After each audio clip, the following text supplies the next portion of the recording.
We're about to dive back into the adventure of the Clouded Courtroom. Last stream we just finished the investigation section of this case, so we're moving on to the trial. I'm expecting some long hours ahead of us.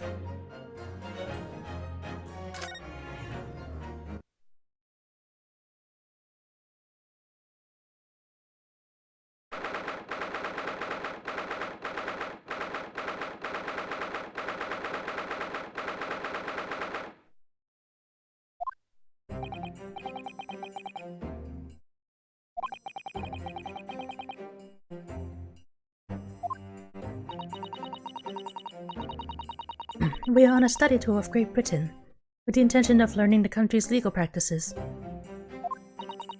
In order to research the latest court procedures here, we need as much court experience as possible. Well, yes, I suppose that's true, but for the person in the dock, it may well be his or her one and only time in court, and it could be life-changing. In which case, treating it as research may seem a little crass. Oh, when you put it like that, you're quite right. Who's this? Ah, Mr. Natsume, good morning. Oh dear, are you alright? Your eyes are terribly bloodshot. The only bird catches the worm, as they say here in Britain. Yes, I've heard that expression.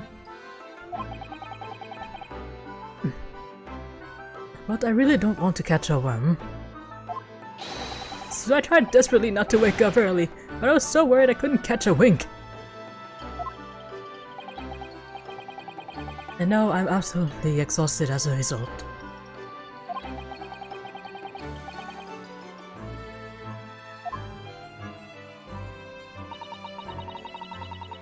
Thank you for putting your faith in us today, Mr. Natsume.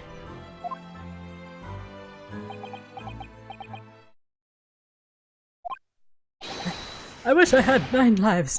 My whole future hangs in the balance. I'm too terrified to tremble.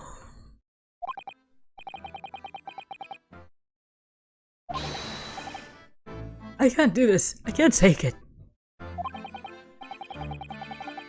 Although, welcome student Mr. Naruhodo Esquire. Yes? I caught a glimpse of the public gallery as I walked by the courtroom. It looked like the opening night of the opera. There were so many people. I had no idea my case was such a notorious affair here in London. Oh,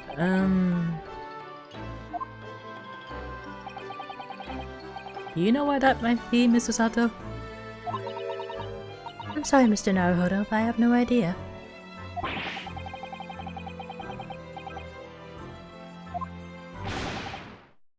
Don't hide the truth from me! It's because of the Reaper, isn't it?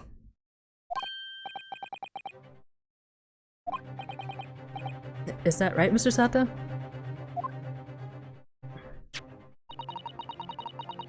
I purchased as many different newspapers as I could find this morning, and yes. Note 6 is on the front page of every one. I knew it! Sometime after the prosecutor was dubbed the Reaper of the Bailey, he stopped appearing in court, it seems. It's been several years now, in fact, until the day before yesterday. Yes, Inspector Gregson told us something similar, didn't he?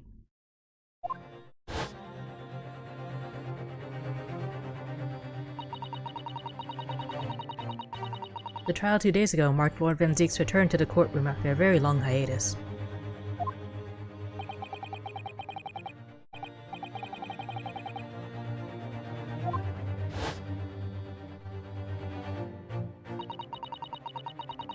I believe that appearance made even greater waves here in the capital than today's. But we wouldn't have realized, of course, having only just arrived in the country. Why is the Reaper back in the Bailey so soon, for what appears to be a mundane murder? That's the question the papers are asking, and you're also speculating various answers. Mundane? Mundane? It's the most significant saga of the century to some of us.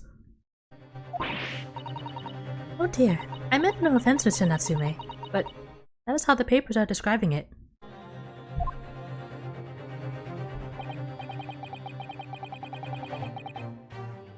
Well, lest we forget also the fact that it could spark an international incident.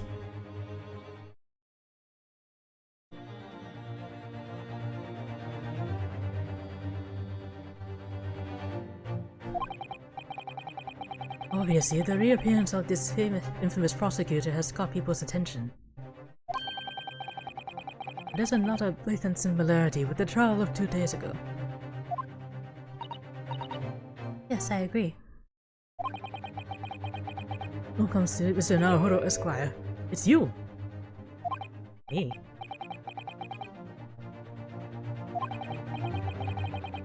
Both times, it is you who stands against this legendary prosecutor.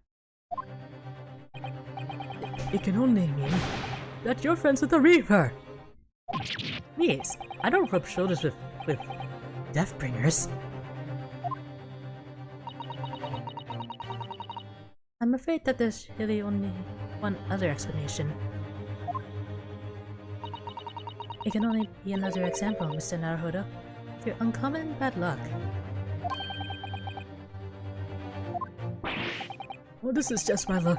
Why must I be represented by a man with such frail fortune? But at least, look, a lawyer alive! Well, let's not forget that it was you, Mr. Natsume, who asked me to represent you. Yes, it's true that I'm just a student new to London, with little in the way of experience or skills or luck. But I promise you this. I will fight your corner to the bitter end, and I will believe in you, Mr. Natsume. Oh, benevolent welcome student, Mr. Naruhodo Esquire. You're not alone here with us, Mr. Natsume. Whatever happens, we will always be on your side. Oh, benevolent non-welcome assistant, Mr. Nikodo Esquire.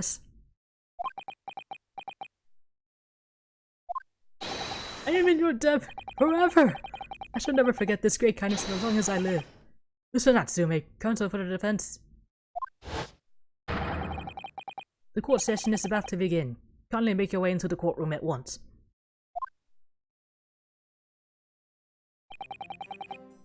Alright then, Mr. Natsume. It's time. Let's go. Yes!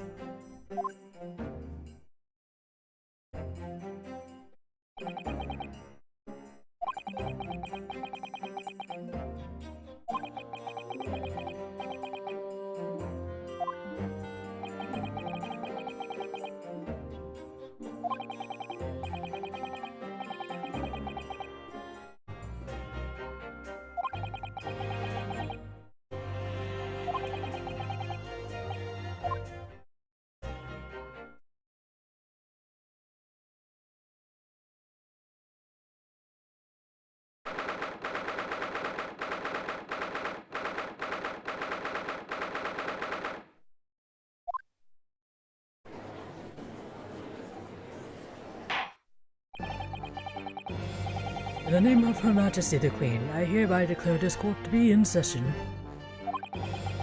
I now call upon the counsels for the prosecution and defense to declare their willingness to proceed. Our prosecution is fully prepared, my lord. The defense is ready, my lord.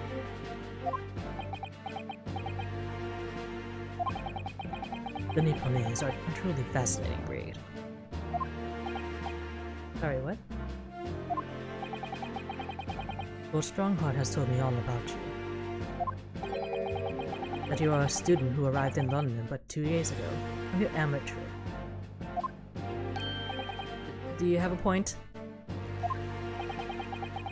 Being a compatriot, you feel compelled to try to help the accused, I suppose. Typical Nipponese arrogance. Forgive me, but I do not believe arrogance is an appropriate description. After all, at our previous encounter, the defendant was found to be innocent.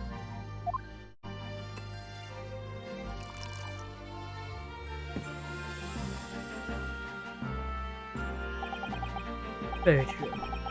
And most fascinating, if dark trial was too. The tragic conclusion came later, of course. He is to be acquitted, and his unfortunate violent end.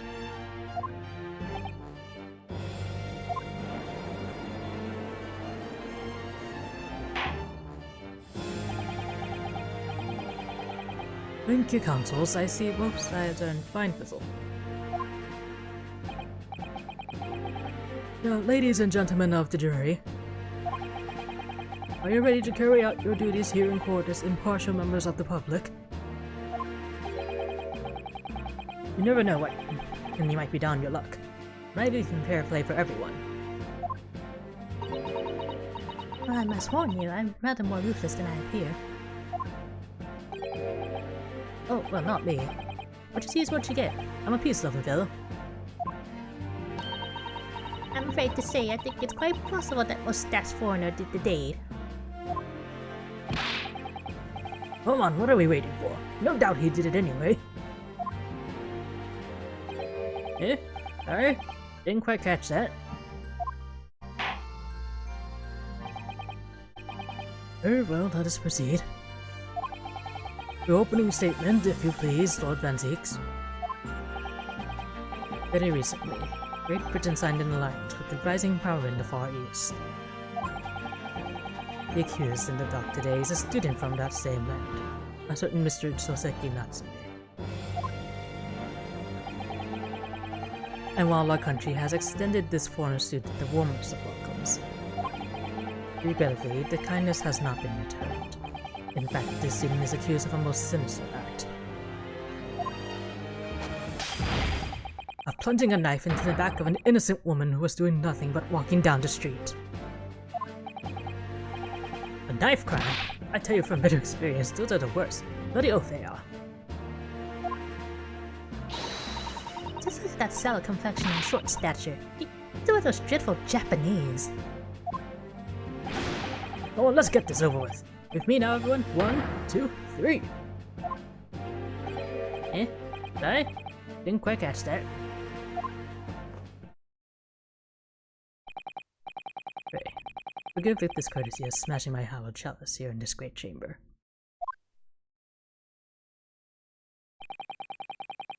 Allow me to call the first witness to the stand. Very well. Bailiff, lead the inspector in, please.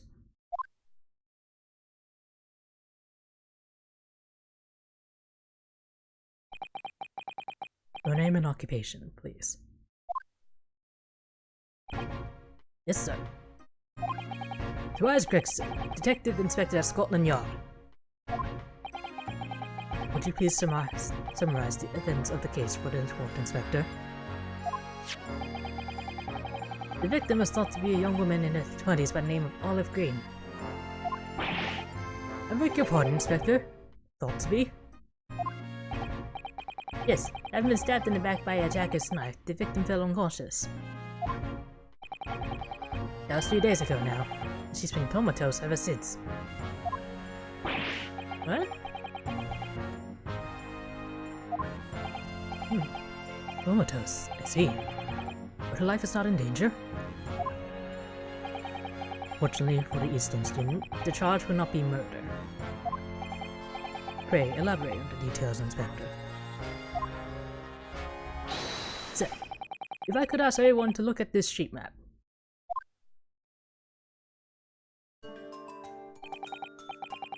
As I mentioned, the incident took place 3 days ago, at around 5 in the afternoon. It happened on the pavement heading alongside Friar Road, a wide thoroughfare for horse-drawn vehicles. It had not long since stopped snowing as the victim, Miss Green, was walking down the street. Out of the blue, she was approached from behind by the accused and stabbed in the back.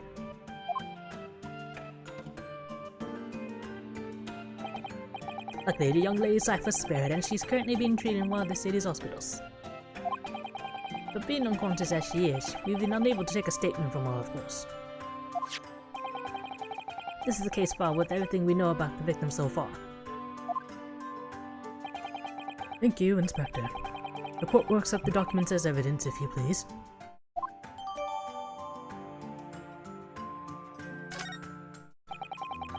What of the weapon that was used?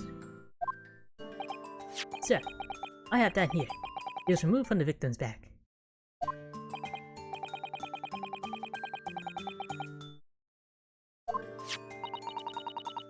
With a heavy blade like that, almost anybody would have been able to stab the poor woman.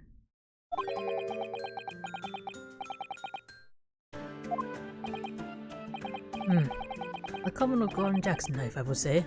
Not a nondescript. Thank you, Inspector. The court accepts the blade as evidence.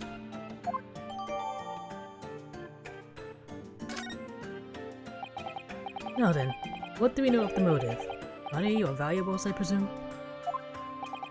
From what we can tell by looking at the woman's possessions, it seems like she's a poor student herself. Not to imagine she would have had anything much for a pinch, my lord. I see. Well, in that case, are we looking at some deep-seated resentment towards the victim? I'm afraid I couldn't say. Apart from visiting in second-hand bookshops, the defendant, Mr. Natsume, doesn't appear to get out much. At this moment in time, we haven't been able to establish any sort of connection between him and the victim. Yes! If theft and grievance have been ruled out as the motive, what reason could Mr. Natsume possibly have had for stabbing the poor young woman? Yet you arrested the man in spite of that, in a totally unjustified and heavy-handed way. Objection!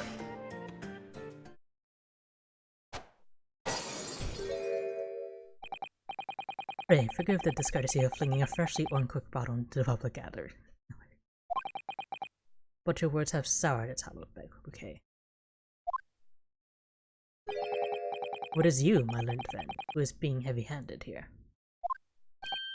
What? Scotland Yard does not arrest people without good cause. That should be beyond question. Inspector Gregson, the prosecution calls for your formal testimony. Explain to the court precisely why the constabulary came to arrest the Nipponese student. Yes, sir.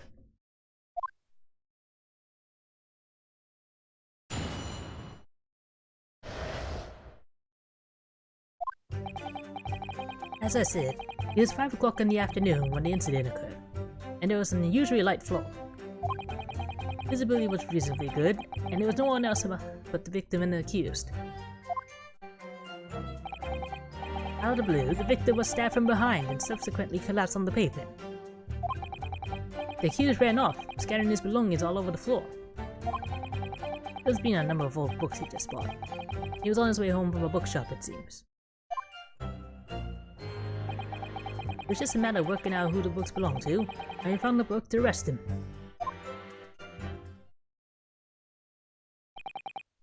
Old books, you say? Yes, my lord. I have a photograph here of the scene of the crime, taken immediately after the incident.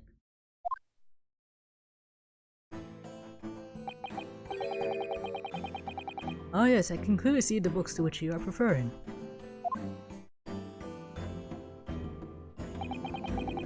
I would take that photographic print as evidence, please, Inspector.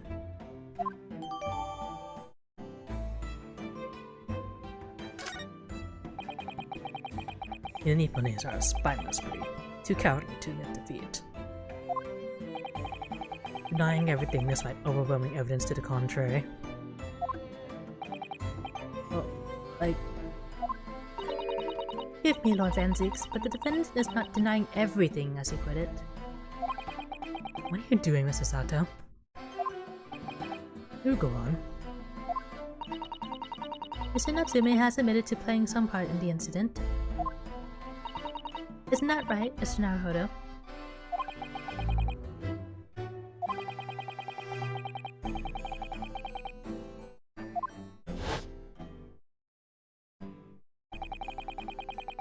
As I was walking along the cursed pavement, I could make out the sole silhouette of another ahead of me. A woman, wearing a green overcoat she was, and just as I went to overtake her, she suddenly let out a little scream and collapsed onto the cold, hard slabs of stone at my feet. I was terrified. I had to get away from there. So I ran, as fast as my legs would carry me back to my accursed lodgings.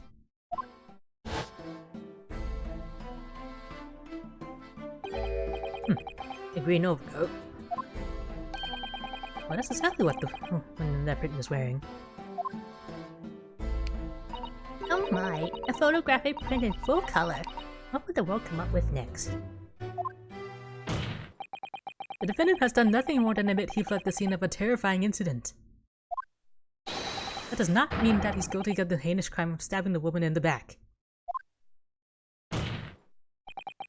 There was nobody else there at the time, just the two of them, the victim and the accused. In other words, there is nobody else who could possibly have stabbed the woman. A fact that the accused concedes. It seems this cross-examination could prove to be pivotal, counsel. Proceed, please. Yes, my lord.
It doesn't even look that sharp.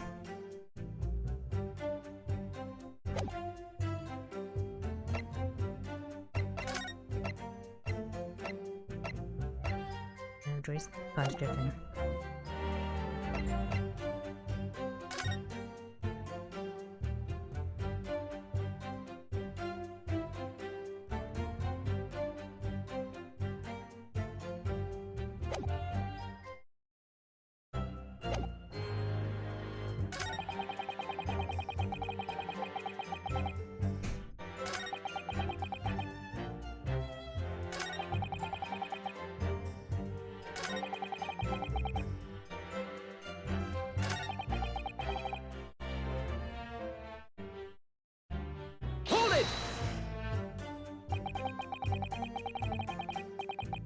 He asked for the help of the famous detective Sherlock Holmes to locate the defendant, I believe. Stuff of nonsense. Sorry? That jacking off is that busybody just comes and sticks his one whether he asking him or not. But according to what I have here, Mr. Holmes was shown to the scene by Scotland Yard detectives. But that was nothing to do with me. The lads at the scene must have done it without my permission. I tell them time and again, whenever something happens, send word to headquarters. Then follow your blooming instructions. I see. If that fella gets to send on the details, we'll all be reading in the Rents magazine next month. And you can bet your last fun and I'll be in there too, strip for my hard work on the case. Yes, Mr. Holmes. No, Mr. Holmes. Aren't you clever, Mr. Holmes? That's all the things I'll be getting. Inspector. If the man is proving detrimental to the yard's activities, perhaps I should step in and deal with him.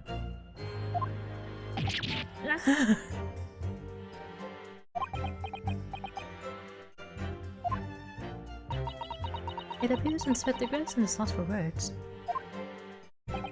Yes, the Reaper's words carry a lot of weight, obviously. Anyway, the point is this. Hello Japanese blokes already admitted it. He's admitted that those books all over the pavement at the scene were the ones he bought that day.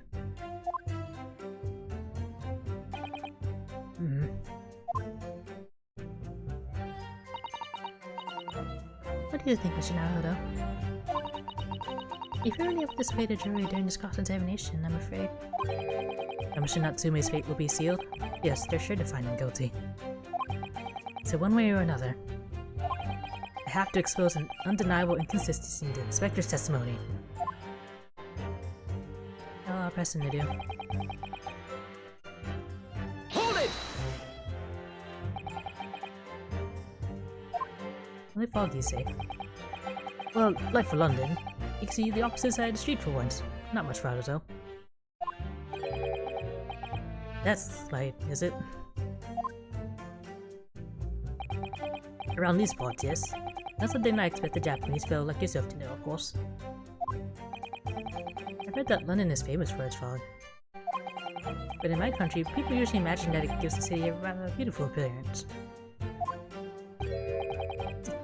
Oh, wait. Yes, well, it's not something us Londoners tend to romanticize, as I expect you can appreciate. I see. This time of year, the fog causes a large number of accidents, especially when it's heavy. Sometimes you can't even see your own hand at the end of the arm. Indeed. The other day, I was very nearly trampled by horses before I could see the carriage they were pulling.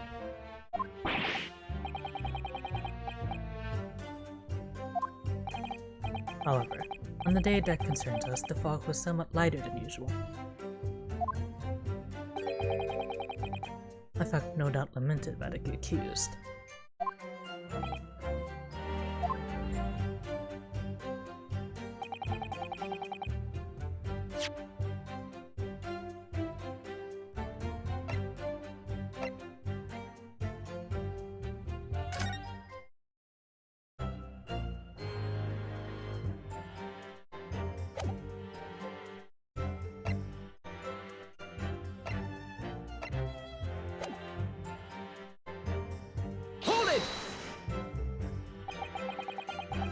How are you able to state that with any certainty? Quite simply, my learned friend, because that is what the witnesses to this crime have told us.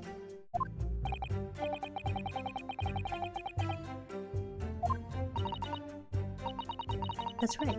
One of them is a policeman, I believe, from Scotland Yard. That is correct, ma'am. Then we must hear their testimony.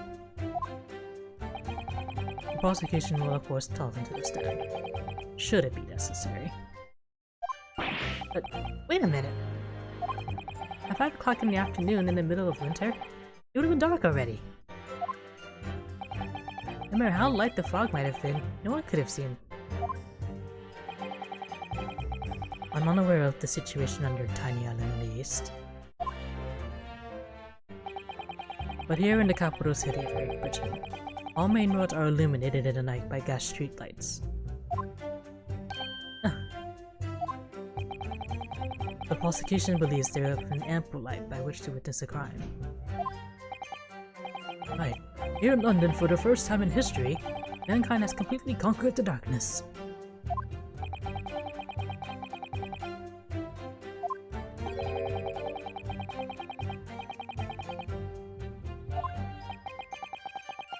It leaves the counsel for the defenses, taking stock. Continue with your testimony, Inspector.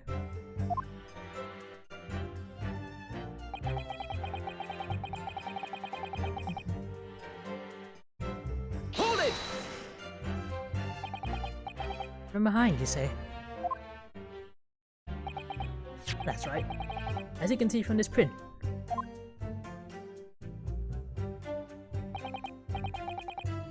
Yes, quite so, Inspector. The handle of the weapon is clearly protruding from the victim's back. I'm just saying this poor woman, Miss Green, remains in critical condition. Comatose, no less. I'm afraid so, my lord, yes. She's being treated at Bart's. I was hopeful that she'd come round before the trial started so I can take a statement, but it wasn't to be. Yes, that is indeed a pity. It would have been most illuminated to hear the victim's own account of events. Luck is on your client's side, it seems.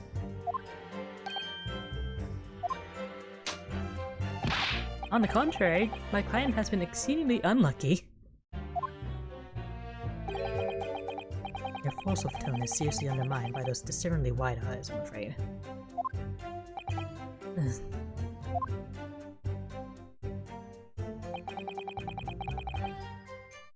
Hold it! Isn't that Natsume's belongings? I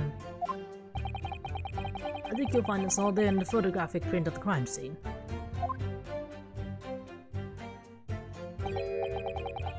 Yes, the 3 books on the floor. That's right, my lord. Second-hand books they were. They were heavily damaged after falling in the snow, of course.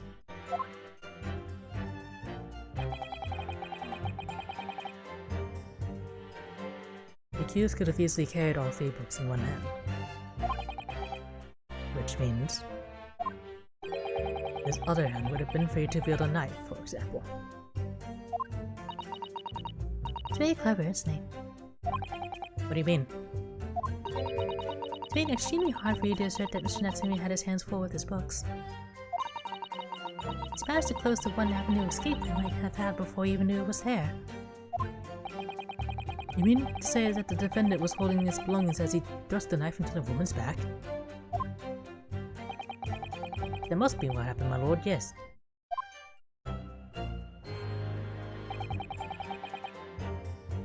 Hold it! The defendant apparently visits a second-hand bookshop on a daily basis. Yes, so I understand. A shop full of old English literature. I commend the accused on the lofty subject matter of his scholarly attention. The book's room was stacked full to the ceiling with those musty old books. Can you tell us more about the bookshop in question, please, Inspector? Well, if I must, I'll have to ask you to look at the street map again, I'm afraid.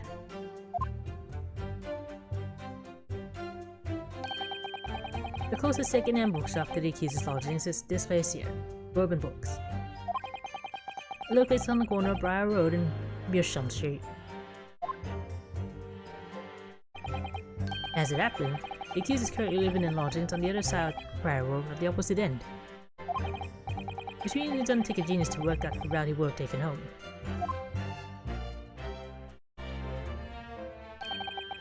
Something like this.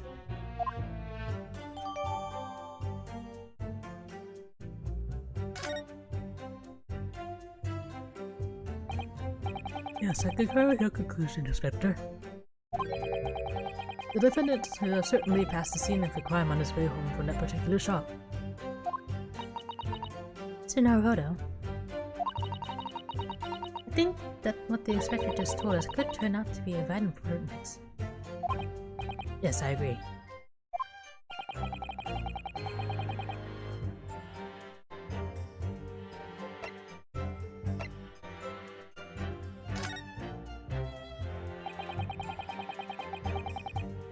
The crucial detail in what you've just told the court, Inspector, is the location of the bookshop. I couldn't agree more. So, where is it exactly? Eh? Are you winding me up, Sunshine? I just explained it. I got the map out and everything. He's red, blue, and ink, and two of the blokes right on for you.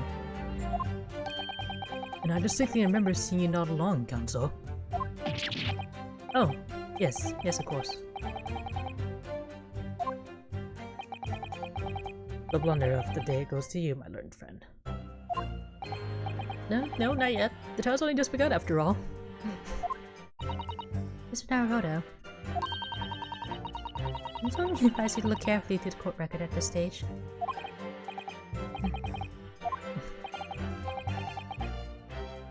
Inspector, continue with your testimony, please.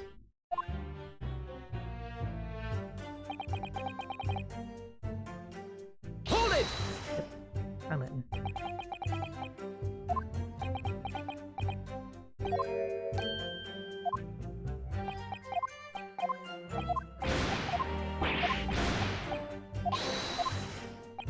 There's something in that last press.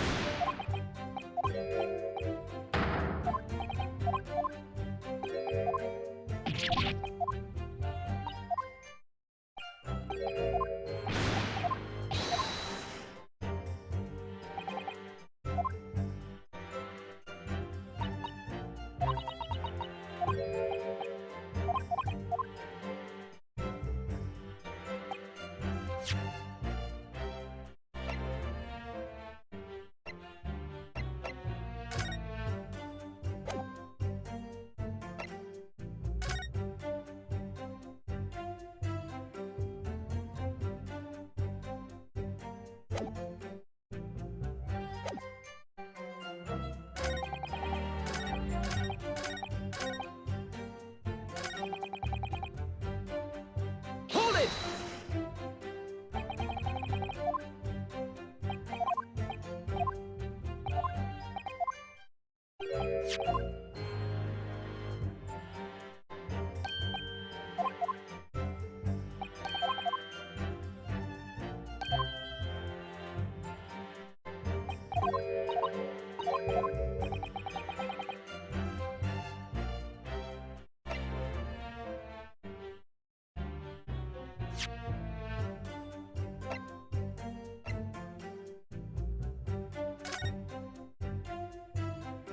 Ah, yeah, I missed this detail.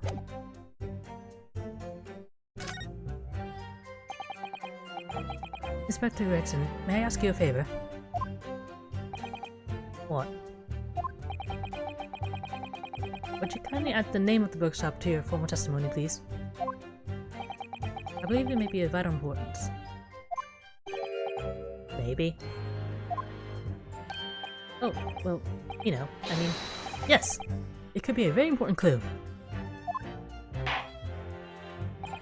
Very well. Not that I can see it being of any great significance. But please revise your testimony accordingly, Inspector. Yes, sir, my lord. Whatever you say.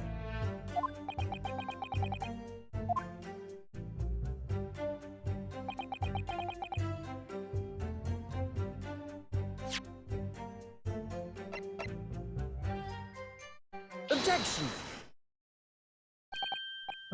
If I could just stop you there, Inspector Gregson.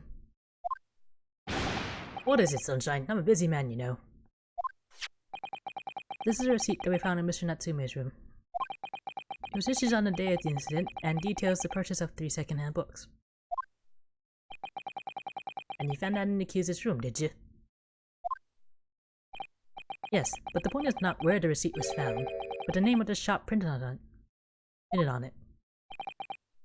Go on. This receipt was issued from a bookshop called Your Books. Your Books? Y-O-R-E, I presume? Yes, my lord. So Mr. Natsume did indeed purchase a number of books at a second-hand bookshop that day. However, the bookshop in question was not Bourbon Books. Eh? What? Inspector, do you know of this other bookshop? Yes, sir. Your Books is another second-hand bookshop not far from Bourbon Books. It's just that... Well, it's such a small place, I didn't think the accused would have known about it. Objection! But in fact, that is the bookshop which the defendant visited on the day in question. And this receipt proves it. Objection! Yes. What difference it makes? Wherever the man purchases must be told, so it makes no difference in the final analysis. Objection! I disagree. I mean, after all, I have the street map here if that might be of help. oh, yes, thank you. Have a look at this, please. If the defendant had been returning from Bourbon Books, then yes, he would almost certainly have passed the place where Miss Green was attacked. However, if we take into account the fact that he was actually at another bookshop, Your Books, it may very well turn out that he wouldn't have passed that location at all. Would that be true? My, it rather depends on where this other bookshop is, but I do declare it may be a possibility. Is that right, Mr. Lawyer, sir? What you just said? Absolutely. You could absolutely be right.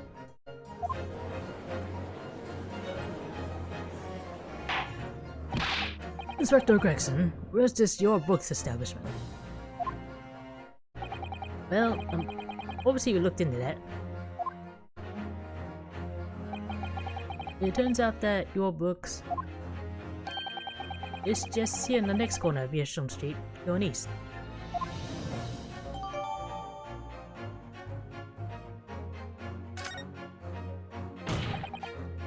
And there you have it. As you can clearly see now. Oh.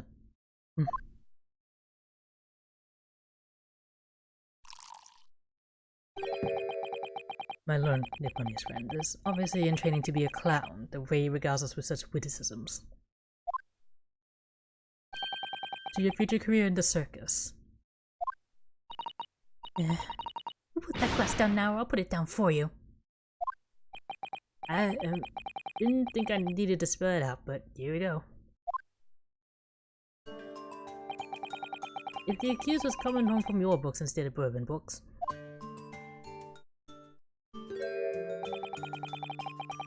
there's no doubt you still would have passed the place when the victim was stabbed.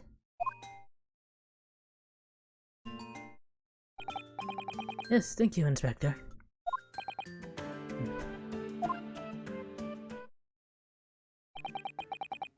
Allow me to reiterate for my learned, if somewhat slow, Nipponiese friend.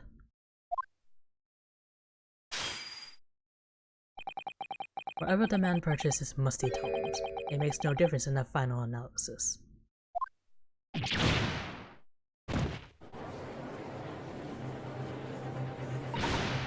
As I suspected, you can't fool me, and I don't suggest you try. What did I say, eh? I've had enough of this now. Beg your pardon. Terribly sorry, but would you mind repeating that? Mr. Naruto, you mustn't give up. What do you mean? If the prosecution's assertion is correct, the members of the jury may very well decide that Mr. Natsumi is guilty. You must think. You must consider the assertion just put forward by the prosecution very, very carefully.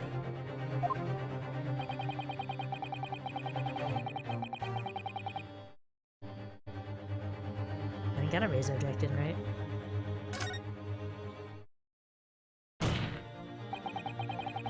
The assertion just made by the prosecution is fundamentally flawed.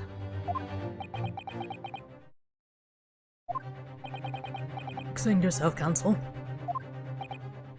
Yes, my lord. You can see what I mean on this map. I'm returning from Your Books to his lodgings. Mr. Nathalie could have followed the route suggested by the prosecution. However, that isn't the only conceivable route to take between the two places.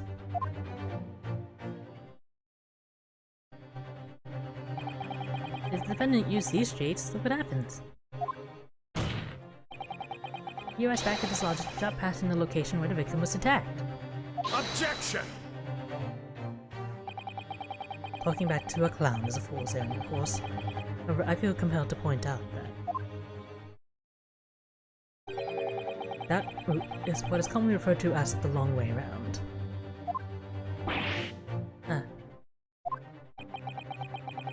On a cold winter's night, why would any man choose to take a longer road home? Well, the answer is extremely simple. He wouldn't. In other words, the accused took the obvious route back to his lodgings, and is the obvious perpetrator of this crime. Objection! But, yes, I've got it. Obviously, we must ask the man himself. Ask Mr. Natsumi which route he took home. I have already informed the court of the accuser's response to such questioning. He claims he has no recollection. That's right. As I said, the bug seems to spend his time outside wandering aimlessly from A to B. That day is no exception. He says he doesn't remember where he was or which route he took home. I don't believe this!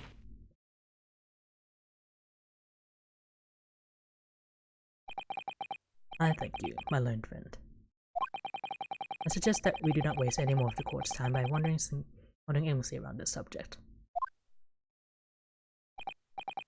Hey, what say you, insightful jurors?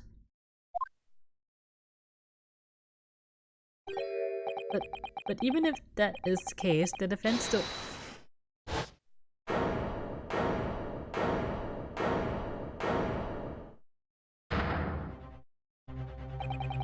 I agree with Lord Van Zinks. Wholeheartedly and in every way. What? We members of the jury are completely convinced now. Very well. In that case, I hereby call upon all members of the jury to present your findings to the court. Guilty! Guilty. Guilty! Guilty. Guilty! Guilty! That's not what his voice is on.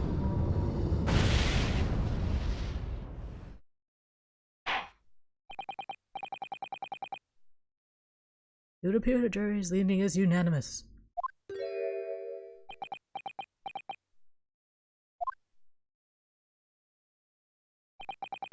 To the insightful members of the jury, I applaud your brave resolve. You serve Queen and country admirably. Naruto.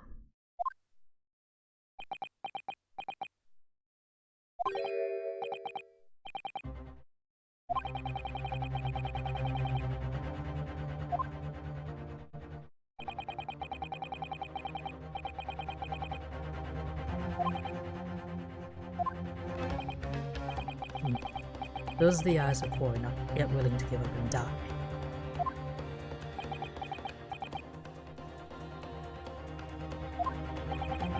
So I presume you intend to wield your rights again in this trial.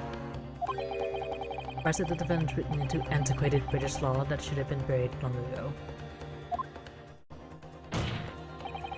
Call it antiquated if you will.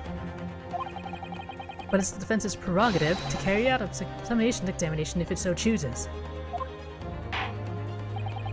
Very well, counsel. In accordance with the letter of the law, we shall proceed with a summation examination. Are the members of the jury ready, Mr. Foreman? Of course we're ready. I'm all too familiar with that Nipponese whippersnapper and his uncle's refusal to throw in his alley. Uncas. Very well then. Ladies and gentlemen of the jury. You will each explain on what grounds you have determined the defendant to be guilty.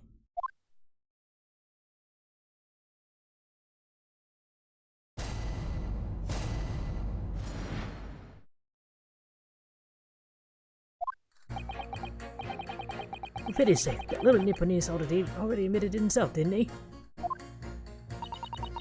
He said that a woman in green collapsed before his eyes. I can only have been the victim.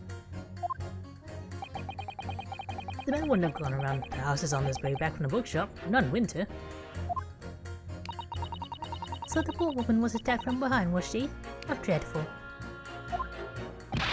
I really don't care. Can we just wrap this up now? I've got work to be doing.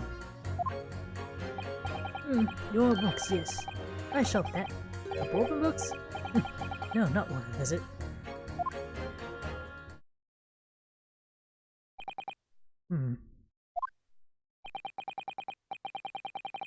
With only minor exceptions, the reasons for finding the defendant guilty are all too clear.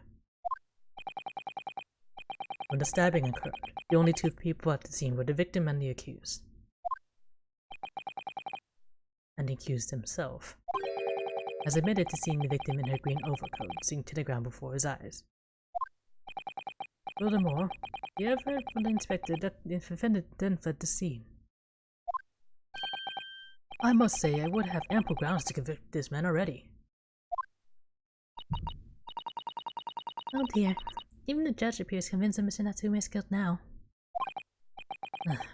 Why do you have to run away like that? And how are we supposed to believe in some phantom attacker that nobody could see? This is impossible. How can I possibly make a case for defense? Mr. Naruhodo, this is no time for grumbling. If you want to force the trial to continue... Yes, I know. I have to turn the tide. I must make the jurors change their minds. Well, for them at least. Exactly. We have no choice but to forge forward. You have the floor, counsel. Begin your summation examination. Yes, my lord.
Sorry?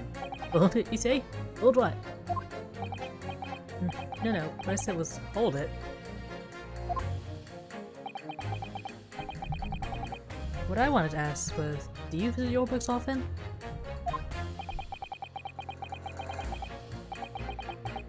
I like the old books they have in there, yes. I enjoy reading them with a nice cup of old tea.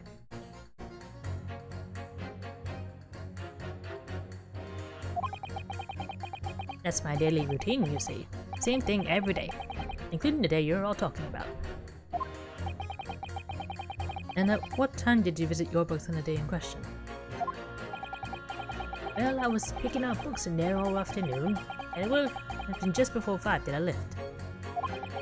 That's my daily routine, you see. Same thing every day, including the day you're all talking about. Just before 5, you say? Are you sure about the time?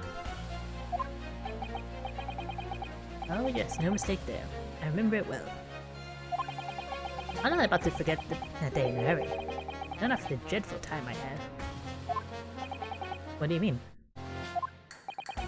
Well, I was walking down Calabash Road when I slipped on the ice and dunked my head. It's always worse after the snow stopped falling. That's when it's most slippery. Got myself cleaned out, I did. I really thought my number was up. Wait a minute, let me get this straight. This happened on Calabash Road? That's right. I live in Cornpipe, you see. Heading down Calabash Road is the quickest way for me to get back from your books. Jury number 6. I must insist. If you add that information to your formal statement, it may very well be extremely significant. Sorry?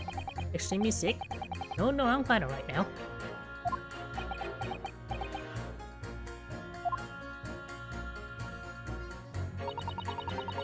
It sends a shiver down my spine to hear the members of the jury so convinced of Mr. Natsume's guilt. But I can't help feeling that some of their opinions are rather subjective, I agree. It's the irrelevance of what some of them are saying that sends a shiver down my spine. Still, at least some of their assertions don't actually incriminate Mr. Natsumi with anything. That's something. Unless you sought to our advantage, Mr. Naruto. Cunningly. Yes, you're right. Yes, don't hold back. Put them all against each other. Did he fix his testimony yet?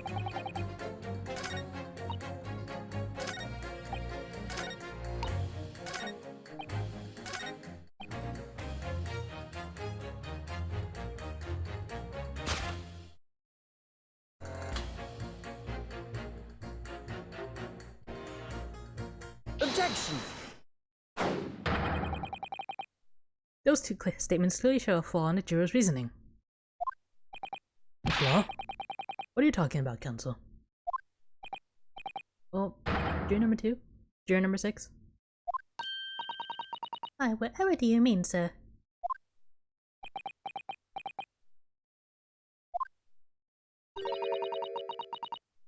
I think perhaps the old man didn't hear you. Unbelievable. It's not like I was loud or anything. There's at least one fact of which we can be sure here. The bookshop receipt found in the defendant's room clearly indicates that on the day of the attack, he had been to your books and purchased a number of second-hand titles. He then returned home on foot. But the man said he had no recollection of his return journey. That's correct. But what he does remember is seeing someone appear in front of him on the way. Someone in a green overcoat, who suddenly collapsed on the pavement before his eyes. Yes, we are all aware of this. The poor young woman who was stabbed, obviously. Objection! Can we really be sure of that, madam? Aye, whatever do you mean? I'm sure you've heard juror number 6's account of what happened to him that day. That same afternoon, there was somebody else apart from the victim, who was wearing a green overcoat and who fell over on the icy streets in the neighborhood. Oh my.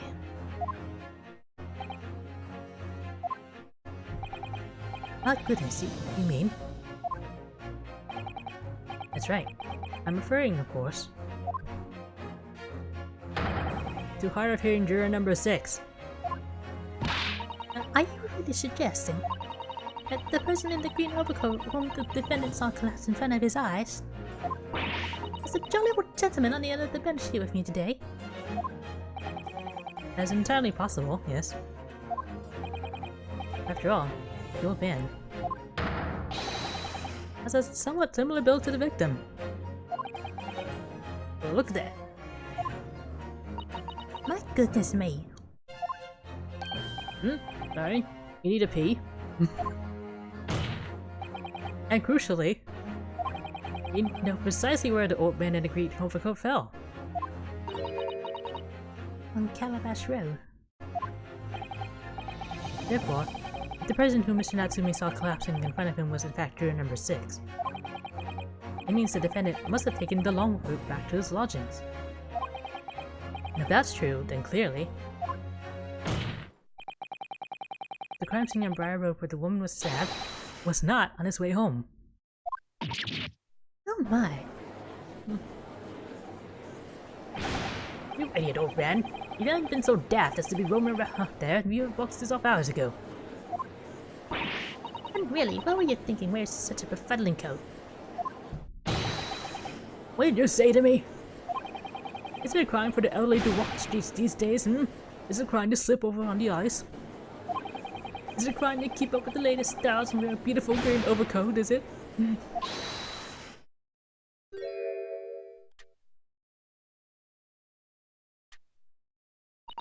My lord, I do hope it won't cause any inconvenience, but... You'd like to change your leaning, I presume? I do declare that I would. I should like to call for a verdict of not guilty. Thank you.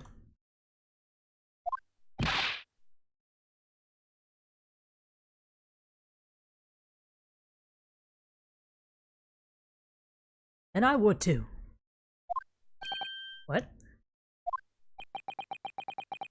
Is it a crime to change your mind? Is it... well...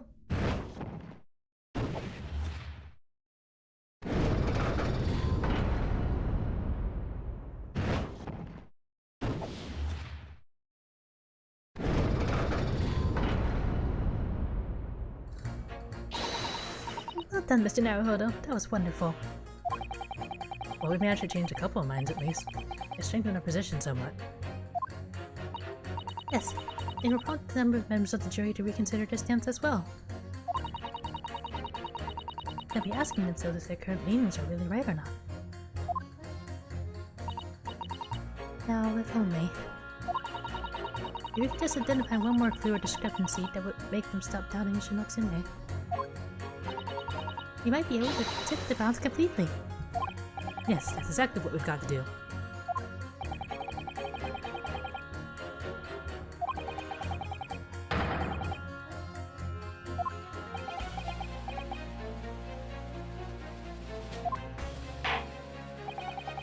Thank you, Counsel.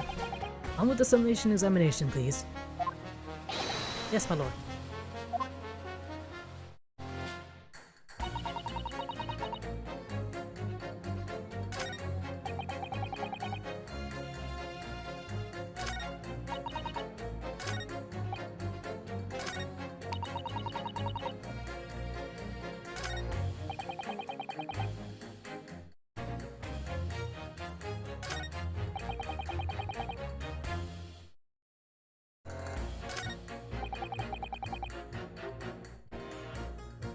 Hold it! A man's life is on the line here, sir. This won't take as long as it takes. Don't get clever with me now, son. My life's on the line too, and so is my family's. Well, like so you wouldn't understand, but a laborer like me can't afford to take time off. If I don't work, I don't eat.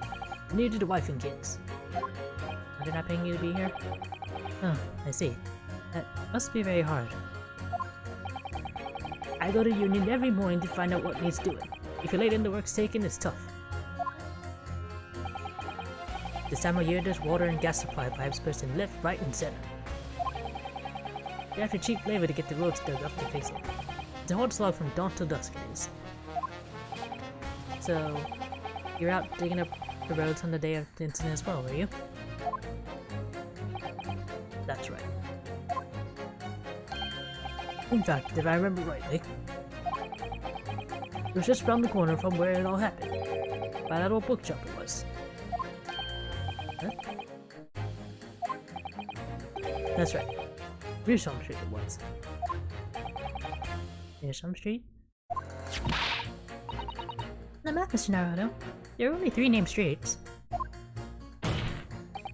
You're number 5. I need you to add that information to your formal statement, please. What's the point in that? Can't we just get this business over with now? Please, sir, it's important. Fine, I'll do it then.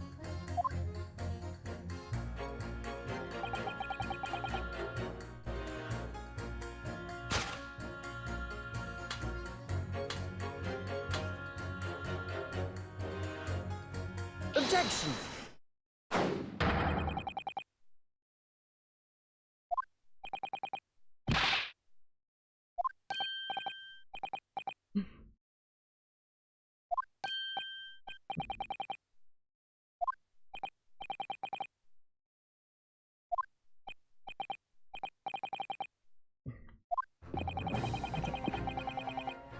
Juror number 5's words just now are extremely significant.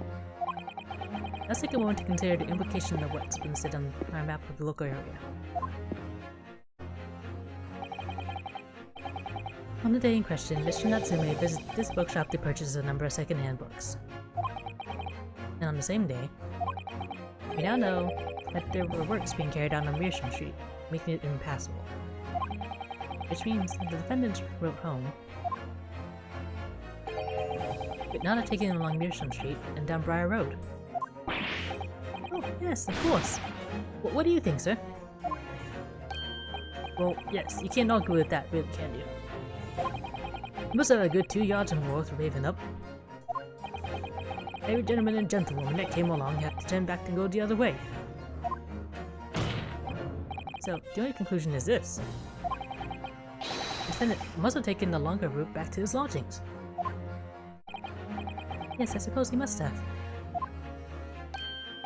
I suppose that must be right, eh? Juror number 3, he said the following. The man wouldn't have gone around the houses on his way back from the bookshop. But, we see now that he had no choice. Yes!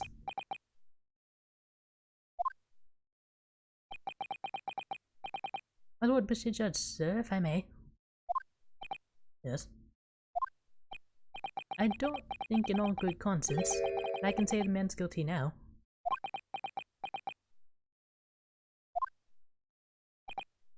Yes, I'd like to see this trial continue so that we can get to the bottom of what really happened.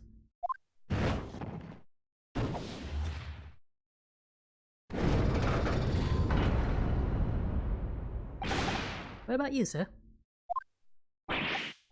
Oh, me? Well, alright then. There's a hole in the prosecution's document. It should be filled in, that's what I say.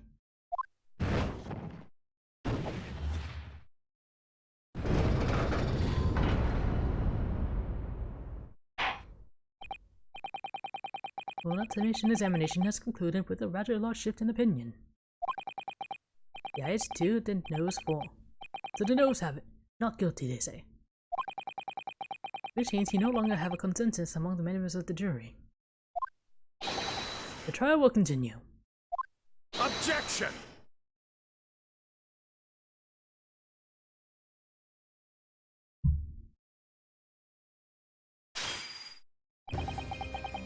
But it seems careless of me to drink from my hallowed chalice moments after raising an objection. Only to crush it in disgust. Pray, forget the discourtesy. Lord Benzeeks? It seems I must retract my earlier remark. What do you mean? I mistakenly credited these jurors with intelligence by describing them as insightful. Yet, we have just witnessed them falling for a cheap trick performed by an Eastern entertainer. Eh? Whatever do you mean? Objection! I haven't tricked anyone. Everything I said is the truth. Indeed. Stalwart juror number 5 was undoubtedly repairing the road, as he claims. I believe you said it was a good 2 yards of the pavement which you had excavated, sir. That's right. Took me the whole day and they paid me a measly tuppence for it. Now my learned Japanese friend will tell me. Do you have any notion of the distance that 2 yards represents? Well, I don't know the imperial system. 2 yards is a little less than 2 meters. Less than 2 meters? Not much at all. In other words, a distance shall be halted by anyone of moderate vigor. Would you not agree, my stalwart friend? Eh? Me? Well, I can't say you're wrong, though. What? Or did you perchance erect a sign to prevent pedestrians from passing the site of your works? Eh? Won't dream of it. What a waste of time. No coaches would have had hope fastened anyway. They just turn any the folk back which they come. Kids just jump right over us all the time. The accuser is no gentleman as far as I can see. I have little doubt, however, that he could spring over a 2-yard trench in his meanderings around town. Is that true? Is it?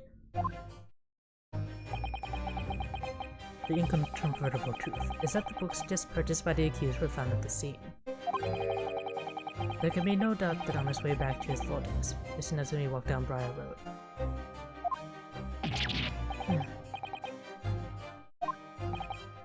Ben. Oh man, you can talk? You say that around 5 o'clock in the day in question, you slipped and fell on Calabash Road. Wait, was there a suspicious looking Japanese behind you at the time? No, can't say as I remember. You don't remember? How about a wager, my learned friend? You say it was this old band that the accused saw? Would I relate 1,000 to 1 against you being able to prove it?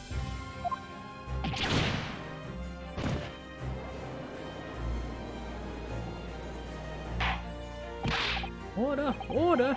Lord Van Zeeks, explain yourself. My lord. If you had such a trenchant argument up your sleeve, why in the world did you not proffer it during the examination?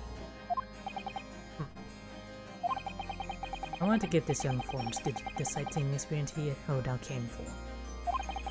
I wanted him to see it for himself, but the opinion of the jury is so red on this road.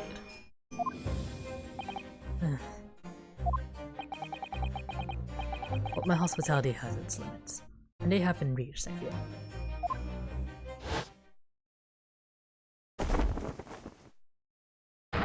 So, my learned friend, today's sightseeing tour of London is now over. What are you talking about? My lord. The prosecution requests permission to call us as witnesses to the stand. Granted. Bailiff, bring forth the witnesses. Next witnesses. Mr. Naruhodo, do you not remember? You've been told on several occasions that there are witnesses to the incident. Yes, I remember. One of them being a Scotland Yard policeman, no less.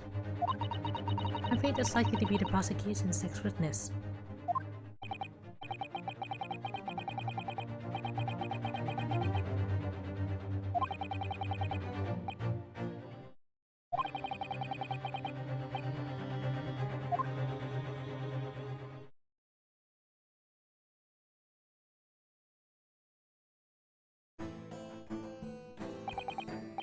Witnesses, please state your names and occupations for the court.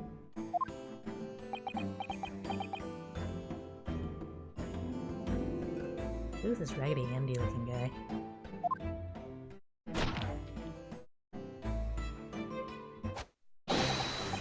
That's Rolly Pizza. And report on the street, sir.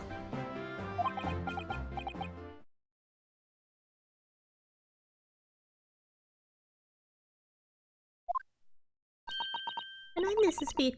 Patricia is my name. I'm trying to say that this young town hero's wife.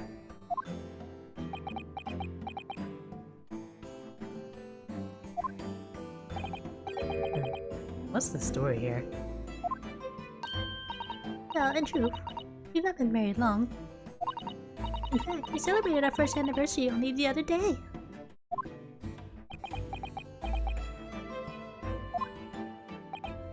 No, it was your husband I was asking about. He seems tired. Oddly surprising. Whilst being an honorable occupation, patrolling the beat is the most demanding work in the world. Oh, really? Indeed, apart from rare days off, our gun officers tread some 20 miles a day, you know. They patrol boarding houses and pubs, collect taxes, survey the streets, check that meters are reading true. And they're responsible for keeping the streets clean and lighting and extinguishing our streetlights. There are a number of items on that list that don't sound much like policing duties at all. I wouldn't just be falling asleep on my feet, I'd have collapsed long ago. And it goes without saying that a policeman's primary duty is the apprehension of criminals. Even when he's off duty, a constable is expected to investigate and resolve any crimes on his beat. London Bobby is a man of honor.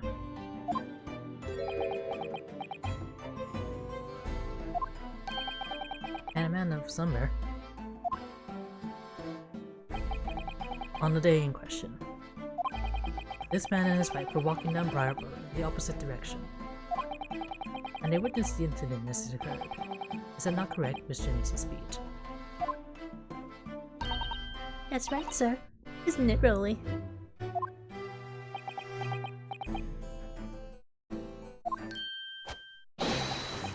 That's where Rolly beats, sir. Not to report on the beats in the street, sir.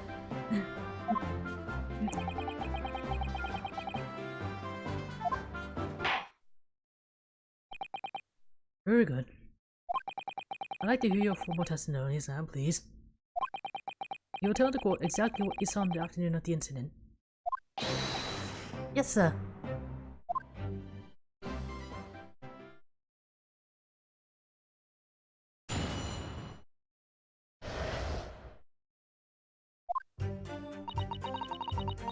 It was our wedding anniversary, and Rolly was taking me out for a meal. There was no time to change after work.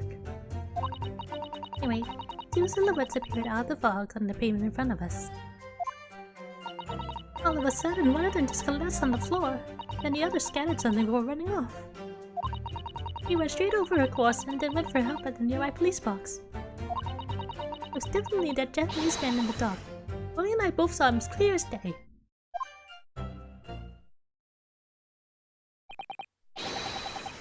Oh, this is extremely compelling testimony, I must say. Oh dear. This policeman and his wife are claiming to have positively identified Mr. Natsumi at the scene. If her testimony is true, the alternative course of events that you established in the summation examination will be quashed. It's definitely, in fact. Because that alternative was never viable in the first place. What an unfortunate bechancing. And on your wedding anniversary too. I know. And I still managed to go out for the evening with my man. I thank the Lord for that. Gosh, the life of a London Bobby sounds very hard indeed. Indeed. However, this cross-examination will be over in minutes. You may well have time to rest this afternoon. What do you mean by that? My learned friend, the witnesses saw the face of the man fleeing the scene. They are testifying under oath that it was without doubt the accused Mr. Seki Natsume. And one of these witnesses is a policeman, no less. We appreciate the gravity of the situation, I'm sure.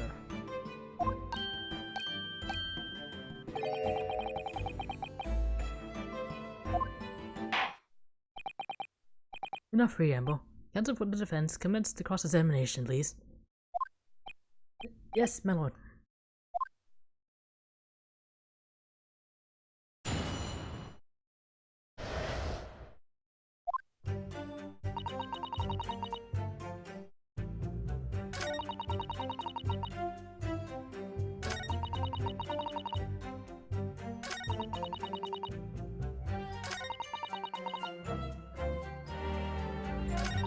Just gonna press from the beginning.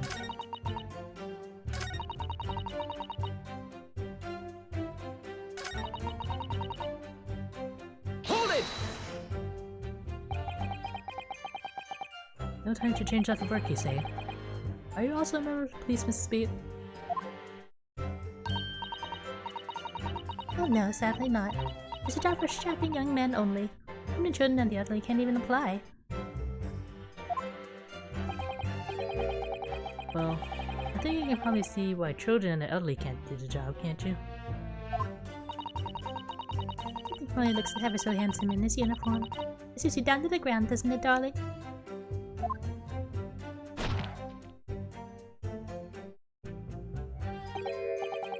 Well, I just finished my beat.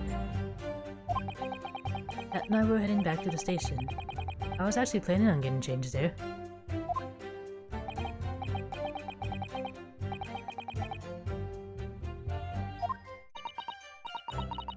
No, Rolly, I much prefer you in uniform. Sometimes I don't recognize you when I see you in plain clothes. Oh dear, that doesn't seem healthy. Kinda here to the point. You're going for a meal after you had finished your beat for the day, correct? That's right, sir, yes. Although I was fit to drop, to be honest, after spending the whole day on my feet. Policing is my life, sir. As long as I'm the proud owner of this, I'll serve my city and my queen to the end. What's that now? A warrant card, sir. Proof that I'm a London copper. There's the noble founding principles of the force written on it, as a reminder to all us policemen of our sworn duty. To patrol the streets of London town and uphold the peace of the common man. sir. And for such a noble cause, I cover 20 miles every single day without fail and without a grumble. Because I know that the plodding of my boots is all Londoners need to hear to feel safe and secure. So, fighting crime doesn't appear to come into it then. But sir, just on that one particular day, I was looking forward to celebrating my wedding anniversary. This is sweet. What's up with the law being married to a boy like me? I want to show my due how much I care. Okay.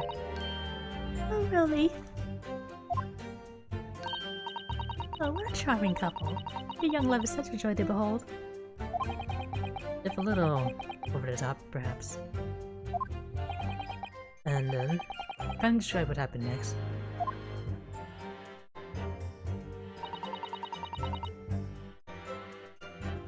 Hold it!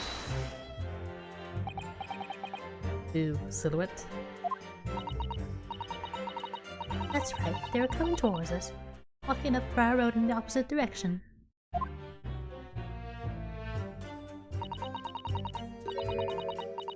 There's a rather plump figure followed by a scrawny, thin-looking man. That does sound exactly like the victim as pictured in this print, and I wish her Natsume. Yes, unfortunately it does. And you're certain that at the time there was nobody else nearby. Oh yes, quite certain. It was dark, but there are streetlights on Briar Road, you see. There's nobody else around at all. Isn't that right, my darling?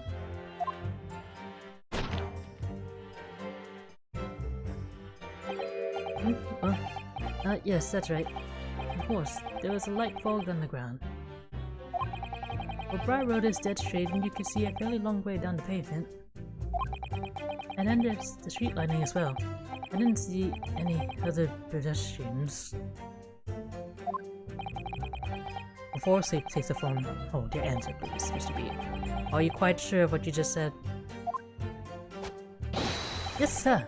As a cop who spends all day, every day keeping watch on the streets, I'd swear to it, sir. I'm as sure as my love for Patricia is true.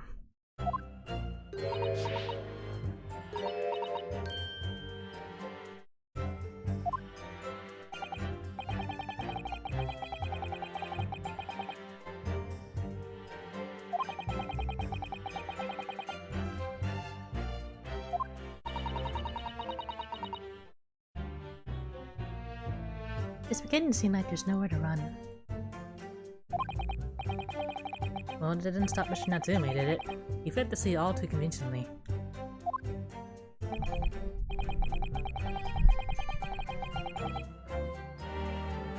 Thank you. I believe we have a reasonably clear idea of the situation just before the incident now. What happened in the crucial moments that followed?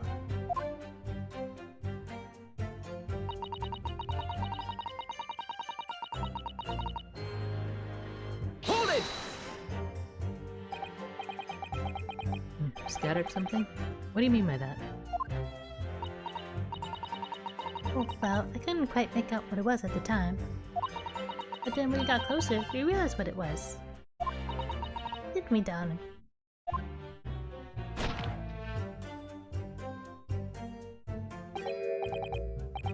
What? Oh yes, that's right. There's some old books. You see, old books. Yes, sir. The culprit talking him over all around where the victim lay on the pavement. Indeed, as clearly pictured in this photographic print.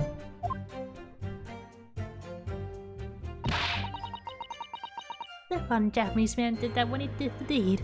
Hold it! Let's not forget that it remains to be established that the defendant was indeed the attacker.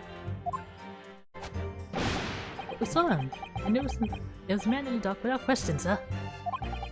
The mustache, the hunchback, the cat-like eyes, the taut mouth, the snub nose, everything.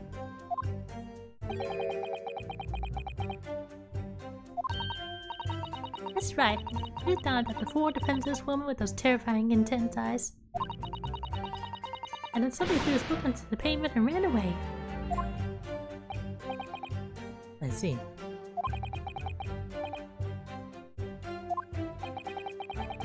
May I remind the court that this unambiguous testimony comes from a policeman and his wife? Now please, continue. Yes, sir.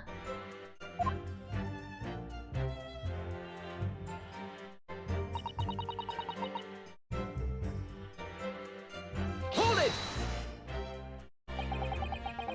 Was it your husband who went to fetch help?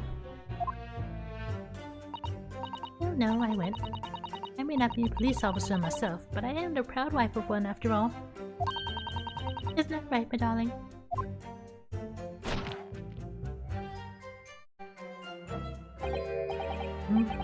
Oh yes, that's right. I asked Mrs. B to go. I was off duty by that point. But the boy was never truly off duty, of course, so I felt obliged to stay and guard the scene. Very laudable, Mr. B. Observing the stream of a crime is a test of considerable importance. That's why I sent Patricia, you see. I told her where to find the right police box. Forgive my ignorance, but what do you mean exactly by the right police box? Depends on the crime's location, you see, as to who deals with it. But the woman was stabbed wasn't actually on my beat. I told Patricia the way to the police box for the beat the incident fell under so she could go and report it. I ran as quickly as I could and asked for help from the Bobby on duty. There's nothing more potent than a young couple in love working together, you know. And thanks to your swift response, the case was quickly resolved. The actions of two model citizens. Oh please, you're making us blush. Isn't you, darling?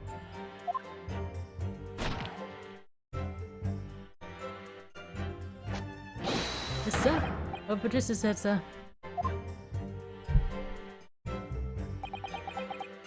Let's move on, shall we? It was definitely that Japanese man in the dark. Hold it! But surely you wouldn't have been able to see his face by the light of the gas street lamp, would you? You absolutely could. Us Lunders have exceptional eyesight, have you know. Right. The light from the street lamps was more than enough. And my husband already told you that the fog was only light, didn't he? Yes. And what of the fog? In fairness, word across the globe, I believe. It's an absolute menace to those of us who have to live with it, of course.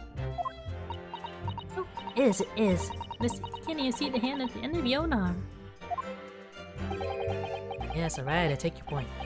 Now, could you stop shaking your husband about? Because fog makes our eyes very sharp, you see. That's why we can tell you for sure and certain that it was the little Japanese man we saw. Ain't we, darling?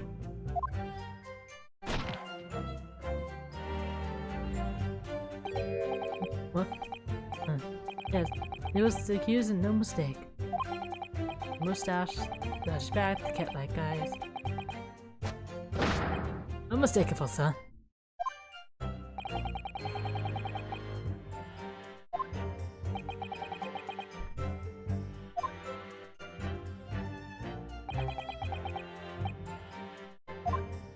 Yeah, where's everything?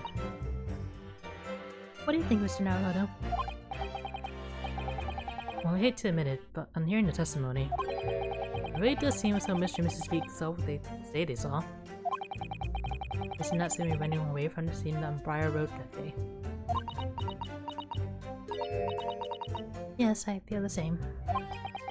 So if that's true, where does it leave us? The members of the jury are sure to call for a guilty verdict after this testimony. Oh no.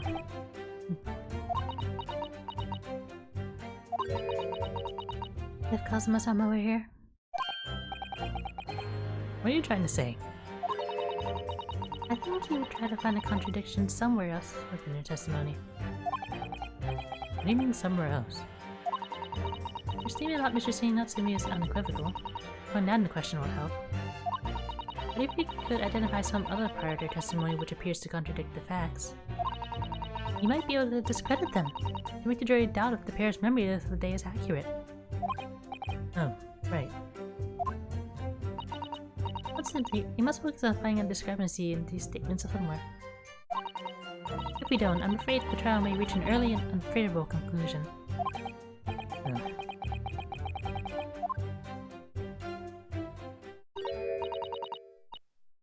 Mr. Lawyer, sir, can I ask you something?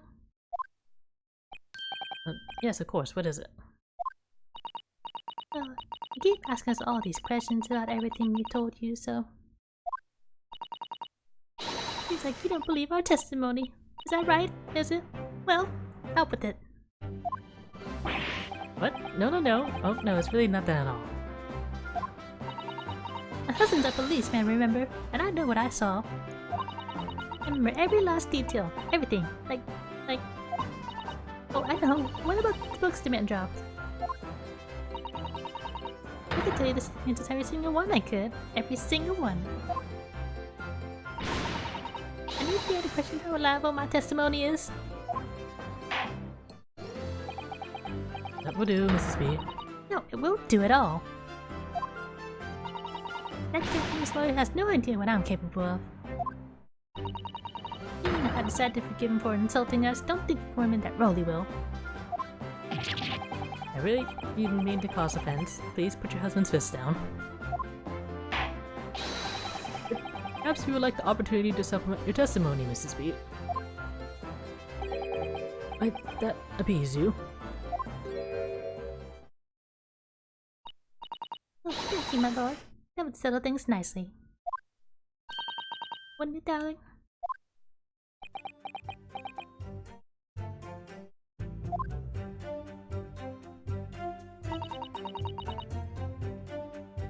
Hold it! Yes, we know that there are books dropped that have seen the crime, as you say. Those purchased by the accused at the nearby second-hand bookshop on the day in question. After I'd been to the police box for help, I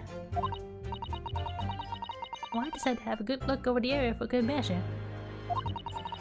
I'm a proud policeman's wife, after all. I did it for Rolly. And what was your husband doing at the time? Oh, he was lying face down in the snow, getting some well-deserved rest. He works ever so hard, you know? Ever so hard. Don't you, my darling?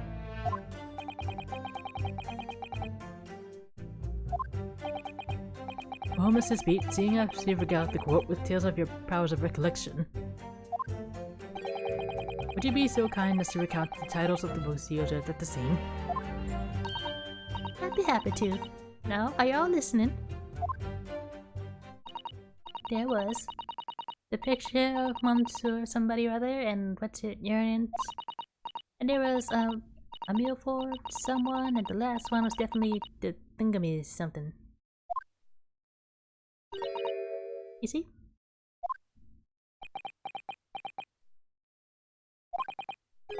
Yes, I see there are one or two holes in your memory. Oh well, they're along those lines, I'm quite sure. There are indeed books found at the scene with titles along those lines, as you put it. But what did I tell you? I think it's very mean the way you've been implying that my testimony can't be trusted. Don't you agree, darling?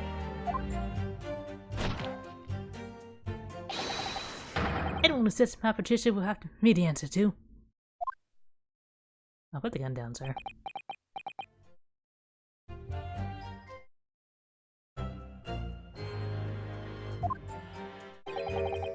Terrifying.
camera to make sure not covering something.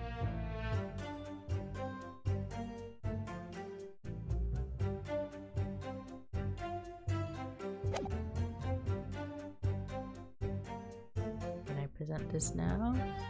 Objection!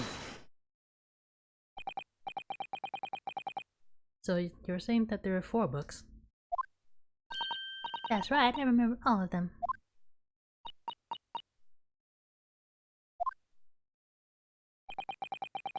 I'm sorry, Mrs. Beat. But there's a fundamental flaw in that statement of yours.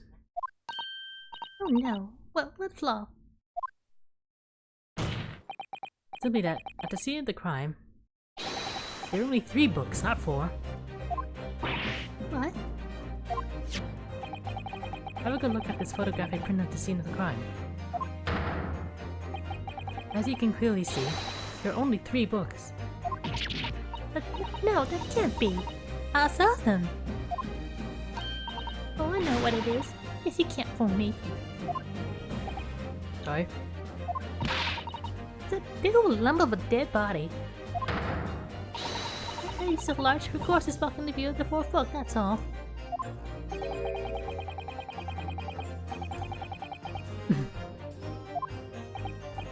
No, I'm sorry, Mrs. Beat.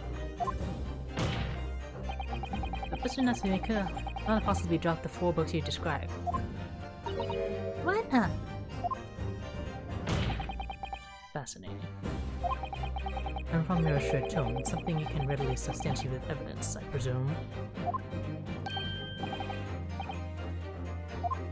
Right, I need to do that. Have evidence. Counsel, you will present evidence to substantiate your claim or withdraw it. What proof you had that the accuser did not drop 4 books? Take that!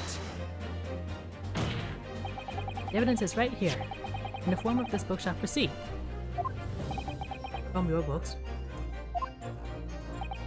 Yes, this receipt details Mr. Natsume's purchases that day. But as you can see, only 3 books are listed. No. Therefore, Mr. Natsume would have only dropped 3 books at the scene of the crime. Which means that your powers of observation, then, cannot be relied upon.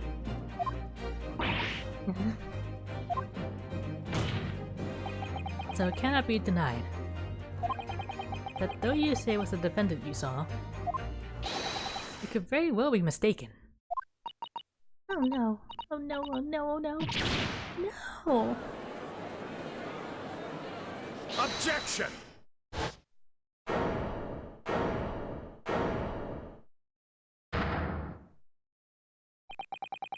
It's plainly evident. That it is your powers of deduction that cannot be relied upon by learned Timothy's friend. What? What cannot be denied is that these 2 witnesses saw the accused running from the scene. A fact that you know very well you have no hope of disproving.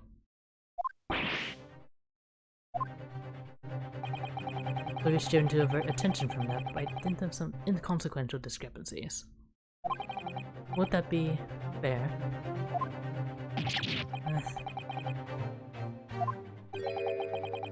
But your plan has somewhat recoiled against you. What are you talking about? It's quite simple.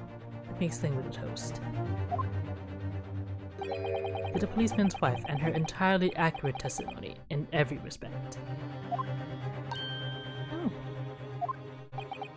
You see, the matter is not up for debate. At the scene of Briar Road, a total of 4 books were most definitely found. Objection! But what about the photographic print? It only shows 3 books. Quite right. Only few can be seen in that print. Exactly. You mean to say... Allow me to present another. One that shows the victim's hand.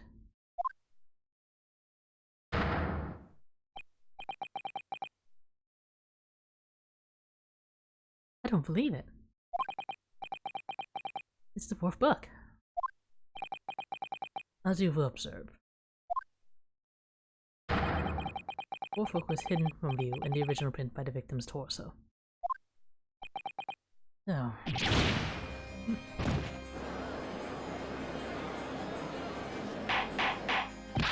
Order! Order! There, you see? You see? Look at that! Look! Look! Look! Yes. It's just like I said, isn't it, my darling? Yes, sir. Patrice is always right, sir. Let us study the receipt for the books purchased by the accused on the day in question. Mrs. Speed, the titles once again, if you please.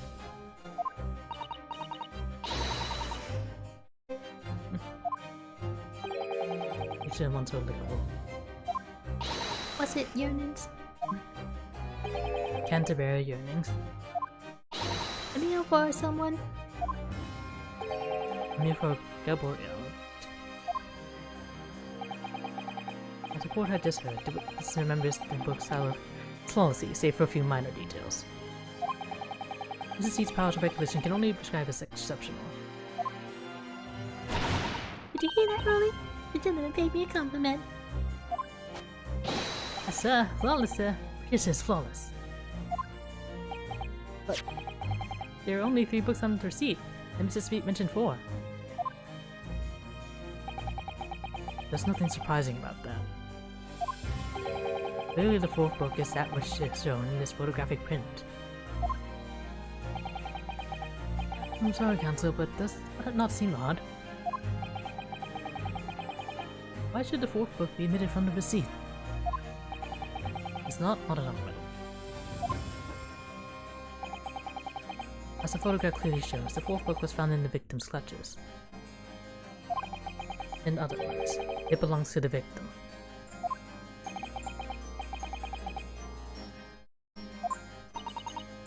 I wonder, what became of that 4th book? Obviously, it wasn't overlooked by the investigating officers at Scotland Yard. I have it here, as evidence. You will submit that and the aforementioned photographic print to the court, please, Counsel. My pleasure, my lord.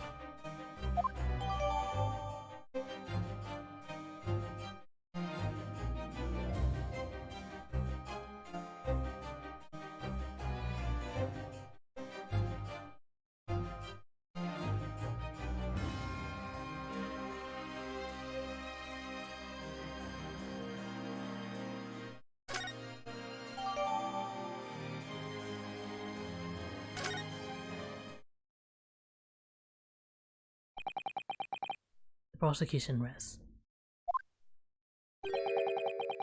I have nothing further to add. What? You seem surprised, brother. But your resistance until now has been in vain. Entertaining, yes, but futile.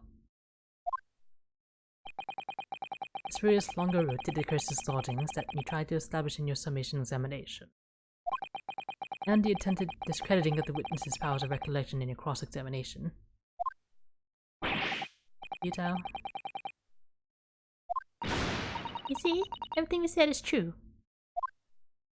Isn't that right, my darling? Yes, pet. Marry me, pet. So, perhaps the ladies and gentlemen of the jury would like to reconsider their positions. Let the court waste any more time on this Nipponese travesty. Or is the decision we have to make all too apparent already?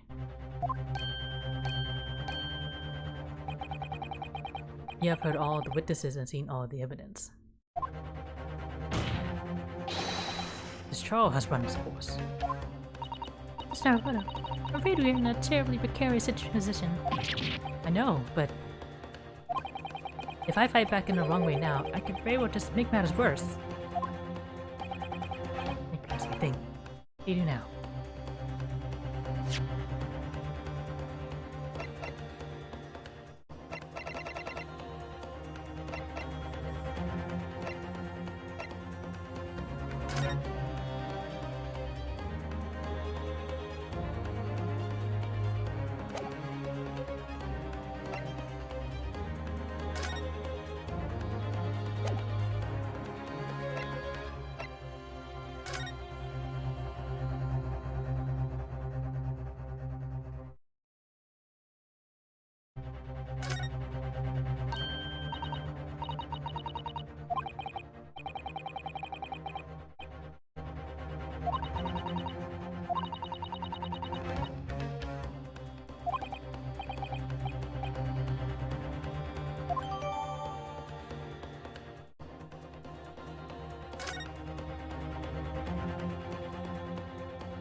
obviously gonna raise an objection, but I'm gonna save here.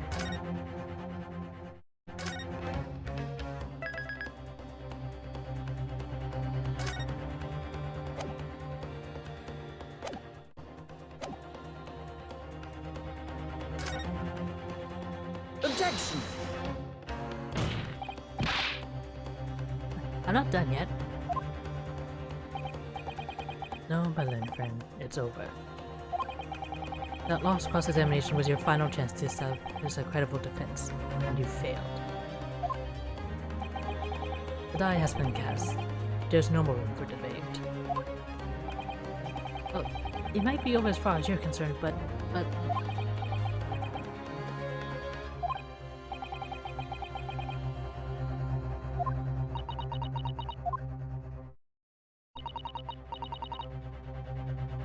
If I may, Lord Venzix. It seems somewhat poor to close down the debate at this point.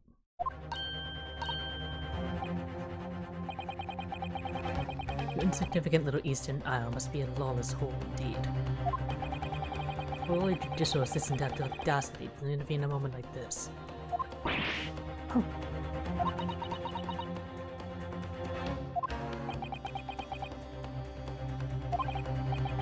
I am, to my shame, still a very experienced lawyer. You have to forgive me, but I consider my assistant's advice essential and her opinions invaluable. Mr. Naruhodo.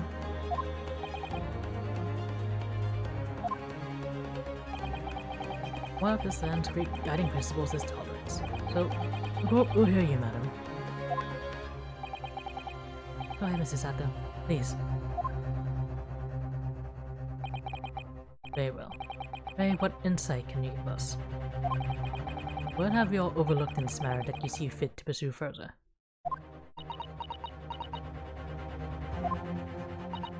Well, Aurora has been presented with new evidence, but only after the last examination finished. I see. And you believe that this new evidence warrants further examination, do you? Well, Mr. Naruhodo, what do you think?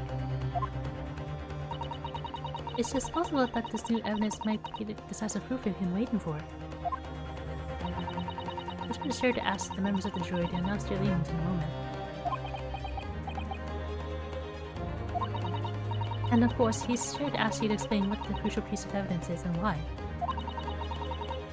So let's take this opportunity to examine the newly presented evidence as thoroughly as possible. Yes, I understand. And thank you, Mrs. Sato.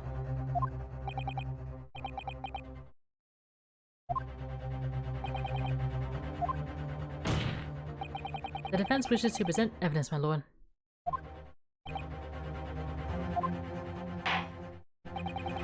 Very well. The defense may present one further piece of evidence. Notice that apparently offers a profound insight into this case and has hitherto been overlooked. Take that!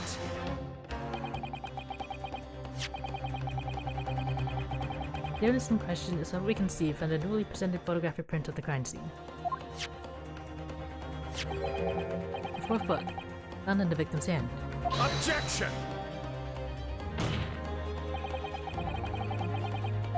Excessive fourth book at length.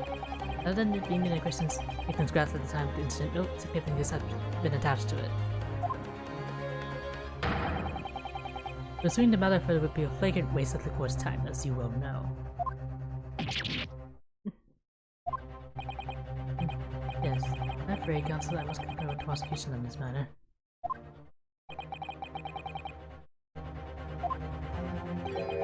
I'm looking forward to believe that the evidence in question contained a hitherto undiscovered clue. I must seriously elaborate, counsel. You identify this clue at once. Do you make yourself clear? Yes, my lord. It's them. Mr. Naruhodo. I read the prosecution is trying to avoid a thorough examination of the evidence. Which means, you may very well be on the right track. Yes, I think you might be right. So, counsel.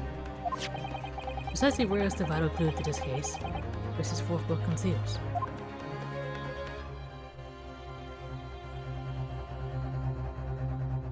the scorched corner proving that she didn't get it from the secondhand bookshop.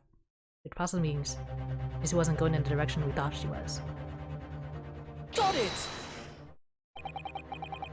I would ask the court to insert the back of the book in question. The back? What do you...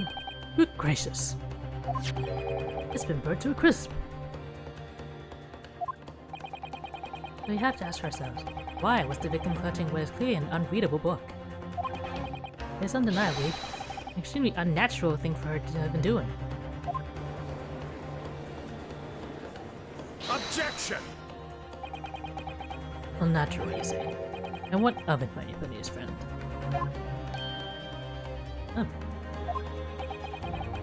Or I could concede the point. If it bears no relation to the case, there is nothing to discuss.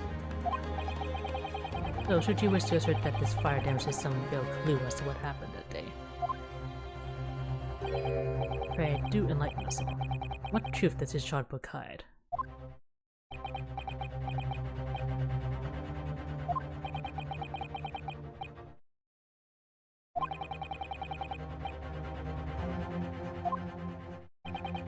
Alright, I'll explain my theory. Don't keep us waiting any longer, Grand Counsel. Explain this theory of yours. Why are you suggesting that you can ascertain from the fire damage this story Tom has suffered?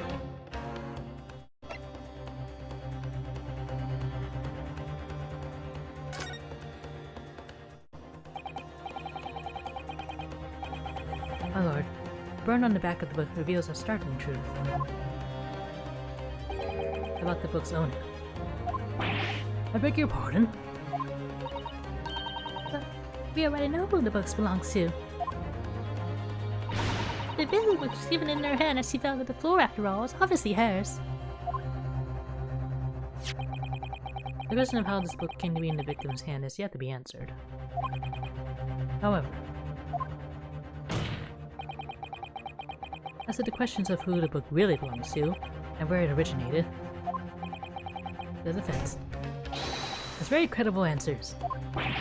Oh gracious, how can you possibly? Very well, I'll play along with this futile attempt to delay your inevitable demise. But do remember, the members of the jury may well burn you for if your little gamble goes awry. Counsel, the defense's response here is very likely to influence the final outcome of this trial. So tell the court, who do you claim is the owner of this burnt book?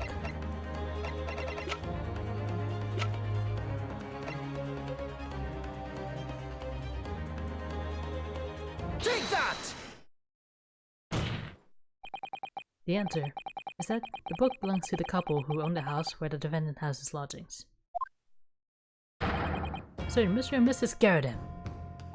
The landlords. And whether this is some extraordinary coincidence or some kind of fate at work, I don't know, but... Of all the people in London, one of the 6 chosen for the jury duty in this courtroom today is none other than Mrs. Garrett herself. Oh my goodness. Me? I think you must be mistaken, sir. I'm not Mr. Garrett's wife. I'm his maid.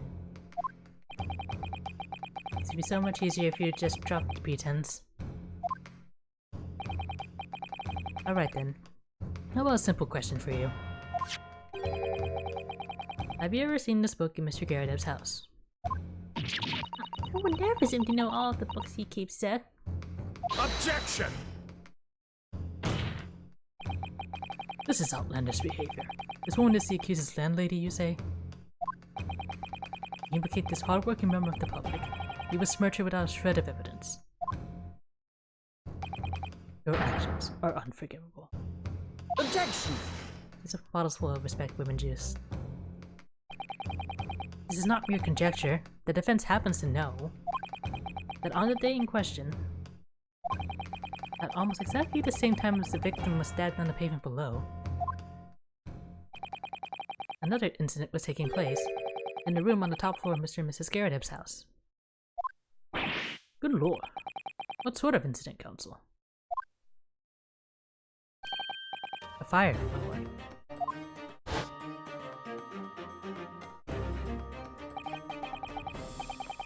Strange to say it was. Happened in the blink of an eye, you know. The whole place filled with smoke. Couldn't see a bully thing. Didn't take long for the fire to spread, of course. The bully furniture started going up as well. Worst of it is, I lost my favorite. We'll call the Lion's Pride.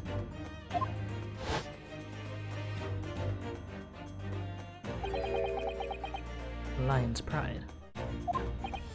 By Jove, the very same title that's the subject of this debate. Oh, dear me. Objection! This is risible. All we've told the court is that a book by the same name was involved in a fire. In which case, it would be reasonable to assume that it was burnt to ashes. Entirely unreasonable to infer that it magically removed itself to the scene of the crime. Perhaps it would make more sense if I told you that the cause of the fire was marital discord. Without going into detail, it appears that Mistress Garrett was considerably enraged. Apparently, she continued to attack Mr. Garrett even amid the flames. Oh, how awful. I can't even imagine being so horrid to the one you love. Can you, Rolly? Absolutely not, sir. My petition would never raise a finger against me, sir.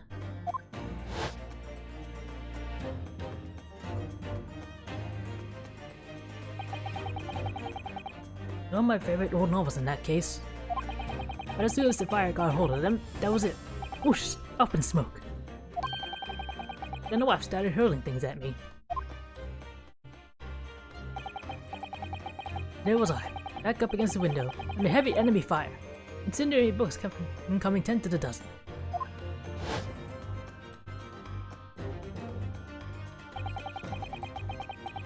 The man had his back up against the window, and he had burning books thrown at him? Goodness gracious, are you suggesting that the book was thrown through a window and coincidentally at the scene of the crime? Objection! No. A thorough investigation of the surrounding area was conducted the very evening of the incident. And there is no report of the Garrett's window pane being broken. That's quite true. Nelson saw no sign of broken glass when he visited the Garrett household. Was it not concealed that the window was open at the time and... Not even remotely. Let's not forget the season that the chilling weather that accompanies it. No Londoner would ever leave a window open in the middle of winter.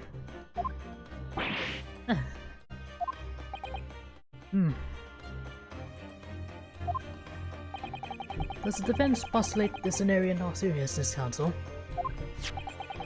Do you earnestly claim that the book found at the scene was the flaming projectile thrown by Mr. Garrett's wife? I believe it's a possibility, my lord.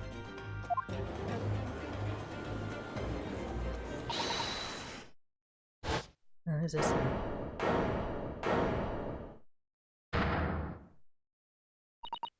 Well, I hope that everyone can see you for what you are now, you little foreign trickster. You call yourself a lawyer, but you're just a coward. A mean coward. Really? Ain't that our little tips that the whole neighborhood alike? Honestly. You find that I'm gonna be posing as a maid for appearance's sake? How could you? It's nothing to do with this BC case, not any of it. You're gonna sully our family's name. No, I assure you that was never my intention. Bringing an upstanding citizens into the mud simply to divert attention from your failing defense. Should box your ears, that's what I should do. It's totally unforgivable. Too right. Here we go. How long have we sat here now listening to this Nipponese spouting out his fancy foreign theories?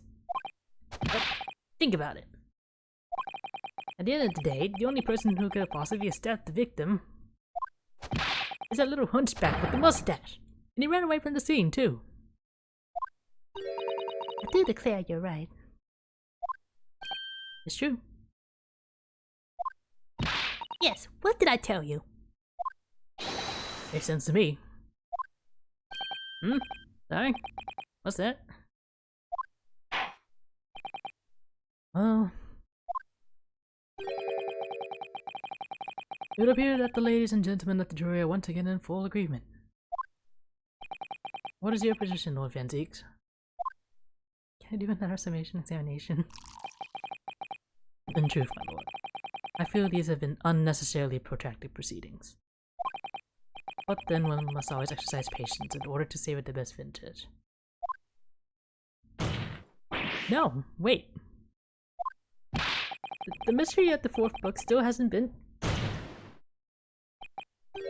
If books are your predilection, my learned friend, study them in your own time.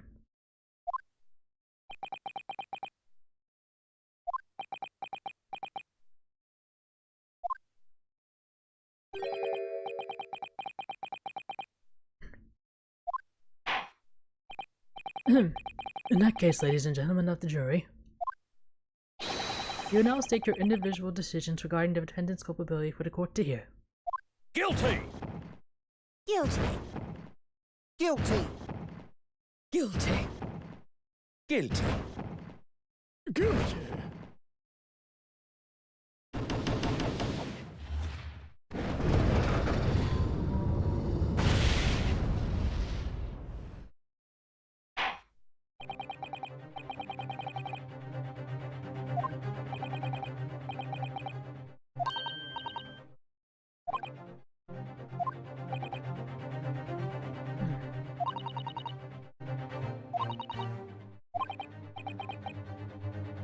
One more time.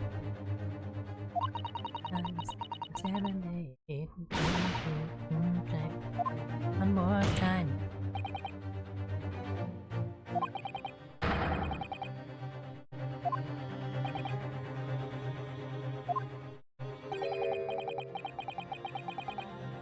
You believe you still have tricks up your sleeve. I don't intend to trick anybody. I intend to uncover the truth.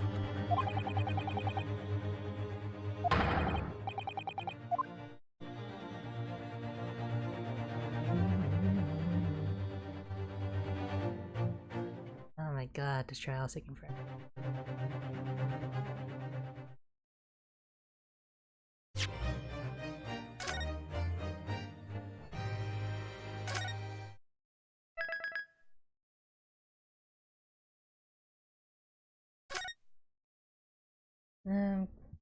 I'm gonna hydrate and take a quick break.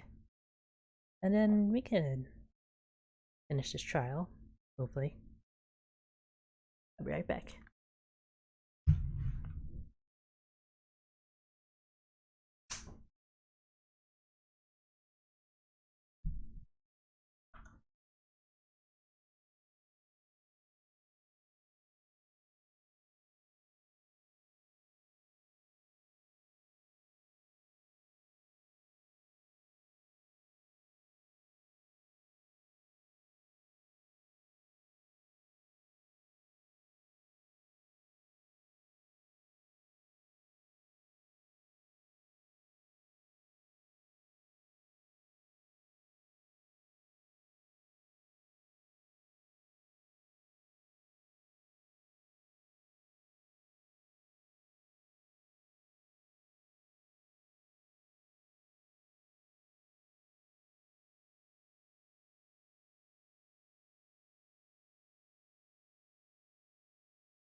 Alright, I'm back.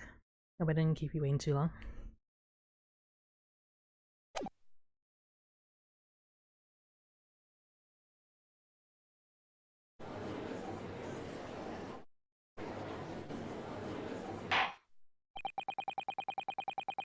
I have considered the defense counsel's request for further examination of the jury.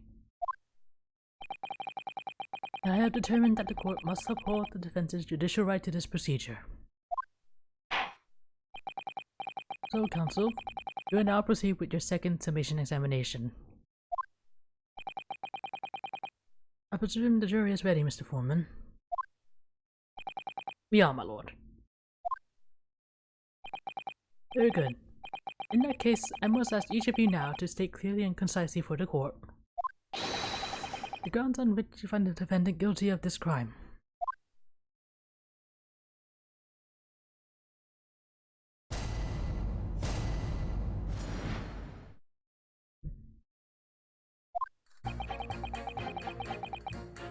The accused left behind evidence at the scene, didn't he? Let's read book to this. If there was some novel alternative explanation about how the victim was stabbed, I might reconsider. Even if the woman was throwing books, it can't be related to this crime if the window was closed, can it? Really big, it was only a little book. Nothing life-threatening.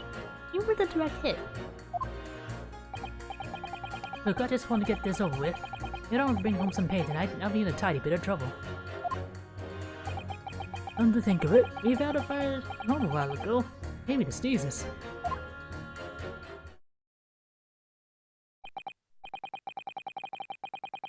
Yes, considerably more tangible arguments from all members of the jury this time around, it seems. With one notable exception, of course. A learned student friend was unable to find fault in the previous witness testimony.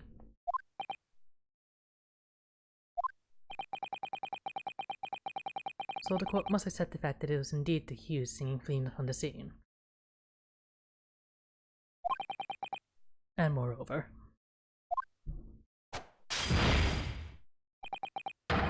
no one else was even at the scene to commit the crime. Well, if the eyewitnesses are correct, it would seem as if the conclusion is somewhat set in stone. I fail to see how it can be argued any other way. That means, I'm afraid, that during this summation examination, it's essential that you establish some other tangible explanation for the facts. But how? What would even constitute a tangible explanation here? Isn't it obvious? Who stabbed the woman, and how? Those two details are all you need to provide. Doesn't give us a name and a method by which the attack was conducted.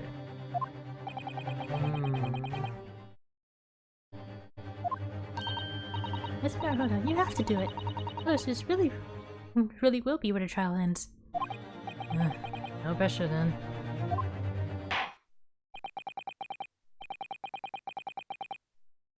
That's quite enough preamble. Proceed with the summation examination, please. Starting to get a theory. We'll see if it pans out. I presume you are prepared, counsel. Oh, yes, my lord.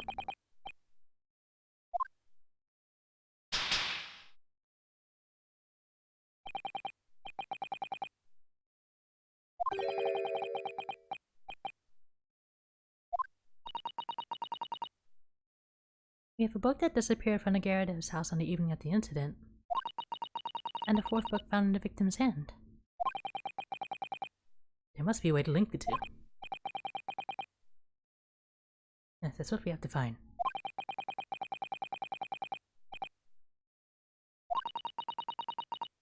Don't forget to give an eye Mrs. Garrett and how she reacts, even to the things other people say.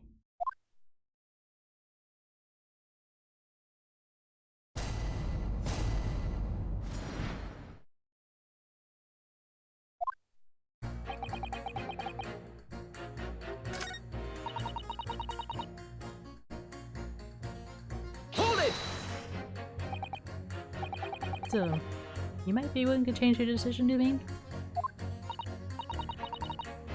Oh my, such a delight on your face. But I'm afraid I shan't be swayed by emotion. Despite what you may think of me, I'm a very modern, metropolitan, and rational woman. That's great. If one reads the morning papers, it's all forgotten my tea time, isn't it? So I read them in the first place. You see? Modern, metropolitan, and rational thinking, wouldn't you say? And not at all extreme. As I see it, an overwhelmingly suspicious Japanese man has been implicated by overwhelmingly strong testimony. But despite one or two minor puzzlements, I do declare that the man is overwhelmingly guilty. Modern, metropolitan, rational logic, wouldn't you say?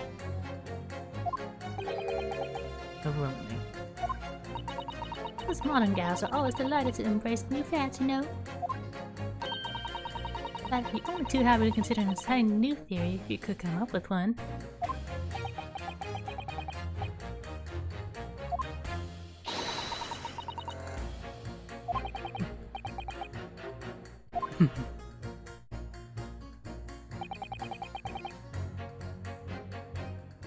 Hold it! What about the possibility that the window was open? What about it? I mean, there's just no way it could have been. Excuse me! Yeah, I can press the button.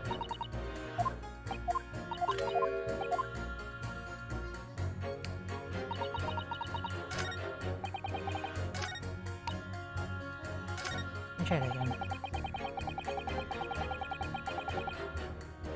Hold it!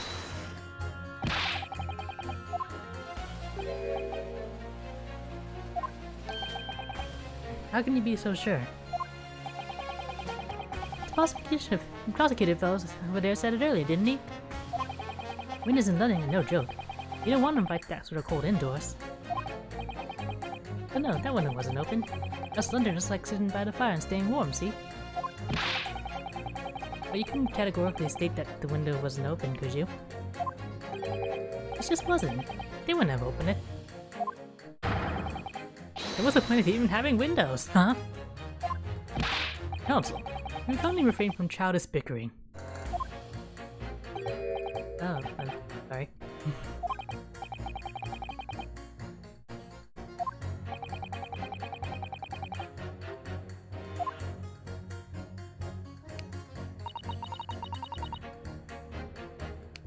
Hold it! But the little book was on fire at the time, was it not? Your things on love, I'll have you know. There's really no such thing as a loving incendiary bomb. He brought it up on himself. It's like playing with fire to cheer fiery love. Isn't it? Well, don't you agree? Oh, well. Any kind of betrayal is certainly a bad thing, yes. But I think the argument might have arisen out of your misunderstanding, Mrs. Garrett. You mind that. The point is we were just having a jovial little dispute, nothing more. I won't have any more of these suggestions that was anything whatsoever to do with this crime.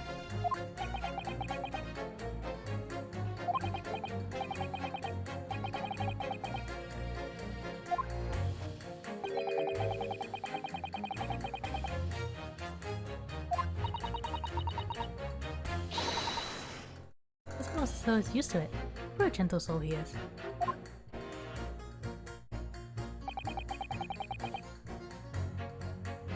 Hold it! You just want to get this over with? How can you sit there and say something like that? A man's future is at stake here.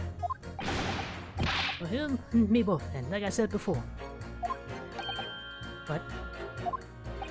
I told you already, I'm a day laborer, aren't I? If I don't bring home some berries with me tonight, you'll find me on face down in the same tomorrow morning. What? You know that, mate. My missus isn't one to mess about, you know. She can be fierce, believe you me.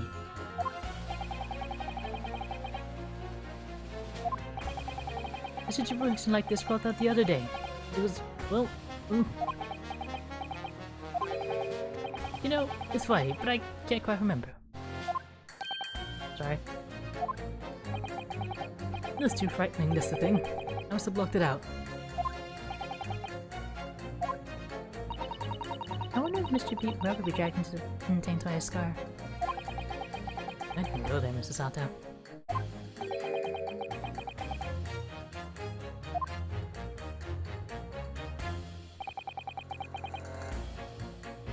Hold it! Does that have anything to do with your decision about the defendant's culpability in this case? Larry, what's that? You have to speak up, lad.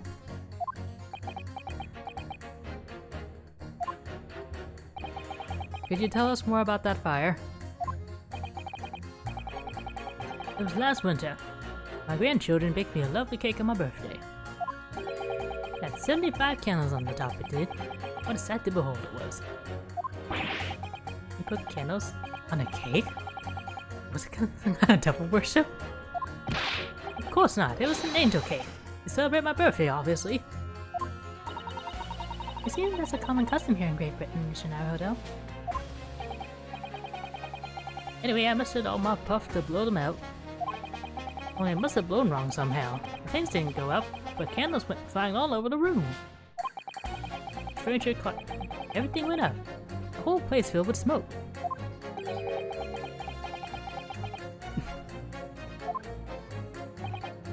And by the sneezes, I presume you mean a cold? How'd you catch a cold from a fire? What a fiasco it was. Grandchildren, bless them, threw water over me as to try to put out the flames. And then, because the whole room had filled up with smoke, of course, I had to open all the windows to clear it. The windows. The batting winter air rushed over me like the devil dancing on my grave, it did. I got a terrible cold from it. Put me in the hospital for a while. I won't forget that birthday in a hurry. I knew it was devil worship all along.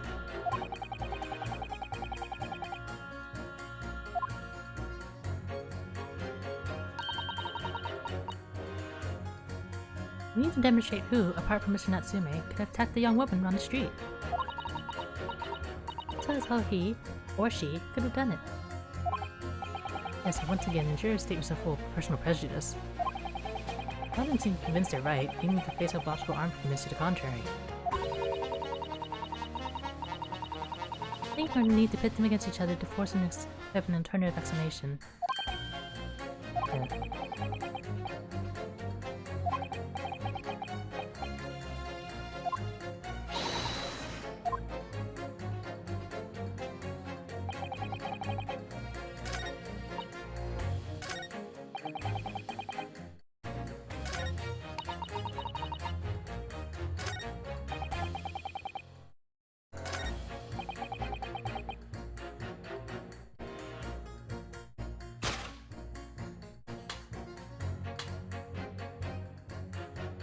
Objection!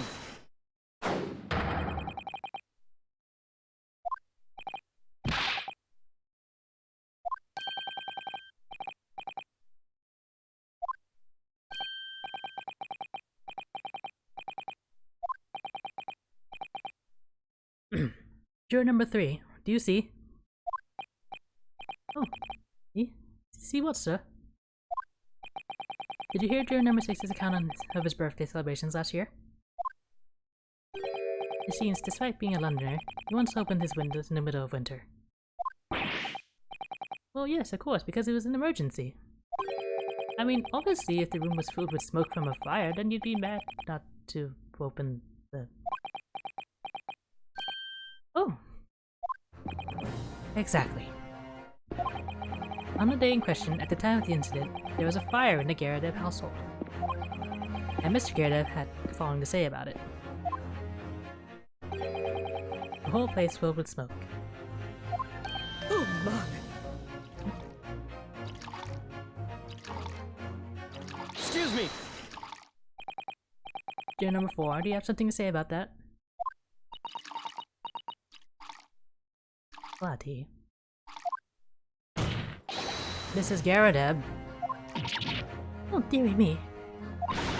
What's the meaning of this? How dare you imply that I'm hiding who I really am? It's imperative that you confirm something for the court. So please, it's time to drop the pretense now. What is it? When the fire started in your house that day, did you or your husband open the window? Beg your pardon? What are you insinuating? The room would have been thick with smoke after the carpet and bookcase caught fire as they did. In a situation like that, it's inconceivable that you wouldn't have opened the window.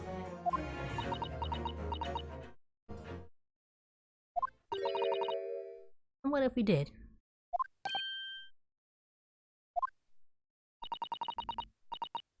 Alright then.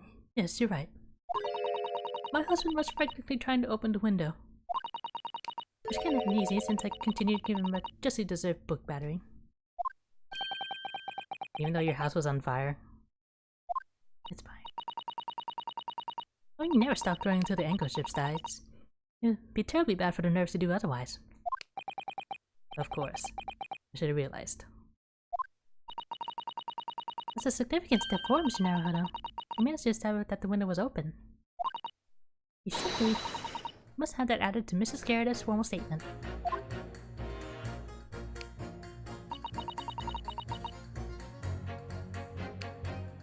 Now that you mention it, yes, the window was open at the time. I clean forgotten, but it's true.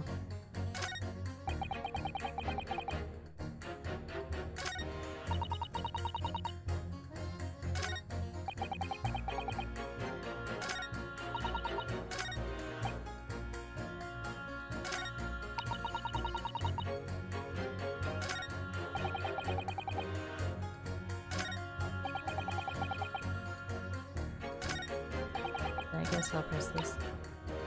Hold it! The fourth book found at the scene of the crime shows very obvious signs of fire damage.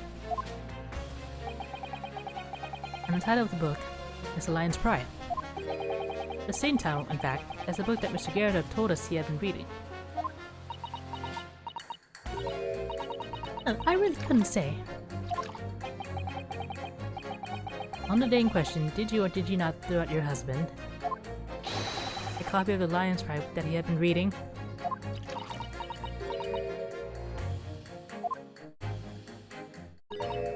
I did. This is the first thing I could lay my hands on. I heard it straight at him. And now you come to mention it, yes. I was rather enjoying reading it, you're right. Why did you not reveal this information to the court from the outset? Because I couldn't, you insolent little man. I didn't remember. In times like that, you pick up with her whatever you can lay your hands on, as you all know. I really don't. I barely noticed I was throwing a book, boy. much less the title of it. Excuse me! What's it, juror number 5? You know something? I remember what it was. The memory I blocked out. Huh. It was listening to what this granny was saying. Brought it all flooding back. What are you calling a granny, you cheeky devil? I'm Mrs. Garrett or the maid, as you know.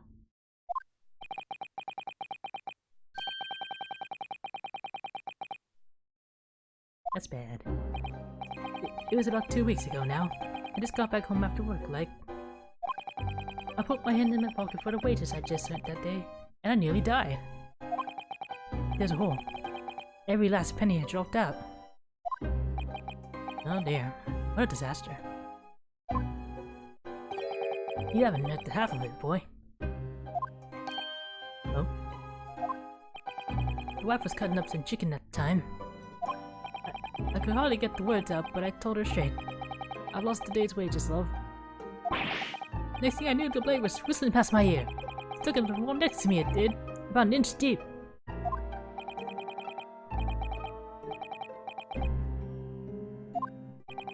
I could smell it then, you know? That god-awful stench of the Thames. I was sure I was going to end up face down in the muddy banks that night, I can tell you. Now, that's a real disaster, isn't it? I never use the word lightly again. Anyway, the point I'm trying to make is this. When women lose their rag, they'll throw anything at you. Knives, hatchets, hammers, you name it. It's not real. You mustn't think that all women are so short-tempered and unrefined. Oh no, I wasn't thinking that. Throwing household objects at people is... well, it's so uncivilized. Let's attack with honor. Using a bow or the like. What? Attack? Who are you going to attack? Never mind. Anyway, this man's words. Could be rather significant, I think. Alright, we'll come back to the bow and arrow thing later. If I dare.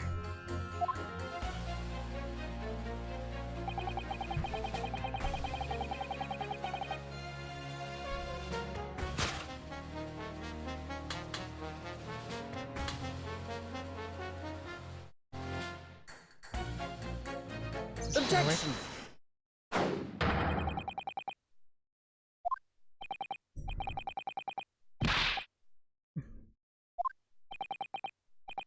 Juror number 2, do you think perhaps that this could be one such novel alternative? Whatever do you mean? An alternative explanation is how the victim was stabbed in the back. What are you talking about? We've demonstrated that the fourth book, Lion's Pride, that was found at the scene of the crime, originated in Mr. Garrett's room at the top floor of his house. Therefore, it's equally possible that some other object besides the book could have found its way from the Garrett household to the street below. Yeah, was that no? After all, Mrs. Garrett could have thrown any number of different objects at her husband. Isn't that right, juror number 4? What are you insinuating now, you little beanpole?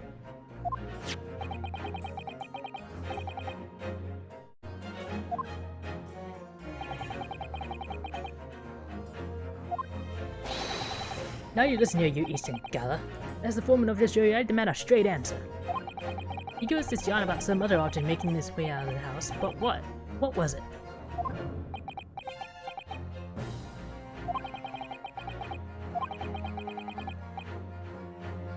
Maybe you do.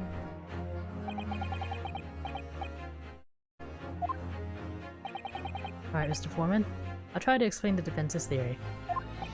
The other object that found its way from the Garrett household to the scene of the crime was... Take that!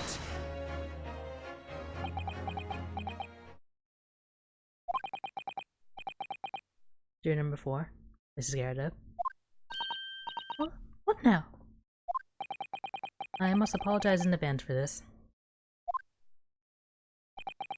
But I need you to confirm something else for the court.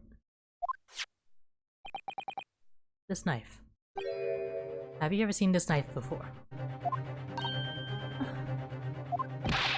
Good lord, counsel, what on earth are you doing? That's the weapon that was lodged into the victim's back, man.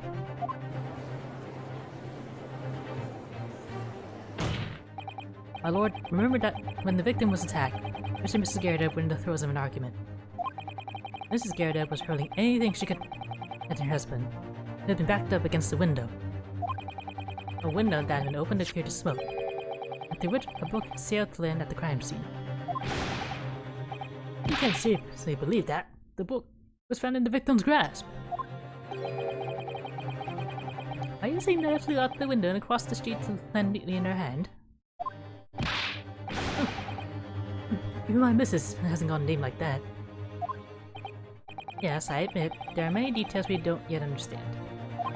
But that's the point. That's precisely why we must not allow this trial to end. Not right now. Oh my. Mrs. Garrett, your answer, please. Have you seen this knife before or not?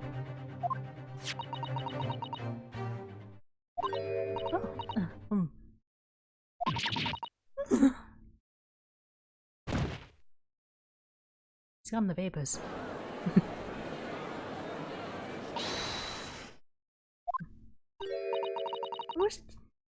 I wish to change my decision. I'm one of my word, after all. Thank you, madam. Yes, I agree. I certainly didn't see this coming, but... I just don't think it would be right for this trial to come to an end now with so many unanswered questions. Mr. Foreman. I've had to agree. Not that I think the granny did it, mind. Yes, you know what? I'm not quite happy about this at the moment either. All together now, ladies and gents.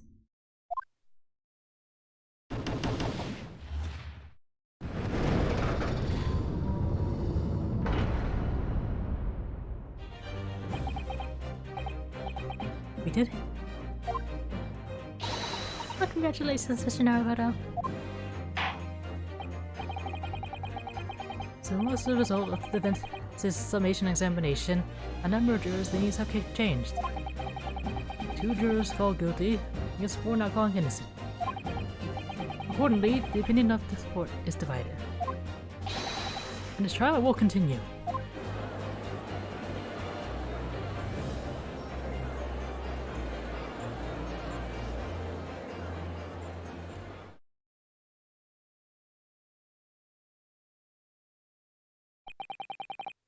Now then, Lord Van Zieks, how does the prosecution wish to proceed?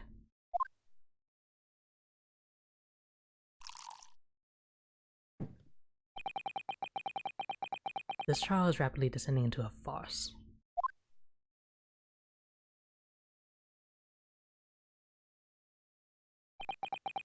Like a cork wine, the first few sips are bitter enough.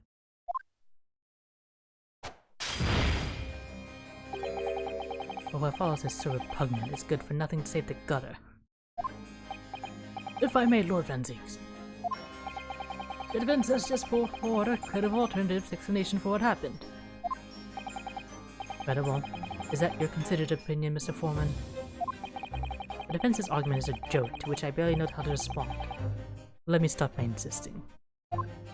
But you must all familiarize yourself better with the relative positions of the proposed spaces being discussed. What do you mean by that?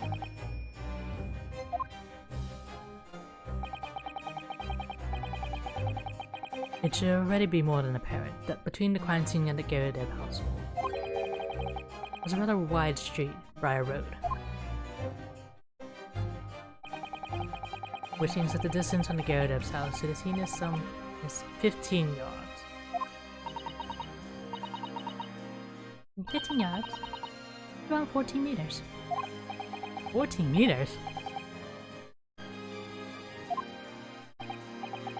Unless you ladies and gentlemen of the jury rightly noted as having portentous significance. The 4th book was found in the victim's clutches. In other words, the smoldering book, once only held by the lady of the house, traveled some 15 yards, then on the opposite side of the road, between the collapsed victim's fingers and thumb. Is that your final conclusion, my learned and deluded friend?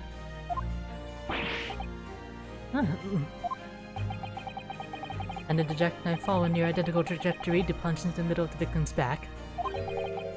This fantasy is so much stretching the notion of having a bad day for the victim, I think. Even those pathetic serialized detective stories have more believable plots.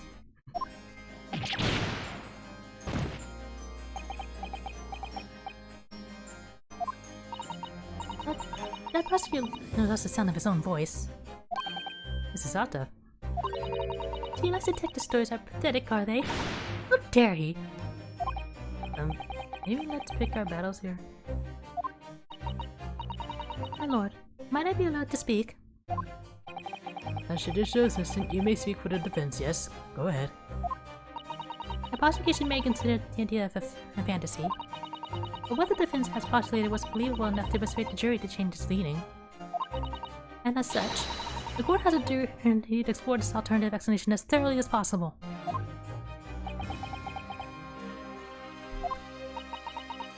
To that end,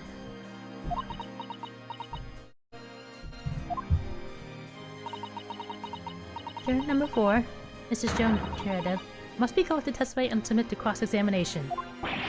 Saint alive. A cross-examination of a juror?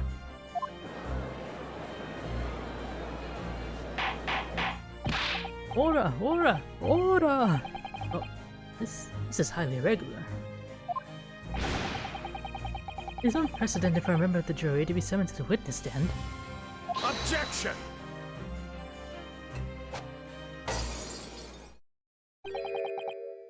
And unnecessary.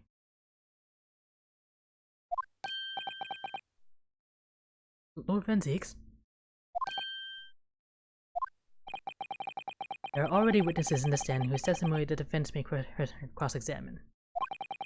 If my learned friend's partial theory has any truth in it. Then both a burning book and a jackknife must have flown through the sky before this couple's eyes. And we must assume that we'll be able to testify accordingly.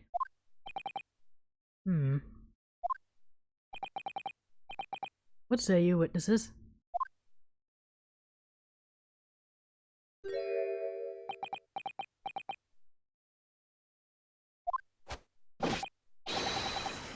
Yes, sir. Also, we're only be reporting for duty, sir. Well. Good morning, officer. Sorry for doing until now, sir. Haven't slept for a month on account of a villain who's appeared on my beat, sir. Yes, so heroic, these London bobbies. Patricia, my darling, I've been neglecting you, but no more. Oh, Rolly, my hero, you make me swoon. Very well. Hereby reject the defense's request. And order the witnesses to stand to testify again. Say forthwith before the court any details pertaining to the defense's alternative explanations of events. Yes, sir.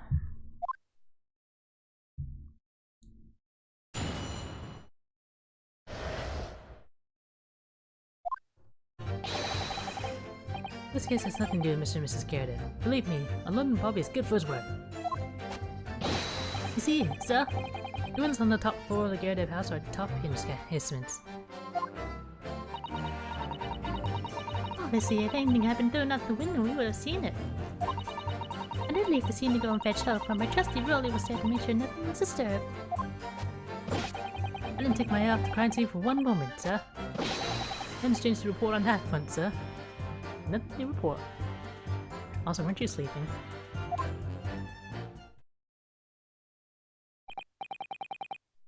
This is quite startling. Top hinge casement windows. One detail was not in the police report, Constable. Yes, sorry about that. I must have been a little drowsy. You cannot excuse your sins with drowsiness every time, Constable.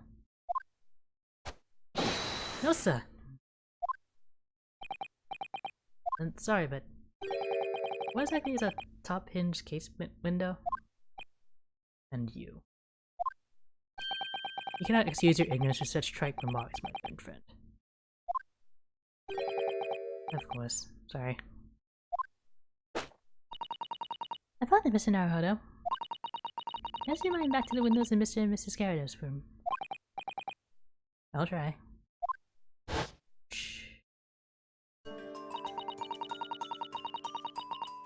The window opens in order to allow air to circulate inside the house. As this is a top hinge casement window, it swings open along the upper edge, you see.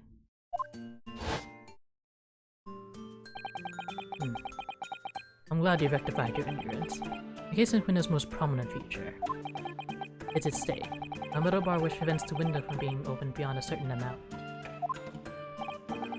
It prevents it opening.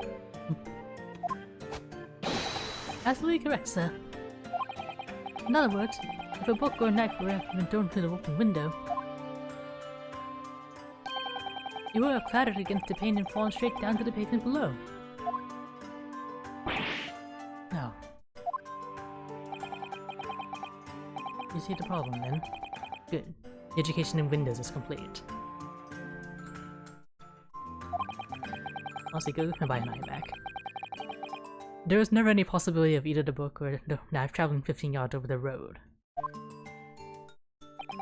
That is, unless the window pane had been shattered. I think this counted already.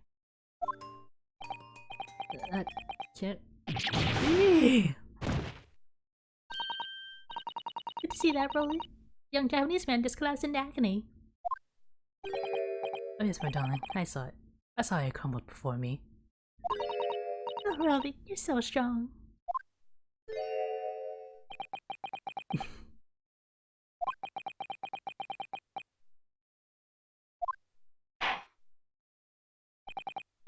Also, if you could drag yourself upright again, or erase your cross-examination. My lord.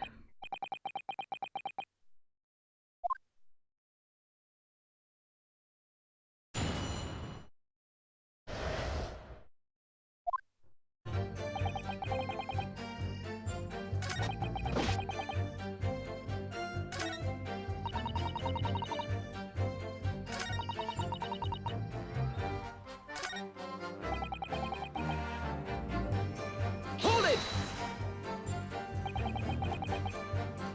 Nothing to report. That's correct, sir. I had my eyes wide open the entire time. Never looked away for a second. No one else approached the scene and nothing was removed from it. I can swear to that one on the odds honor, sir. Really? That seems a little strange. Beg your pardon, sir. Strange, sir. He's altogether regular to me. This burnt copy of the Lion's Tribe was originally in the Garrett household. But the question remains, how did it find its way into the hands of the victim? Can you shed any light on that, seeing as you were at the scene of the crime the entire time?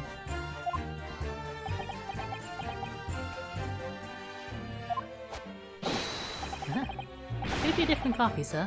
One of us just happened to be burnt as well? Even if that were possible, why would the victim have been gripping a book like that in her hand? As you can see from this photographic print, she had a bag over her shoulder.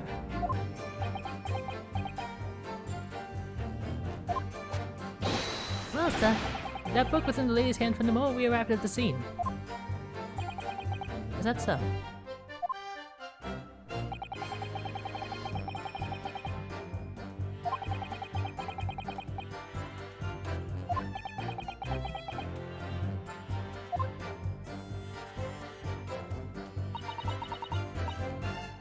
I'm so sorry, Mr. Naruhodo. I had no right to speak out. What do you mean? I requested a cross-examination of Mrs. Garrett without consulting you. Even if the judge did deny me. Oh, I see. Well, I agree with you. We do need testimony from Mrs. Garrett. If we're ever going to get to the truth of this matter. You really think so? Well, think about it. No matter how far it is across the road or how that window opens, Mr. Garrett's book found its way to the scene of the crime somehow, didn't it? You're right. And then there was Mrs. Garrett's reaction to me showing her the knife. The woman's hiding something, I'm sure. You're right again. We need to use this cross-examination to uncover more clues. We'll get to the bottom of this one way or another, I swear. Yes.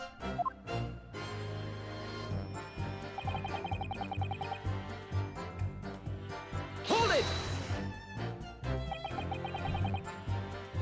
How can you say that for sure? A very good question, sir. And the answer is this. That's the noble founding principles of enforce written down as a reminder to all of us. The completion of our sworn duty. He showed us that before, didn't he? Did he?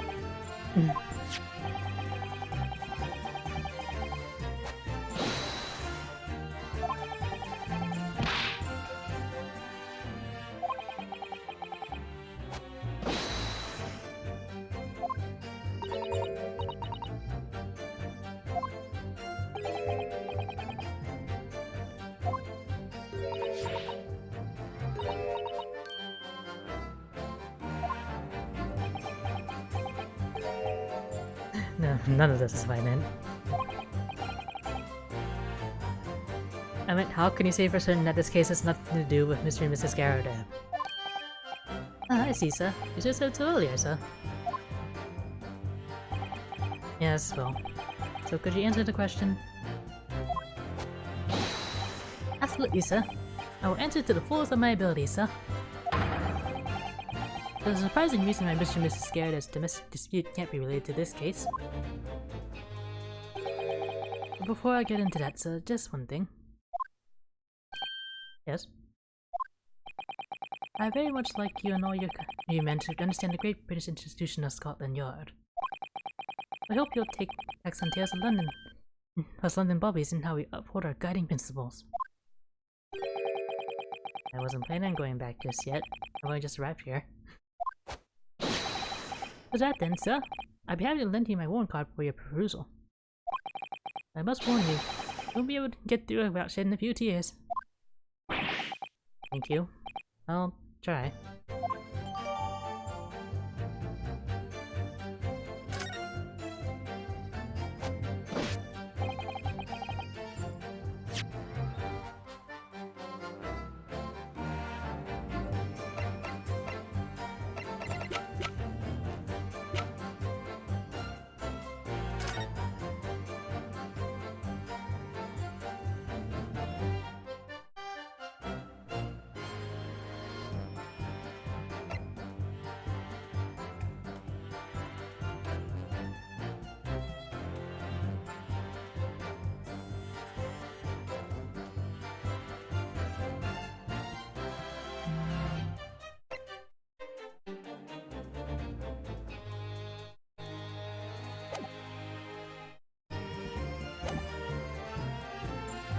Hold it! By which you mean they don't open fully, is that correct? yes, sir. They just had to allow a bit of air into the house, you see, but restrict this in how much they open. And therefore, anything thrown out the window from inside the room will simply strike the pane and fall to the street directly below. For clarity, allow me to mark the map.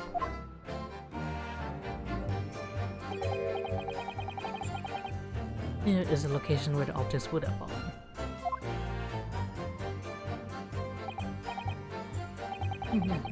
Directly opposite the scene of the crime, on the other side of a rather wide road.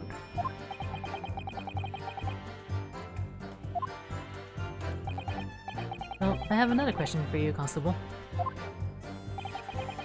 What would that be, sir? How do you even know? I wish I have any idea what sort of windows Mr. and Mrs. Garrett's house is furnished with. Well, sir, That's very simple. You see, I helped with the investigation yesterday. Excuse me! You have something to add, Mrs. Beat? sorry. You look, well, delighted. Is there some particular reason for that? Oh, I was just remembering. That's all. You really were so lucky. Lucky? What do you mean? Well, of course I feel terrible for the poor woman who was attacked. No misunderstanding, please. But we were just so lucky it didn't happen on Rolly's feet. It was so close, you see. Oh, I hadn't realized.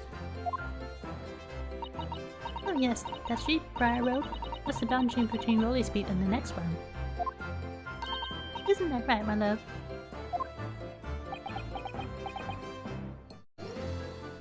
Okay, I'm getting different suspicions now. Possible Beat.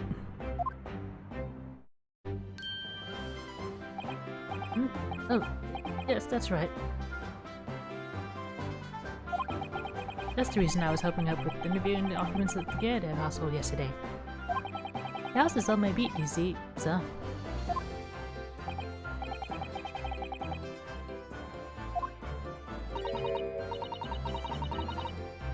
Possible. I wonder if you could clarify something. If the Garrett household is on your beat, does that mean that the pavement next to it is as well? Outside Mr. Garrett's house? Yes, ma'am. The pavement on that side of the road is part of my beat. I see. I wasn't aware of that. Just think, if the woman had been attacked just on the other side of Briar Road, we would never have been able to go for that meal to celebrate our wedding anniversary. But there's a life for Bobby after all.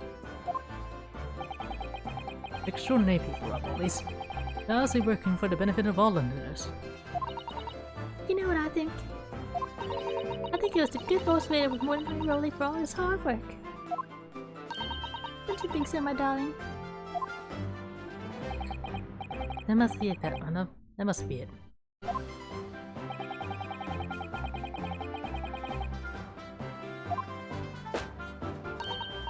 Leave the music now, Hodo. I'll take care of it immediately.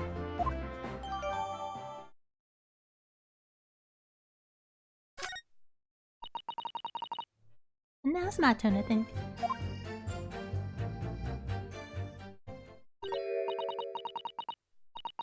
Can I ask you something, please, Mr. Lawyer, sir? Oh, yes, of course. What is it? You're doubting us, aren't you? I can tell. What? I wasn't really. I mean, Please, just because I'm a woman doesn't make my testimony any less valuable. oh, now don't pull the woman card on me. You might just see me as the wife of some policeman, but I'm a woman of my word, I am. I really don't remember ever suggesting that I doubted you. No excuses, I don't want to hear it. My voice will be heard. My lord, you'll let me speak, won't you? Yes, Mrs. Beat. I will allow you to supplement your testimony if you so desire. Sometimes the path of least resistance is the sage one. I heard that. Japanese man thinks a policeman's last word counts for nothing, does he? Well, watch out, sir. I might let you get away with something like that, but my Rolly won't. Really noted, Mrs. Beat. Please, I humbly ask you to continue. What could she possibly be about to say, I wonder?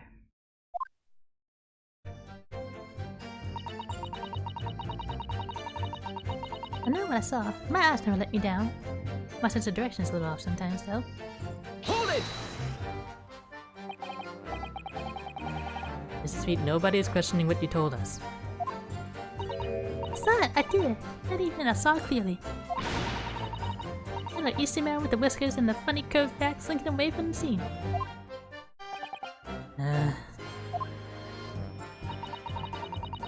I know what I didn't see as well. I didn't see any flaming bolts or knives flying through the sky. All very clear. You also mentioned something about having a poor sense of direction? Oh, yes, well, that's a little embarrassing, really. I almost ended up at the wrong place when I made arrangements to meet Rolly. He gets ever so cross. Excuse me! Also, Beat, is there a problem?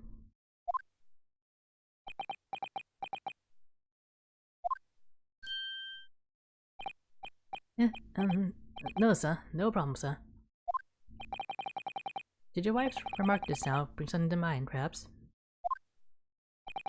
Oh, well, in a way, sir. Yes, sir. I was just remembering that the same thing happened that evening is all. You mean Mrs. Beat lost her way on the night of the incident? Well, you see, I sent her off to find a police box in the next beat over from mine. But she was gone a fair bit longer than what I was suspecting. I thought she'd be back inside 10 minutes, but my darling was gone for a good 15. Oh, Rolly, you're such a tease. But the reason I was so long was because of the bouquet, silly. The bouquet? Sorry, what bouquet are you talking about? Oh, it was his present for our wedding anniversary. Really so romantic.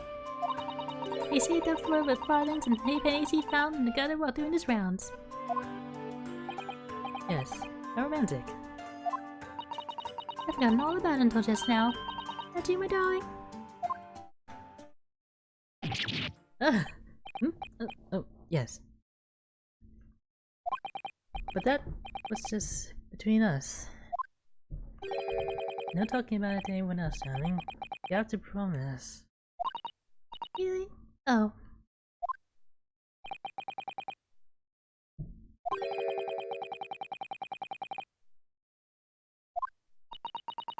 I'm afraid I can't offer any useful insight, Mr. Naruhodo. But I'm quite sure of one thing. You have to ask Mrs. Beat about the bouquet. Mrs. Beat, this bouquet you just mentioned. I'd like you to add details about it to your testimony, please. Oh, really? Yes, I'd love to.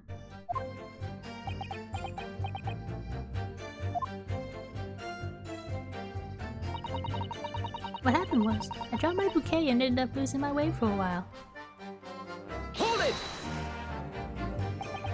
You mean you dropped the bouquet at the scene of the crime? Yes, that's right. Oh, I was so upset. I ran over and saw it was a woman with a knife in her back. I was so shocked I dropped the bouquet Rolly gave me. It was in a dark spot where the streetlights weren't casting any light, so I didn't notice at first. And then, you went to the police box to report it to the policeman whose beat it was on? Yes, and I came back to the scene together with the other constable, you see. Just when I spotted my bouquet again. But the funny thing was, when I went to pick it up, there was nowhere near the victim's body at all. In case you need reminding, Mrs. Beat, the victim is not deceased. I was all flustered for a moment before I heard a voice calling me from the other side of the road. Your husband, presumably? That's right, silly me. I got over to the wrong side of the street. Although I'm going to blame the bouquet this time. I can't think of how I got there, I really can't.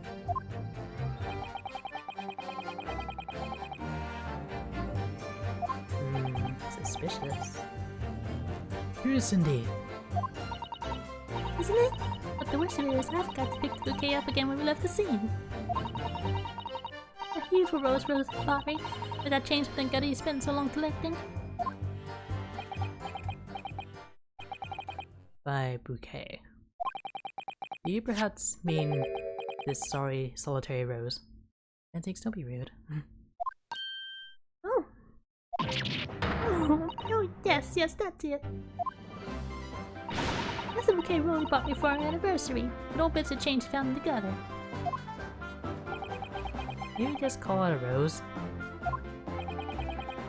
Tell us, North Antiques, where did you come by the flower? According to the report by the police officer in charge of the crime scene investigation, it was found on the edge of the pavement in front of the Garrett household.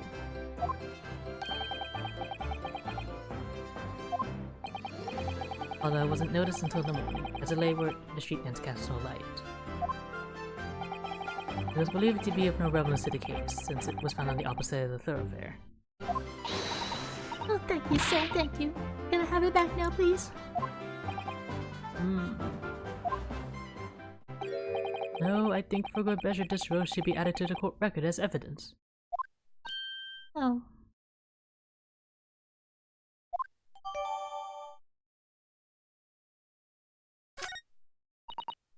But the symbol of our love. I want it back after the trial, do you hear me? I want it back! Grief. Rest assured that I shall do my very best not to forget, Mrs. Beat.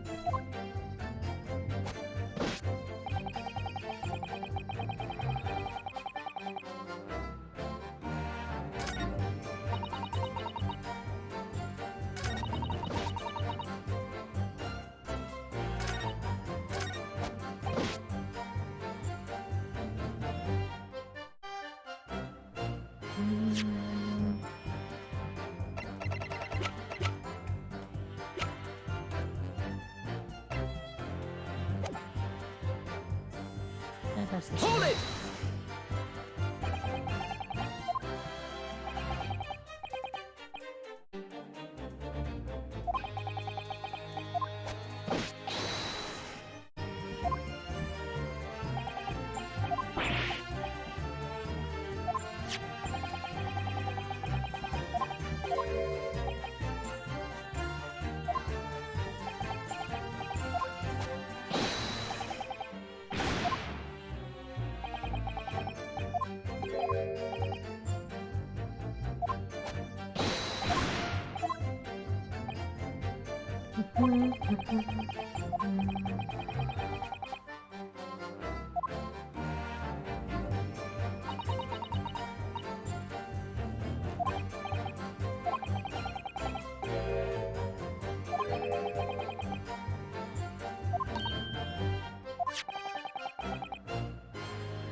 Can I present this now? Objection! You claim, Constable Beat, there was nothing to report in the 15 or so minutes you were guarding the scene. But that cannot be.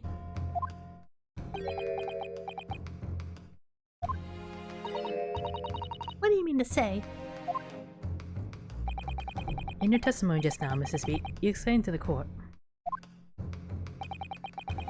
that when you arrived back at the scene of the crime with the policeman assigned to that beat, the bouquet you had dropped at the victim's side was no longer anywhere nearby. Objection! Yes, on the opposite side of Briar Road to where the victim was attacked. But considering the size of that meager bouquet, if a single sorry bloom can be so described, no doubt it was blown in the wind across the street, back into the gutter where it belongs. Either. Objection! But if that were the case,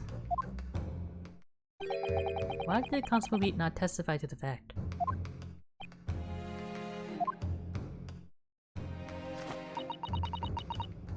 No one else approached the scene and nothing was removed from it.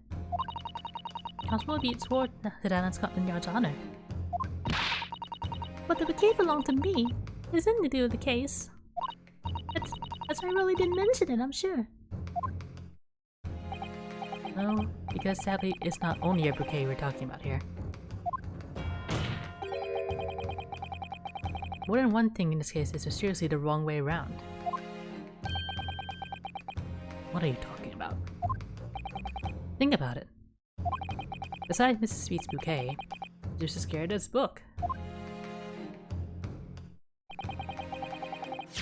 Mr. Garrett's copy of the Lion's Pride, which was thrown out the window by his wife, would obstruct the pane of the casement window and landed here on the west side of the street.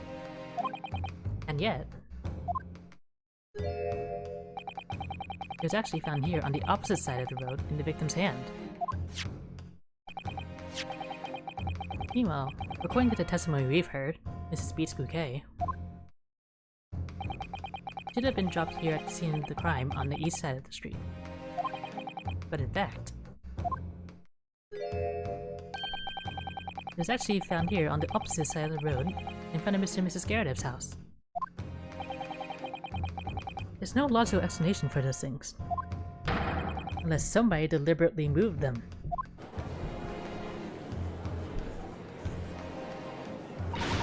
What are you trying to say?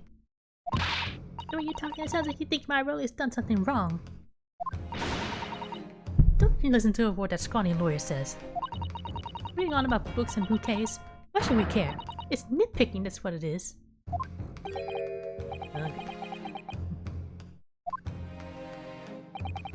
You might call it nitpicking, Mrs. Garrett, but deliberately meddling with the scene of a crime is a criminal offense.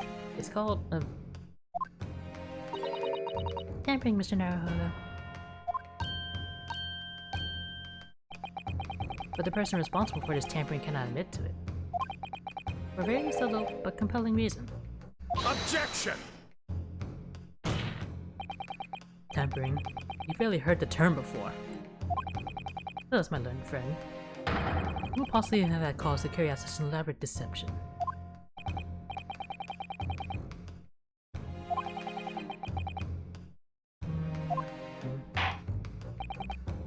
Counsel, I must demand that you substantiate this conjecture. Who are you saying responsible for tampering with the scene of the crime?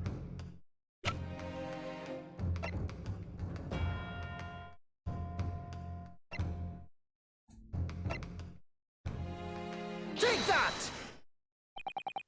Obviously, there's only one person it could have been. Constable Rolly B, it was you! What? A policeman? Remember Scotland Yard? What nonsense? Why would I really do something like that? This is no much straighter than my husband. Nobody works more tirelessly for the people of London.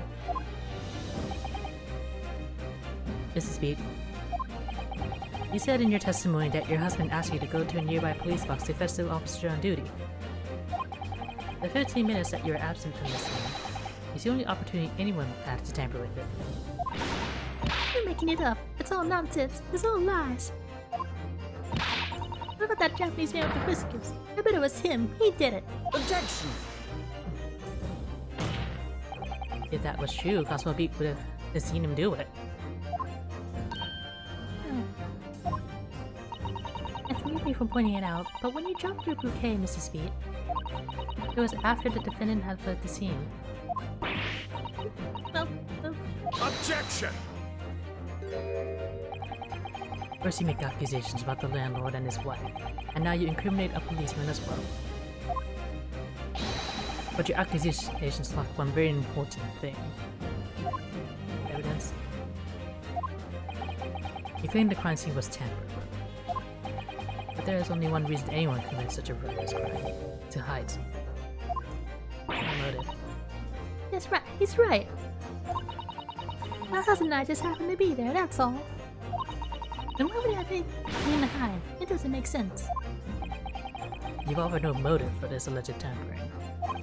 And until you do, your accusations are nothing but empty threats.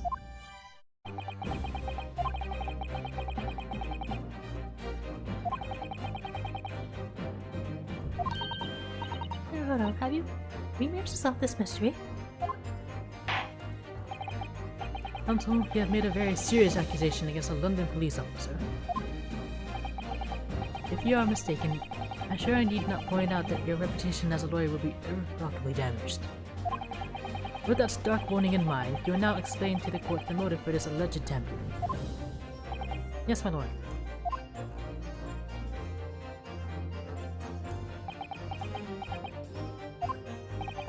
Constable Beat's motive for tampering with the crime scene was to hide. I didn't mean that.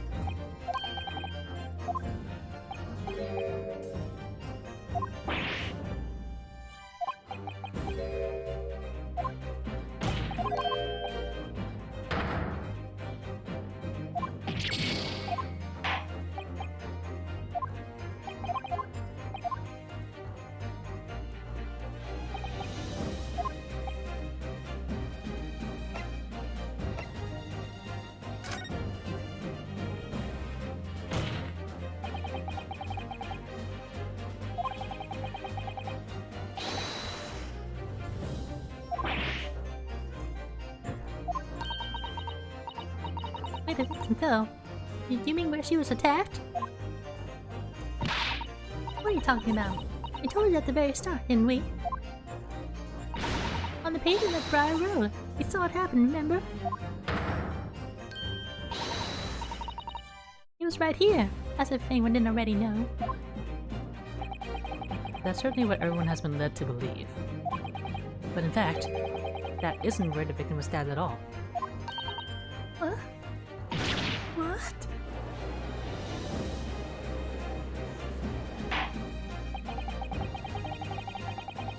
I'm beginning to wonder where this tumultuous trial will end, Counsel.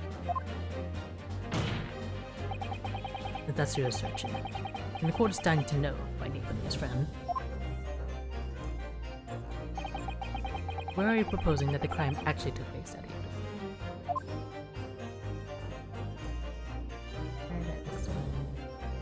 Take that!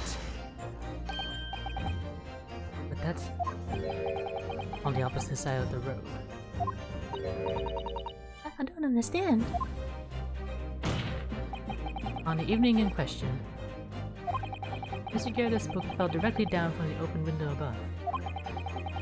And your bouquet, Mrs. Beat, never moved at all. What did move was the scene of the crime itself.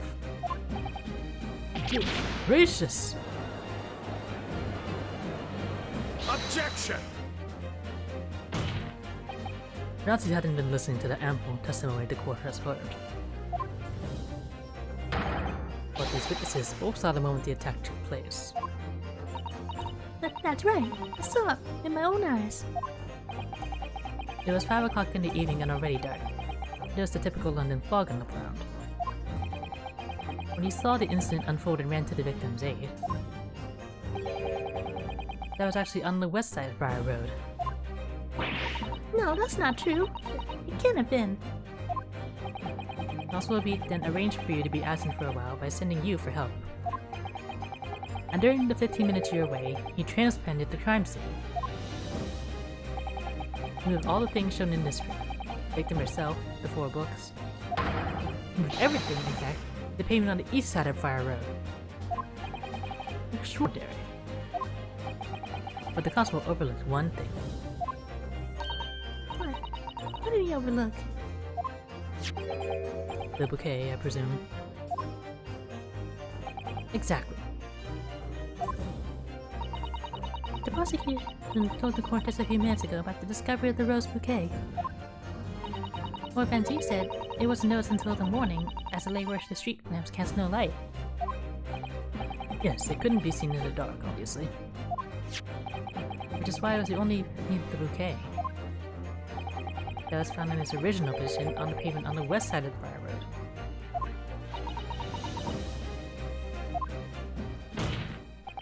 And that is the defense's theory about what really happened that evening. How do you respond? Constable Rolly Beat.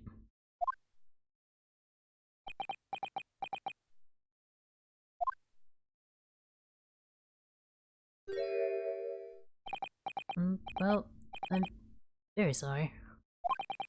I didn't mean to nod off again, but I haven't slept properly in a month. Did I miss anything important? Oh, really? It isn't true, is it? What the lawyer said is all lies, isn't it? I know it is because you're the most upstanding, righteous man I know.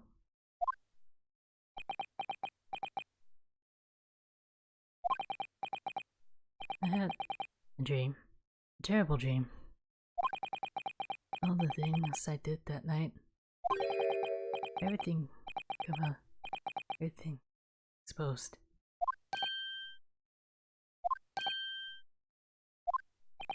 Only, it seems... it wasn't a dream at all. Good golly!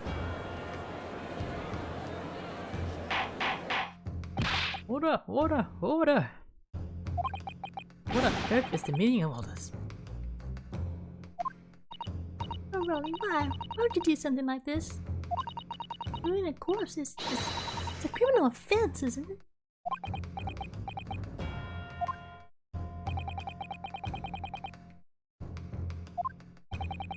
Constable, explain yourself. Why would you do this? As a respected member of Scotland Yard, your duty is to protect the good people of London town. I can't say, sir. What? I really am ever so sorry about all this. We're damaging the yacht reputation. Well, everything.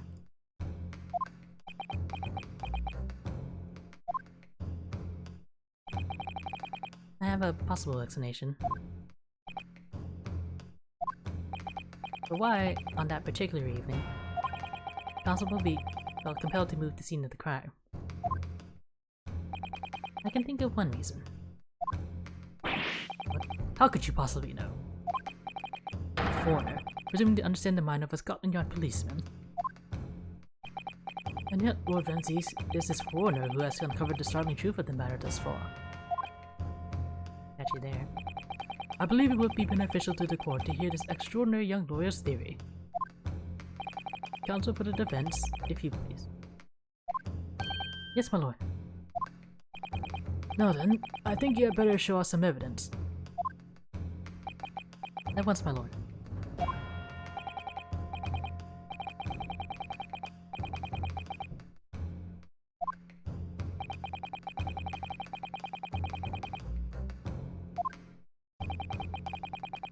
What gives away the motive for Constable Beat's unthinkable actions? Take that! I realize that I'm a foreigner in this land, and I have only just arrived from Japan.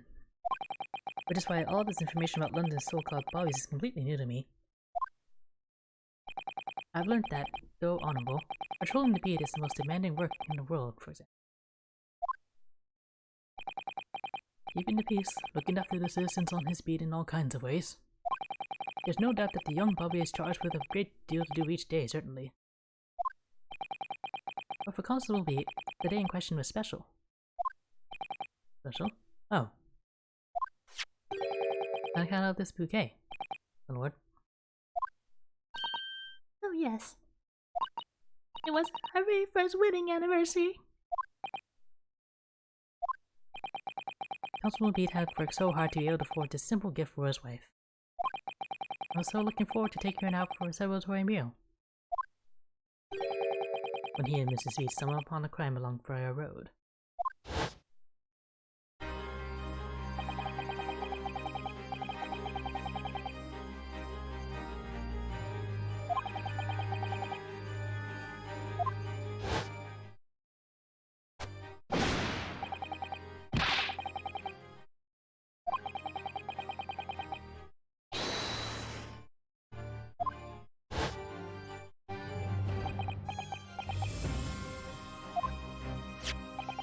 This is the warrant card that Constable Beat offered to lend to me earlier. Inside, among the rules for patrolling policemen, it says, when a crime is discovered on his beat, a policeman must assist with investigations and help detectives. Aha! Constable Beat.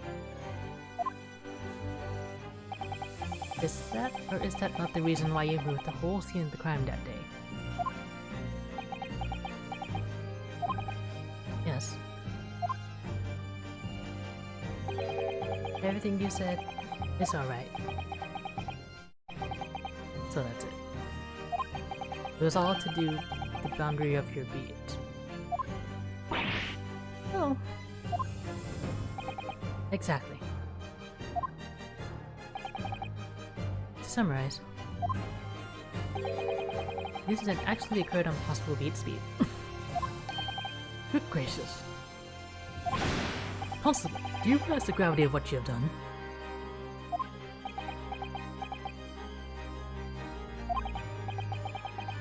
It was the first time since I became a copper that I've ever cursed God. Stay close to be back. The criminal could still be lurking somewhere. As we ran over to the scene, I had every intention of doing my duty as a police officer. We got to report this to the station as quickly as possible. But then it dawned on me. I realized where we were, where the victim was lying, and what that meant for me. When a crime is discovered on this beat, a policeman must assist with initial investigations and help detectives. Why here? Why does this have to happen here? And why tonight? Of all nights! Why?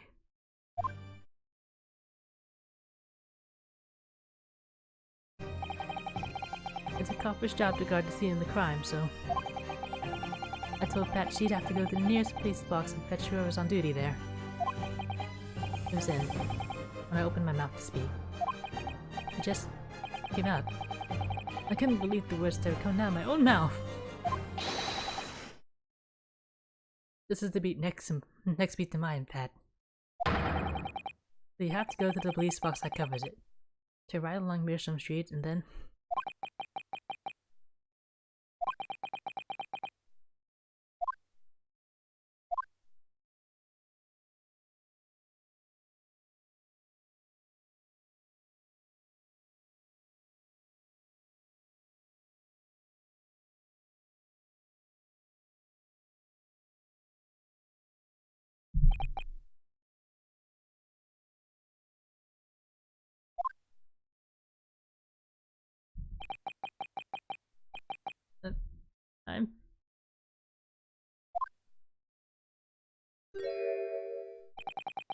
sorry.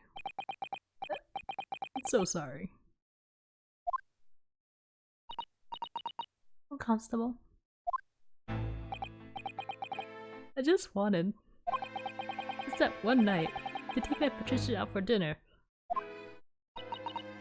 Oh, Rolly. Just that one night.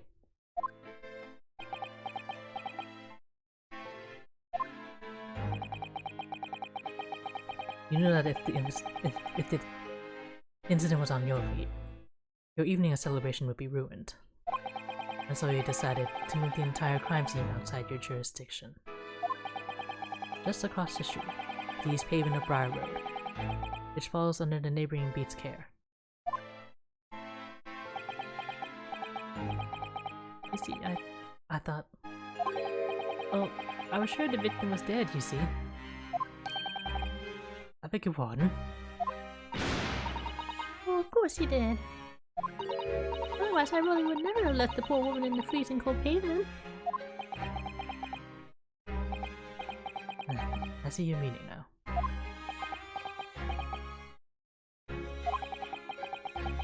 But God got me back from my sins, didn't he? That's why I missed the rose I bought for Pat. Oh no, Rolly, that was all my fault. I should never have dropped you in such a dark place. I'm so sorry, Rolly.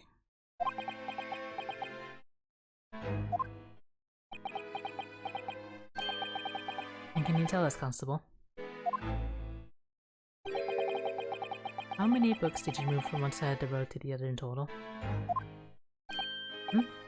Oh, 4 it was. Yes, sir. Definitely 4.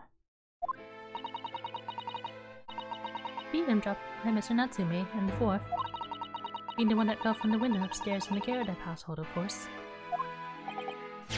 But what made you place that book in the victim's hand? And all the others are scattered haphazardly around, I mean. Oh, well, sir, that's because that's how I found it. How you found it? What do you mean? When we first ran over to the scene, the victim was already holding the book. So, when I moved everything, I made sure it was still in her hand. You sure it was this book, The Lion's Pride, that the victim was holding? Oh yes, sir. No doubt about it, sir.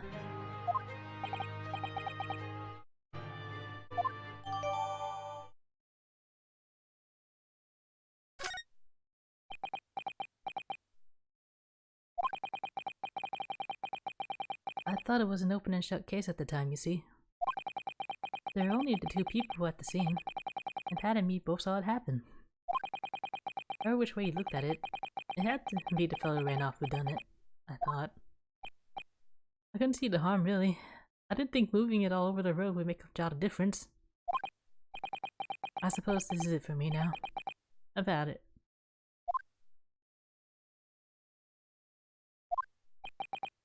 My lord. Yes, Lord Van Zeeks. I believe that concludes the cross-examination of the witnesses.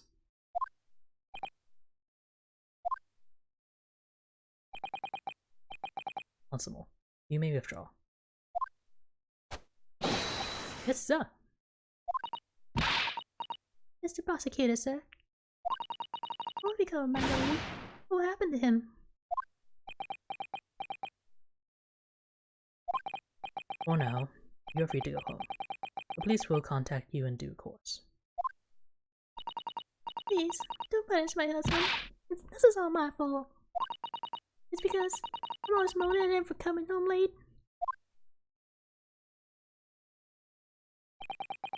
Even now, Pat. Let's go home. I'm tired. Alright then, my love. One last thing, Constable. Sir? Let this be listened to you. In a criminal investigation, every detail matters, however insignificant it may seem to you. Yes, sir. I'll have that listened into your mind. and never again make the mistake of tampering with the scene of a crime. Huh? There again, sir. You mean to say... Leave. Now. This trial is not yet over. Oh. Sir! Let the man sleep. Well, quite a stunning revelation, I must say. Who thought of a third party transplanting the entire scene of a crime like that? Indeed. Nevertheless, there are some immutable facts here. Principally, that the accused, Mr. Soseki Natsume, is the only person who could possibly committed this crime. Objection! No, I disagree. Now that we know the true scene of the incident, there is someone else. Another person who could be responsible for the knife in the victim's back. Forgive me for being presumptuous, but I believe the prosecution is probably well aware of this possibility already. Lord Venti, is this true? Very well. Name the person if you will, and if further investigation is warranted. The prosecution has no objection to the trial continuing. You will name this other person who could have been perpetrated the crime.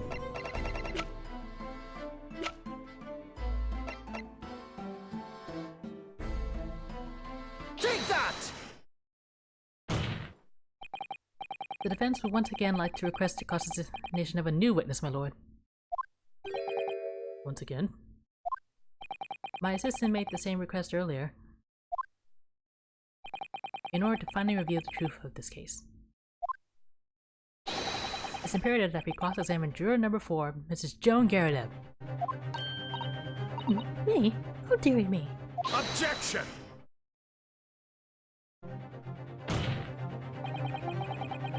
That request has already been denied. Objection! But the situation is very different now. Mrs. Garrett, answer me this. What do you want now, you little toad? At the time of the incident, you were engaged in a violent argument with your husband, Mr. John Garrett. In the course of the argument, a minor house fire was ignited, and to clear the smoke from the room, your husband opened a window that looks out over Briar Road. Now what of it? You threw this book at your husband, and he was cornered with his back against the window. Upon striking the pane of the open top-hinge casement window, the book plummeted directly down, finding its way to what we now know to be the true scene of the incident. Yes, and as I said, what of it? During the argument, you were beside yourself with rage. As such, you threw not just books, but anything you could lay your hands on. So let me ask you one more time, Mrs. Garrett. This knife, the one removed from the victim's back, have you really never laid on it before?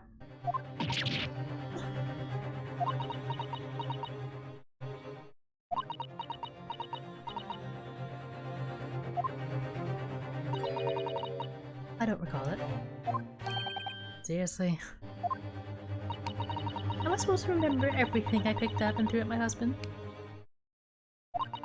And anyway, the man over there, all that regalia, said that members of the jury needn't testify, didn't he? Conveniently, yes.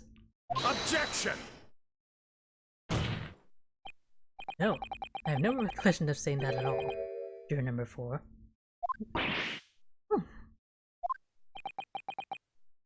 Make no mistake. Your jurors are not special in any way. You're not immune to the judicial process. If you know something about this knife, madam, let the truth come out. This is a commonly gotten knife. It could come from anywhere. We have several like that at home. If one went missing, How would you expect me to know? what's that? Are you joking? What are you saying, please, Mrs. Garrett?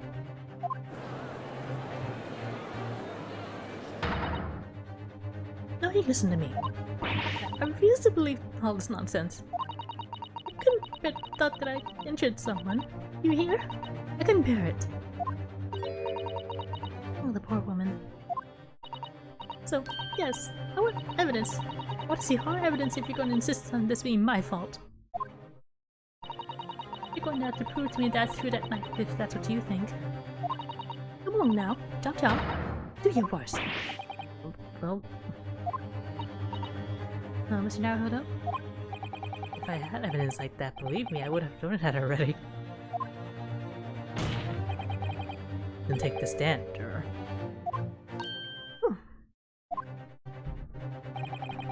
The prosecution does not object to the defense's request to cross-examine this woman. Thank you, Lord Van Zieks. I'm going to have to testify. You're number 4. As I'm sure you will appreciate, having observed it with your own eyes today. Witness testimony can lead to the most extraordinary truths being unearthed. Truths of which witnesses themselves may not even have been aware.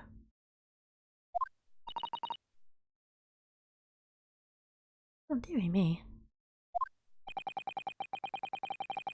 I demand your full and unadulterated testimony, Mrs. Garrett. And mark my words, in this court of law today, you shall extract the truth. Do you concur, counsels? Certainly, my lord. Oh, that's what I'm hoping for, my lord.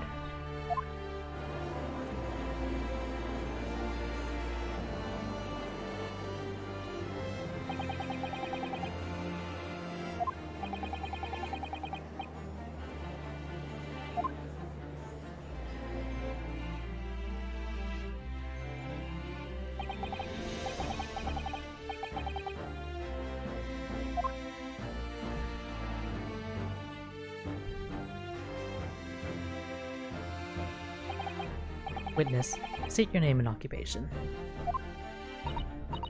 Oh, yes, my name is Joan Garrett. And I'm a juror, and such like.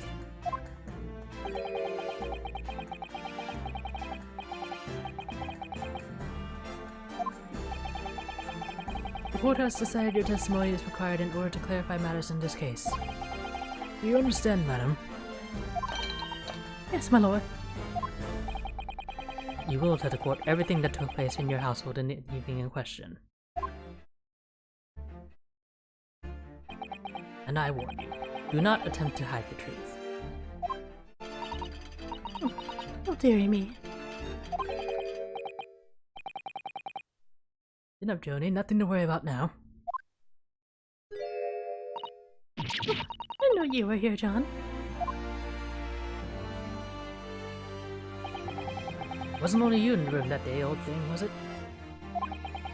I think I ought to testify as well, don't you? What about your knee, dear? Don't you worry about that. Hardly notice it. I'm not the sort of chap to leave a comrade to face disciplinary action alone. Oh, John. I presume you're Mr. Joan Garrett, Yes, sir.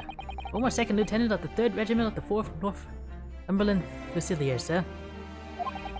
See my fair share of action and now living the quiet life, as it were. The quiet life. Were you not engaged in incendiary battle with your spouse in the day in question? Well, yes. Quite. I believe this may represent a first in the proud history of the British court. Calling a juror to the witness stand is unprecedented. However, the court will hear your testimony now during number 4, and that of your husband. You will recount clearly and concisely the events in your home at the time of the incident in question. Sir, at once.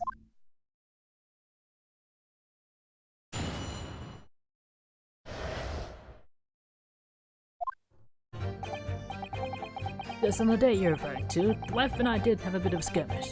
Can't recall the reason now. Let us candlestick over and set fire to the carpet. Soon had it out though and got the window open. Meanwhile, I was picking up whatever I could find to throw at him. Plenty of knives around our place.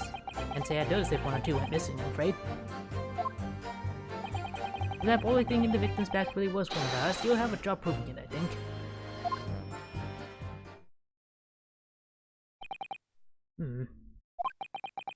It sounds like there was quite the battlefield in your household that evening. Although, an entirely one-sided assault, it seems. The enemy caught us on the hop, sir. Had no choice but to dig in and take defensive measures. To be honest, if the enemy had kept shelling us for another minute, we'd have been toast. Of course, evidence such as myself. There's only two aware that on every battlefield. You're just a gnat's whistle from death at any moment. Are we still talking about a marital quarrel here? Well, I must say I'm dubious that this testimony will shed any light on the origins of this jackknife. In combat, one's focus narrows such that surroundings are barely noticed. These witnesses may not be able to offer anything more than they have testified already. This may be a dead end. Well, whatever the chances. We only have this last cross-examination to uncover the truth, Mr. Naruhodo. Yes, I'm afraid so. Very well, counsel. Begin your cross-examination.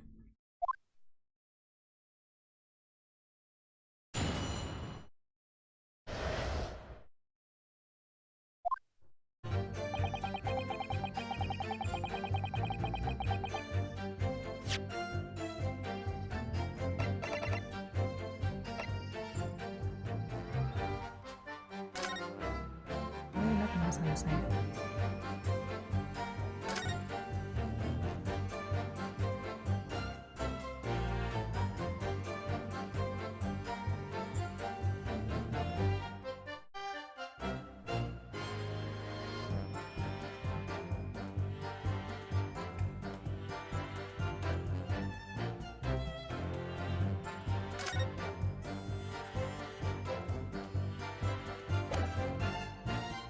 I'm repressing.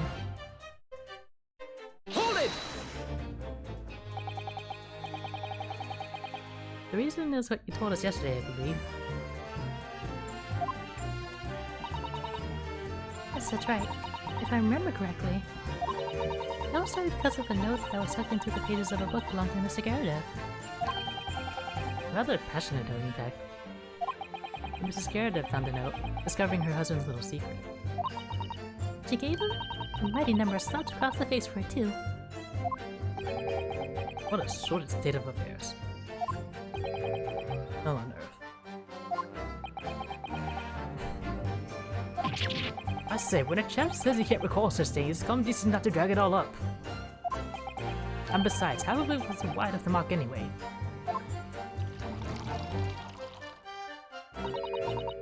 Unlikely story.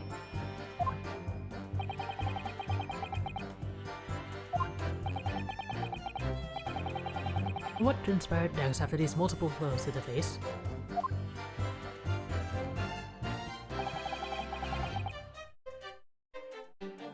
Hold it! And the fire also spread to some items of furniture, didn't it? Bookcase, an armchair, anything of mine, really. Just so happens there was some draft water around that evening, so I sourced that about to put it out. The most precarious situation you put yourself in. Ours is a 3-story townhouse on the west side of the street, where the water main isn't connected yet. I have to draw water from a public water pump during the day if need it, you see. The Monsters is always knowing that they can't get any water at night. Although, that little mustache Japanese man buys water in bottles, I believe. The defendant, Mr. Natsume, you mean? Yes, usually he's a student for his studies, you know, from his home country. Can you imagine? He would have brewed a pot of tea at all hours. So, is he very well off?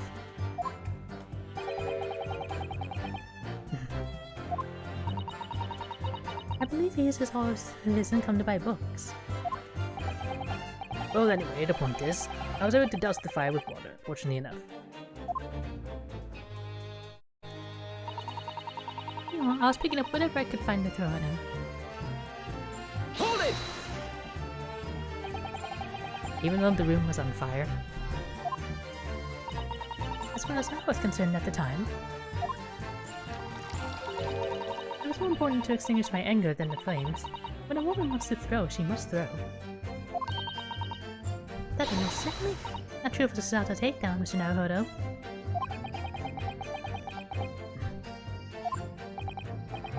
So, please cast your mind back and try to remember.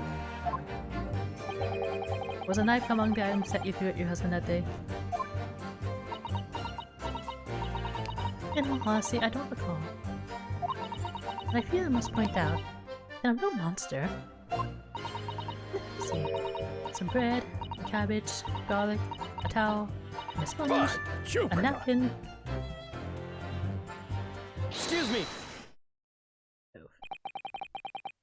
Yes, something to add, sir.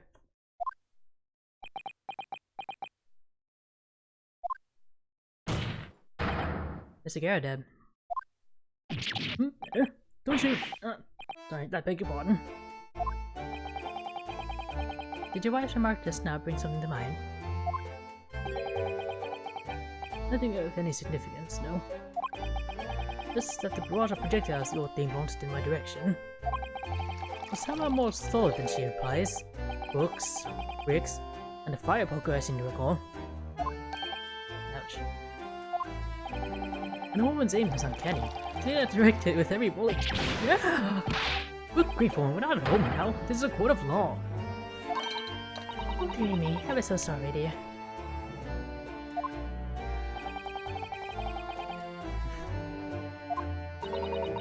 Honestly, John, I would never have done such things at you, obviously. Well, take a look at this, then. How do you suppose that happened, huh? Your pipe, sir? I had this thing in my hand at the usual time of the onslaught. I cleaned out with one of her soft projectiles she did, yes. And when I went to pick the thing up, it was broken in two. I could see a sponge through that sort of damage. See, your pipe was broken. It would never have been sent flying unless it was hit by something pretty solid. Anyway, I've managed to bandage the thing up for now. You're one to exaggerate, aren't you, dear?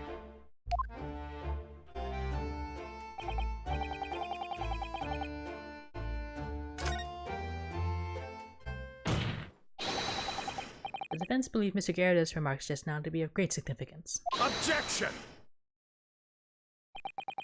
This war veteran's words only tell us one thing. Betrayal of fiery wife, and pipes, as well as hearts, may be broken. Fundamental wisdom, perhaps, but hardly worthy of adding to formal testimony. Indeed, common sense, one might say. In that case, would you at least permit us to examine the pipe, sir? Well, I don't see why not. Oh, dear me, there you go again, trying to ingratiate yourself with a young lady. Very well. The court will accept the gentleman's pipe as evidence.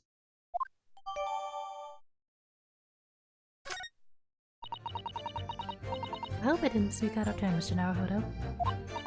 I was just feeling kind of disappointed for you that your request was turned down. Oh, no, it's fine.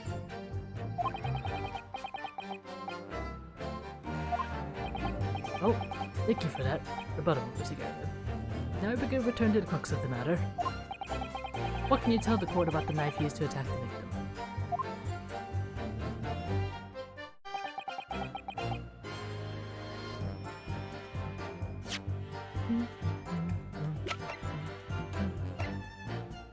David Rose.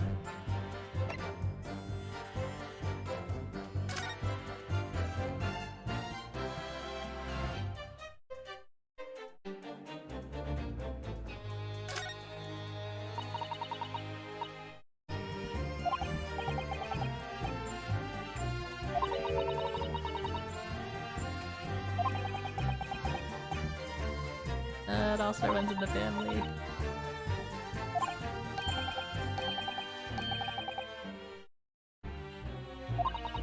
flowers.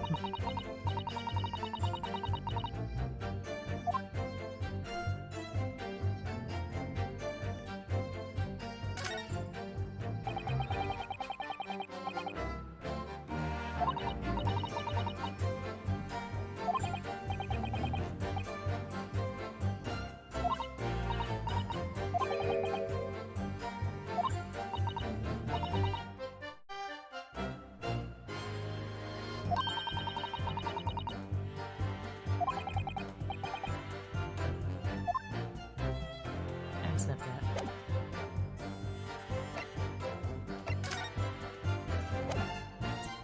Drifting.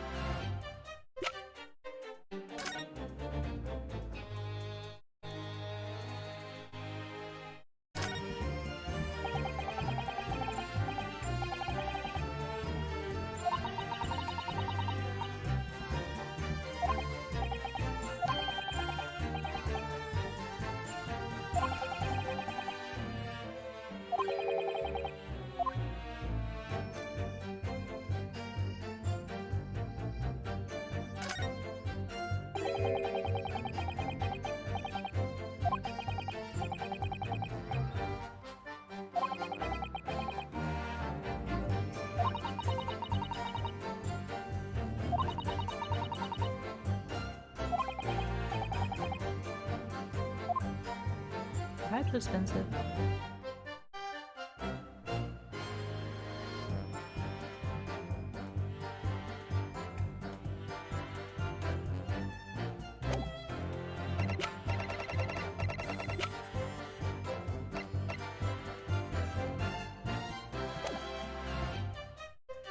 Hold it! Sorry, would you care to elaborate? Nothing to say, really. Other partial to a spider carving, you see. Knives and whatnot, fishing tackle, you know, that sort of thing. It's a passion we both share. I like to carve little wooden trinkets too. And then there's my leather work. Sorry to say we're always losing knives at that place. I get dozens of the things. Sell them at the market sometimes. Only for the price of 19. Used to say I snapped them up. John prefers to use 2 knives at mealtimes too, instead of a knife and fork. Now, Joan, we don't want people thinking I'm some kind of savage.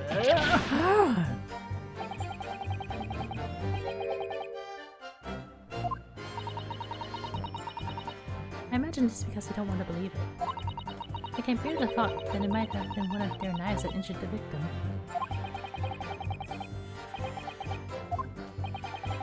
Go on with your testimony, witnesses. So,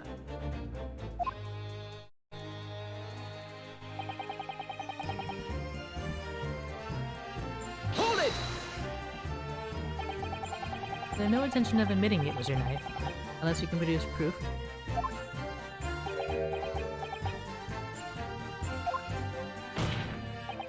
Even though there's no other credible possibility if Mr. Natsumi is innocent. Objection! You forget when anybody is friend. That it has yet to be established that the accused is not responsible for the attack. As if I forget.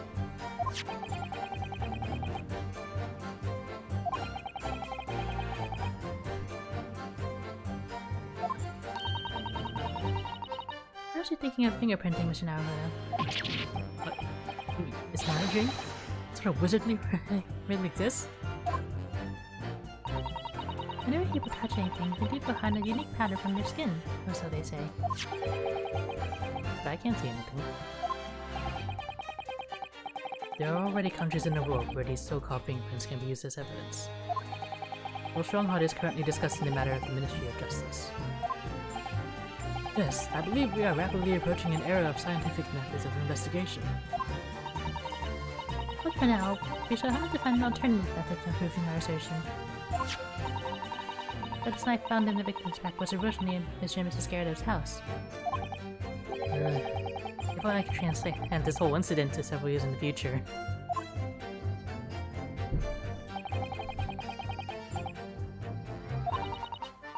What do you think, Mr. Naruhodo? Well, I think we've heard all this before, to be honest. I can't say I'm particularly confident that we'll be able to prove anything new from this testimony. In this cross-examination, it's absolutely essential that we establish how this knife came to be at the scene of the incident.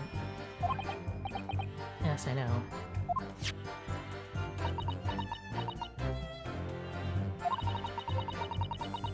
I'm sure both of them must be feeling very worried. Worried that it was in fact a knife belonging to one of them that caused the victim's injury. If we could find even a tiny shred of evidence to support that theory, it would clinch the trial for us. It would explain everything. Yes, it would.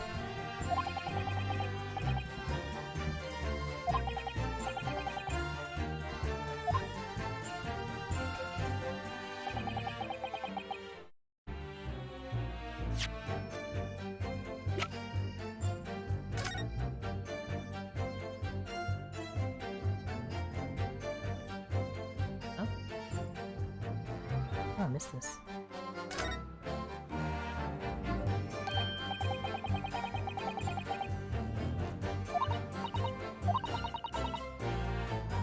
The final piece of this puzzle.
It's all coming together.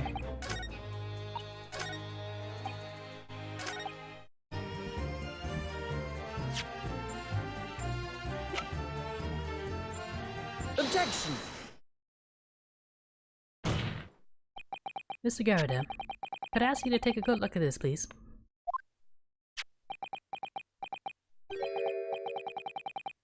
You can ask, but I can't see a bully thing.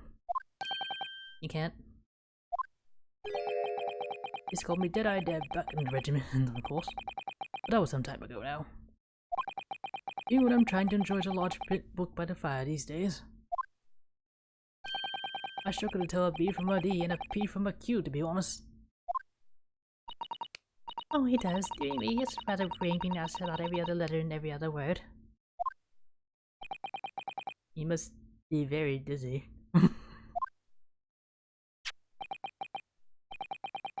What is that? A tiny scrap of metal? Yes, almost certainly from a tip of a blade. And what may appear to be, at first sight, just a tiny scrap, is in fact a crucial piece of evidence. Interesting. And where did the defense come by this evidence? It was lost in the chamber of Mr. Garrett's pipe.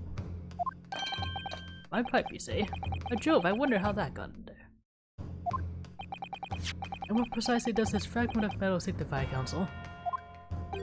Are you suggesting that it is in some way related to the matter of the stabbing on Briar Road?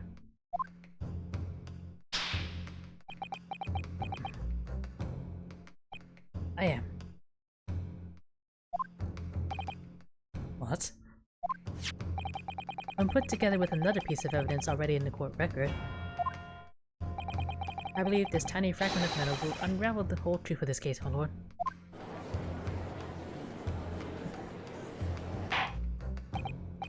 You appear rather confident in that extraordinary statement, Counsel.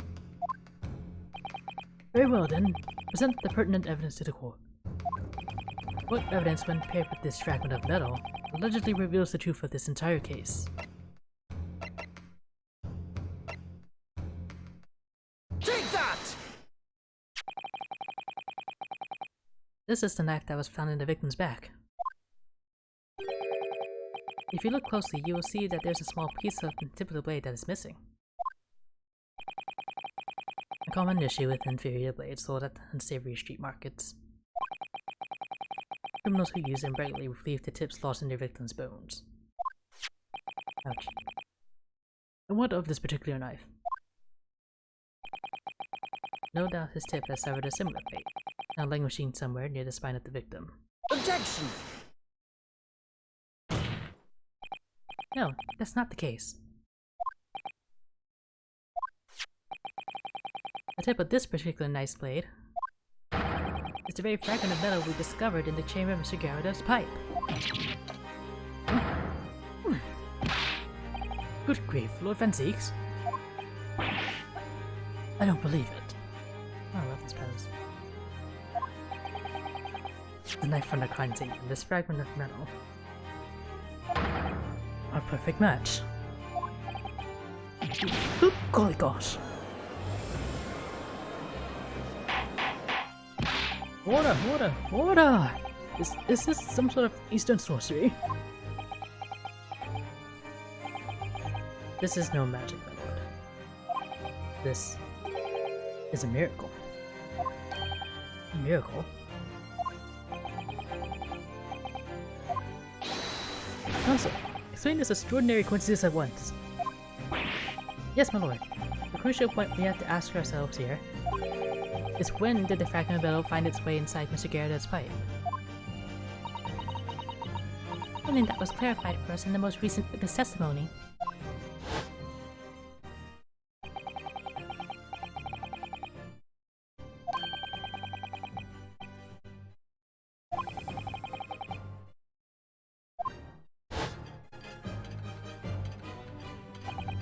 Oh, there it be. During the argument between these two that occurred just as the victim was on the pavement below, Mr. Garrett flung this knife at her husband. However, the knife missed Mr. Garrett instead of striking the pipe in his hand at the time, which caused the tip to break off. Of course. Good lord. Yes, and that is when the tiny tip of the blade found its way inside Mr. Garrett's pipe. But just so that all. 1,000,000 to 1. And yet, there's no other credible explanation for how the tip of the blade ended up in your pipe. Then, after losing its tip, the knife ricocheted off the pipe and flew out the open window.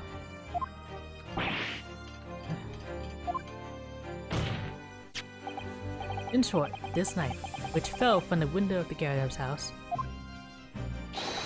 is the very same knife that struck the victim in the middle of the back on the street below. Oh gosh, oh dear. Oh. Objection!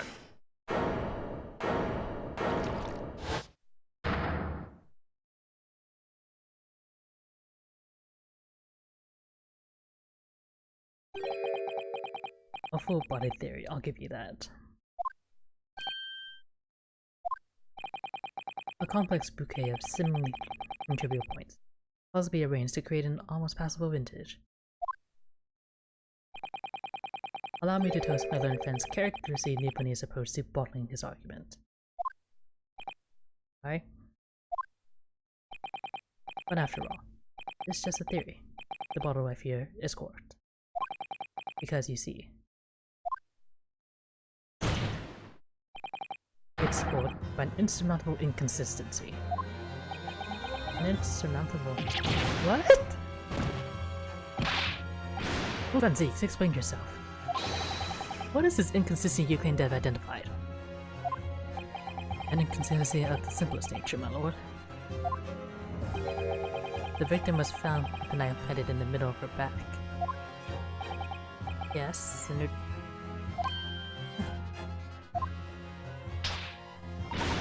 That's right, you silly little man. No, Joe, no thing. What are you getting so excited about? Let us consider the basic facts of the case once more. The victim was walking along the pavement before being stabbed in the back and falling to the ground. If the knife that struck her had fallen from above, there's no possible way it could have planted itself into the victim's back. Yes, there is. Oh my god.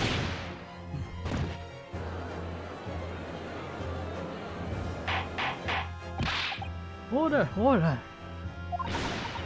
Right, you see, that's exactly right.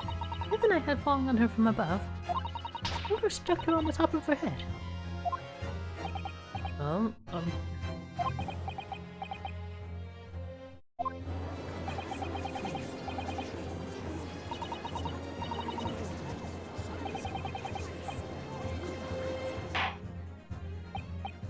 It would appear the defense has made a rather spectacular blunder. If a theory has even one inconsistency, it cannot stand. Your theory, my learned friend, is history.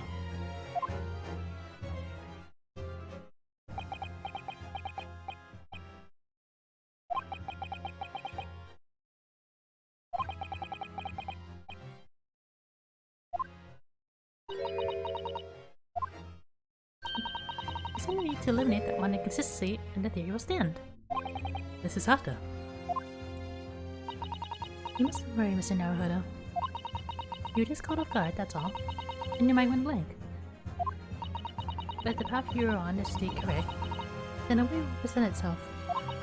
The key to this is in the court record, I'm sure. All the information you need is there. It seems you have nothing to say, my Japanese friend.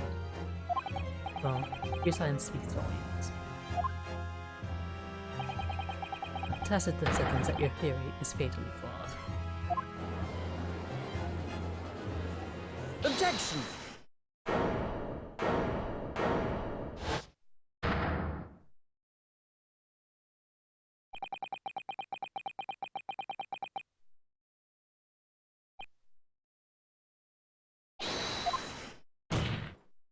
Yes.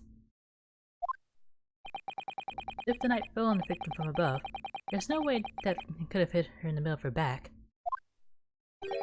Under normal circumstances, that is. What are you implying? Counsel? There is a piece of evidence in the court record that can explain this inconsistency. That can explain how the knife that fell from above could have pierced the victim's back. You already have the answer. Yes. Utter madness. Surely this must be the last time. Counsel, present the evidence of which you speak.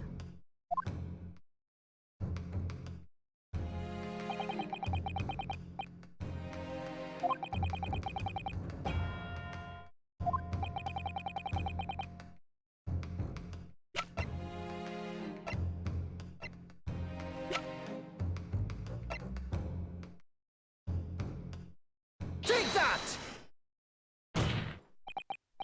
This, the fourth book found at the scene. This is the final piece of evidence the defense will present. Burnt book. Is that not Mr. Garrett's book? Yes, and to understand its significance, we have to consider how it came to be at the scene in the first place. This photographic print clearly shows the book in question, and the victim holding it in her hand. As we all now know, it was the police constable that put the book between your fingers like that. But so, as part of his wholesale transplanting, the crime scene to the opposite side of the road. That's true, however. As part of his testimony, Constable made an extremely enlightening statement on that point.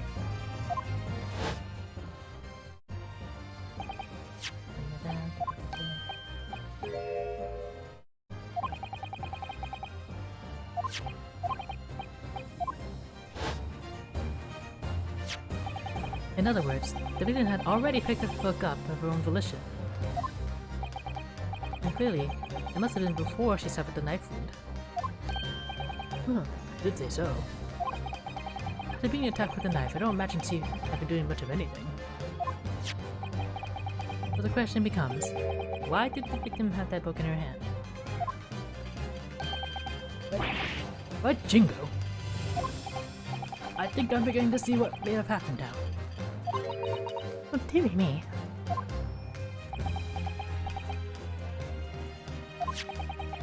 We know that the book fell from the top floor of the Garrett household onto the pavement below, at precisely the moment that the victim was walking past. Yes, at exactly that moment. The young woman was walking along the street in light fog, when all of a sudden, a book fell right in front of her. The book I threw. Yes, it's a Garrett. And what do you think the woman did? What would you do if you're walking along and suddenly a book landed in front of you on the pavement? Well, I really can't imagine it, but I suppose she might have reached down and picked the book up. Yes, that's exactly what the woman in fact did. She picked up the book. Oh heavens! And when the woman reached down to pick up the fallen book up, what position would her back have been in? That's right. Facing the sky, completely and utterly defenseless. Then, in the very next moment, while the woman was still bent over picking up the book,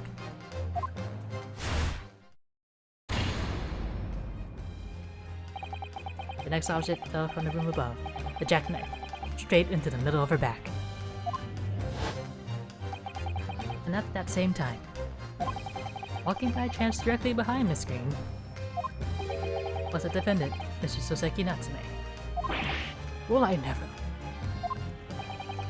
It appeared to Mr. Natsume that the woman simply collapsed on the floor. In the dark and the fog, he didn't see the knife falling on her from above. And from the other direction. The constable and his wife saw no one but the victim and her apparent attacker. So there never was a real culprit to run unseen in the first place. No, this is nothing more than a series of unlikely events that culminated in an unfortunate accident. That is the real truth behind this case.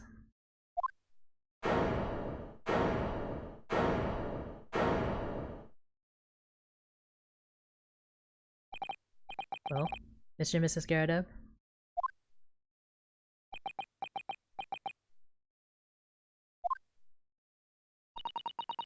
The very first time you showed me that knife, I had my suspicions. I wondered if perhaps it might have been something like that. There, Robin. Or Mrs. Garrett. Of course, I never meant for anything of the sort to happen, but it was all my fault, wasn't it?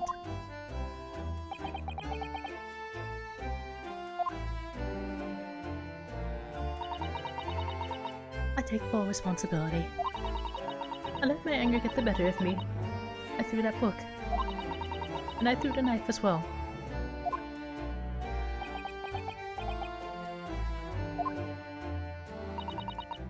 John dear.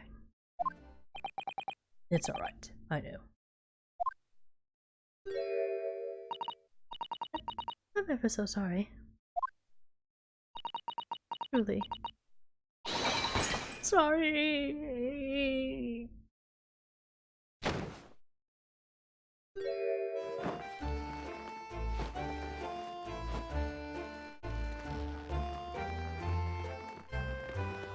Oh dear.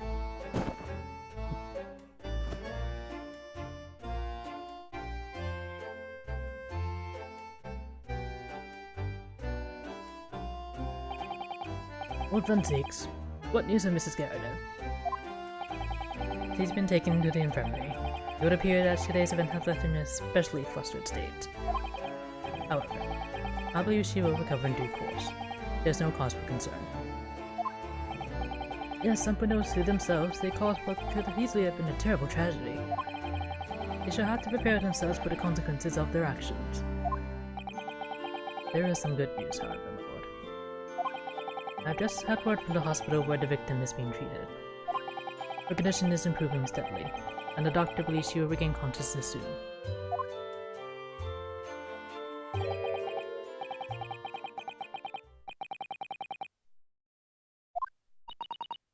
How wonderful. The woman is out of danger, it seems. Yes, that is good news.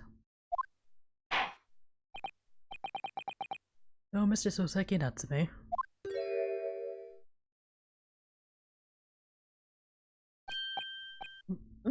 Yes. On behalf of my fellow countrymen, I would like to take this opportunity to beg your pardon, sir. You came from your distant eastern homeland to study our great British culture, and have been repaid with immeasurable unkindness. Please accept our heartfelt apologies.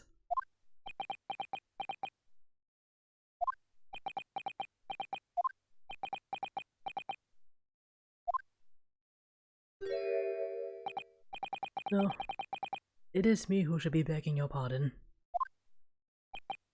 Oh no, Mr. Natsume. That evening, when the young woman just collapsed on the pavement before my eyes, I jumped to the wrong conclusion again in my confusion. What conclusion, sir? I was sure that the woman was dead. Yes, Constable B said the same thing, didn't he? He thought she had been killed too. I suppose she must have looked completely lifeless.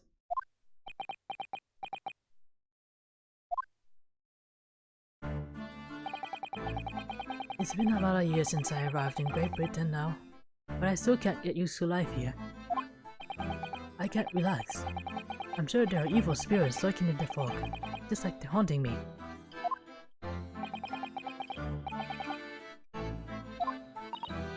Yes, poor man. So when it happened, I thought the young woman had been taken by the fog spirits. I should never have dropped my books like that and run away. I should have called for help, for a doctor, for the police.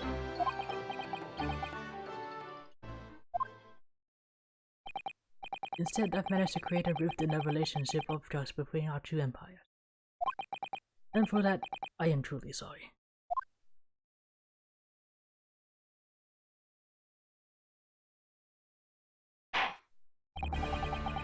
One could indeed say that some sort of mischievous spirit has been at work here, indeed.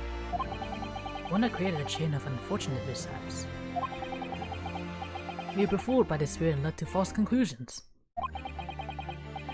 But thanks to Lord Van Zeeks and our young lawyer here from the east, the chain has now been broken and the spirit exorcised.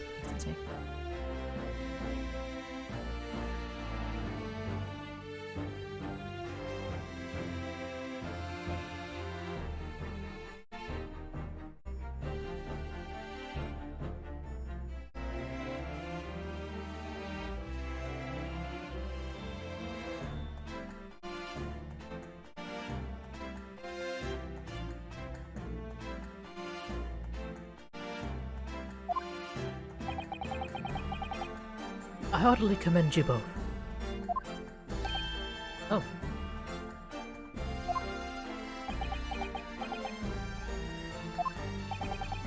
Now then, ladies and gentlemen of the jury.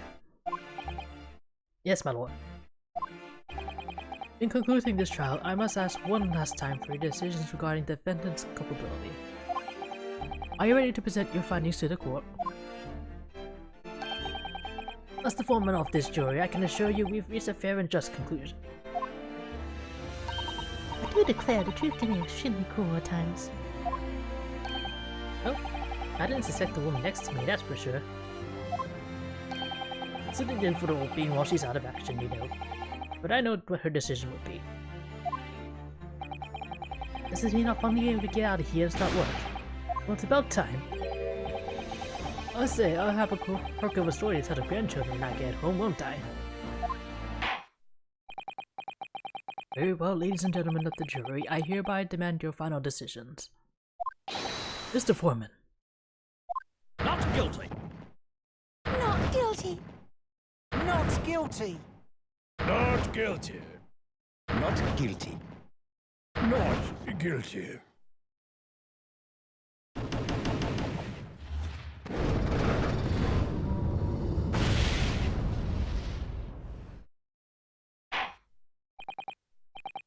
Very well, Mr. Soseki Natsume. I hereby pronounce you guilty.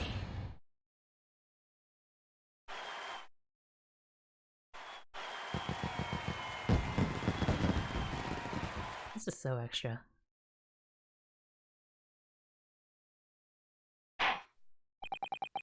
And finally, Mr. Natsume. Oh, yes, Lord Sir. You are now a free man once more. It is my hope that you will continue to further your education in British culture. And may you never again be brought before me. Oh yes, sir. Of course. Oh my life. I swear I'll never set foot in a courtroom again. And for 2 tears. Thank you, consuls. Court is adjourned.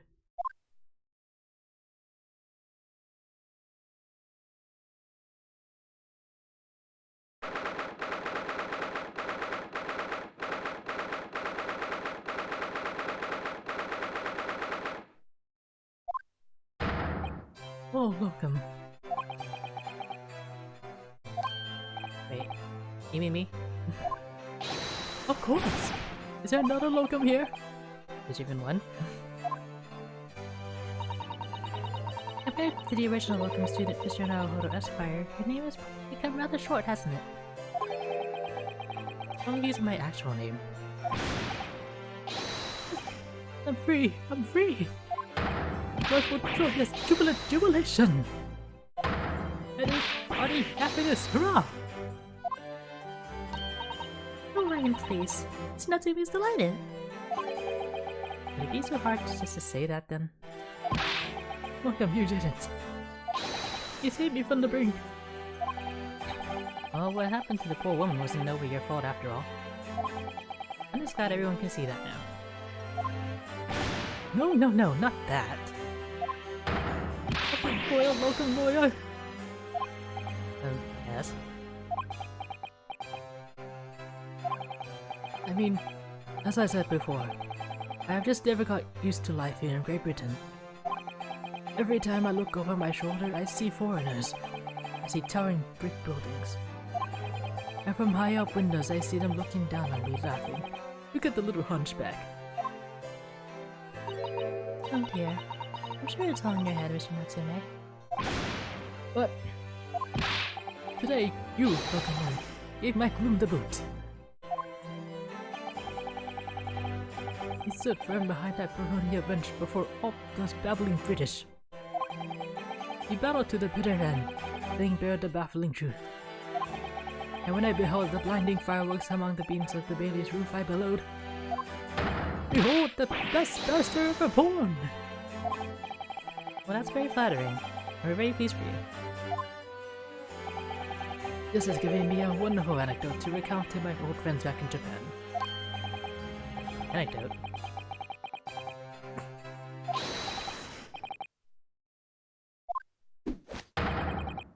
I apologize for keeping you waiting. I was late this morning. Oh, Mr. Jones, what a pleasure to see you. I see you're not a moment too soon. Disaster has been averted, I'm glad to say. Oh, The trials will begin presently, Mr. Naruhodo. I wish you the very best of luck. It's just finished. What? No! Then my haste was in vain? It's you! Sherlock Holmes! Oh, have we met, sir? well, this is Mr. Natsume. The man you had arrested, Mr. Sholmes.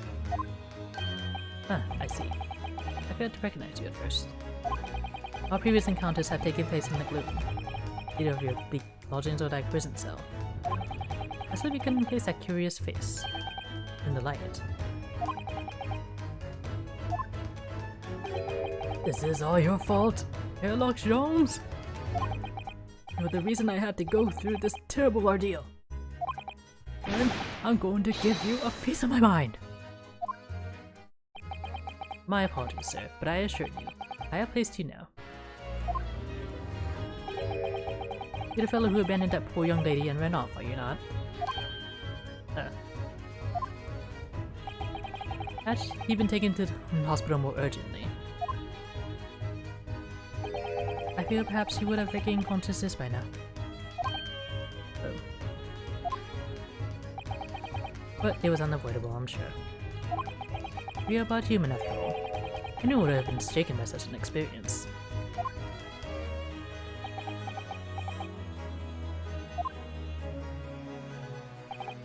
I do feel very badly about how I behaved. Well, never mind. Now then, what was it that you wanted to say to me, sir? Nothing. Priceless. Oh, I am sorry, really, but that was quite priceless.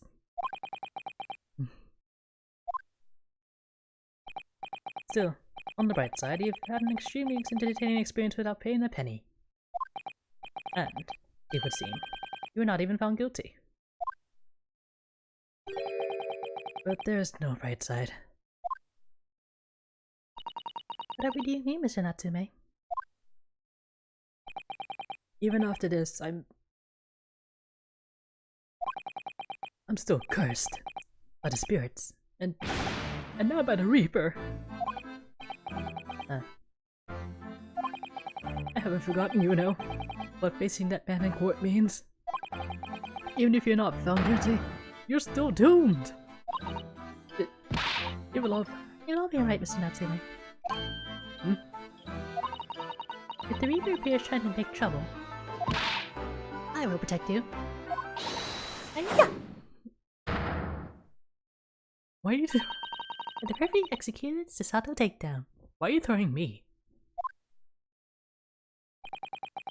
Much as I like being turned on my head, a bit of warning might be nice next time, Mrs. Sato.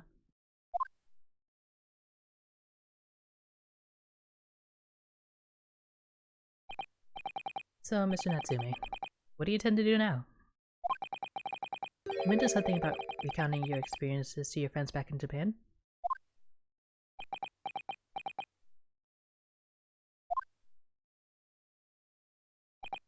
Yes, I intend to return to my homeland soon. Oh. It has already been a year since I arrived here in Great Britain. I visited universities, libraries, bookshops. I've been honored with the tutors of professors. I've learned so much about the wealth of literature here, and the city it has shaped. And I've come to realize that it is my calling to stay home and tell my fellow countrymen about it. That's very touching, Mr. Natsume. Or, in perhaps less veiled terms, he was to patrol halfway around the world to escape the terror of the Reaper's curse. That's not it at all! The more I learned of literature, the more the strange feeling calls out my insides. I feel compelled to return to my roots, and attempt to pen a work of my own. Oh, I see.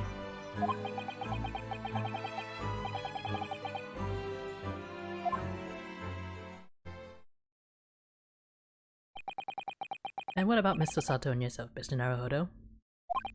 Sorry? What about us? Will you return to Japan alongside your mustache compatriot? Why would we? A week has not yet passed since we arrived at London. And now does it feel as though we've finally found our feet? And you're accommodated in a hotel at present, are you not? That's right. So you need to find lodgings before it bankrupts us. I feel like we can only afford another 10 nights before our entire budget is exhausted. Well then, you could take my lodgings. Oh, the windowless room? But what it lacks in windows, it more than makes up for with a floor, a ceiling, and walls. Great. And of course, I'd be happy to leave behind the accursed evil spirit. Oh my, an evil spirit? Oh yes. It tries to suffocate you while you sleep. It's an infallible wake-up call. Well, think about it, if that's alright. Talking about the cat, right? Perhaps I can offer a more welcome alternative. Would you consider taking lodgings with me? Really? Well, a vacancy has conveniently presented itself. Though it is up in the attic, I might add. Are you sure it isn't just a storage loft? I spoke with the landlady this very morning on the matter of price, and Iris is cleaning the room as we speak. You must come at once. I presume you have no luggage to speak of? Oh, this is simply wonderful. What an honor. I'm invited to taking lodgings in the great detective's office's attic. I'm too overcome for words.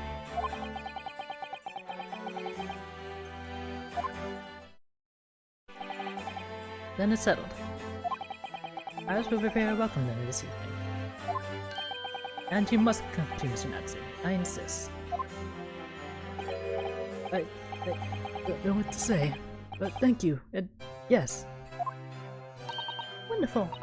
Then I'll go and complete the paperwork for your formal release, Mr. Natsume. It shouldn't take long.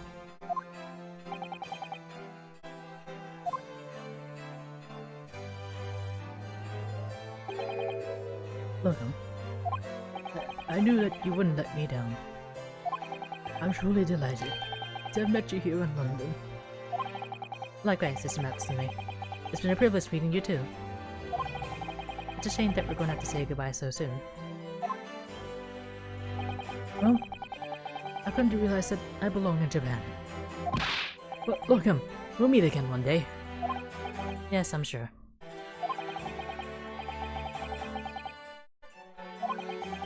Hopefully by then, I'll be a successful author. Well, my dear fellow, our carriage appears to have arrived. How we go, Mr. Naruhodo? Yes, Mr. Sholmes. I've little doubt Mr. Natsume will be released in time for dinner this evening. And so, with Soseki-san's innocence successfully established, we rode in Mr. Sholmes to what was to become our new home, 221B Baker Street.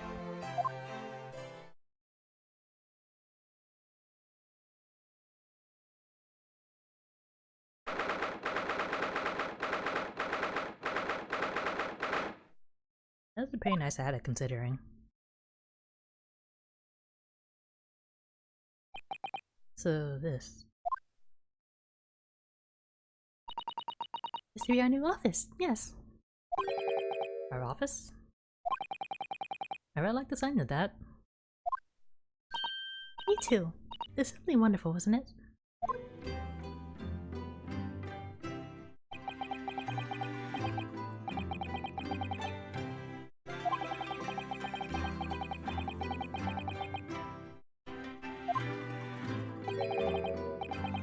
So, my dear fellows, do you like the place? Ah, Mr. Sholmes. Yes, thank you so much. This is a delightful room, Mr. Sholmes. I simply adore it. Good, I'm pleased to hear it. Iris and I are delighted to welcome you. Oh no, he's hot. I hope everyone's hungry. It's nearly time for dinner. Wait, as soon as Mr. Natsume arrives, we have a lot to celebrate. Iris, you must let me help you. Alright then, Susie. You can be in charge of the salad. Splendid.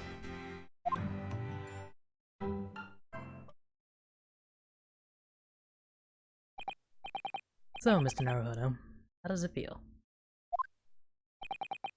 To have your own office in the capital? It's very exciting, actually. I can't help wondering what adventures await us. Those were precisely my sentiments when I first established my office at these premises. Until I discovered the dark truth about the city of London, that is. Sorry? London is a glorious place, full of wonder, opportunity, prosperity, and birth. But the brightest of lights casts the darkest of shadows. Shadows? What do you mean? Well, I believe you're well aware of the murkiness that lies behind London's facade already. So once again, Mr. Naruto,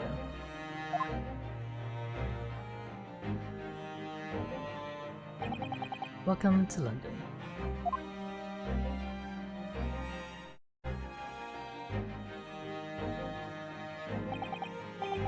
Of course, at the time, I had no idea of the significance of those words Mr. Sholm so casually spoke. But it wasn't long before my turn came. To lift the facade and see the true depth of the murk that lay behind it.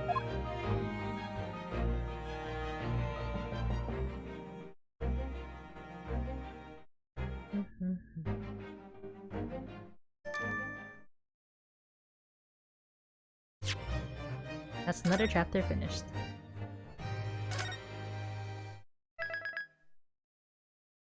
Took a while, but we pushed through.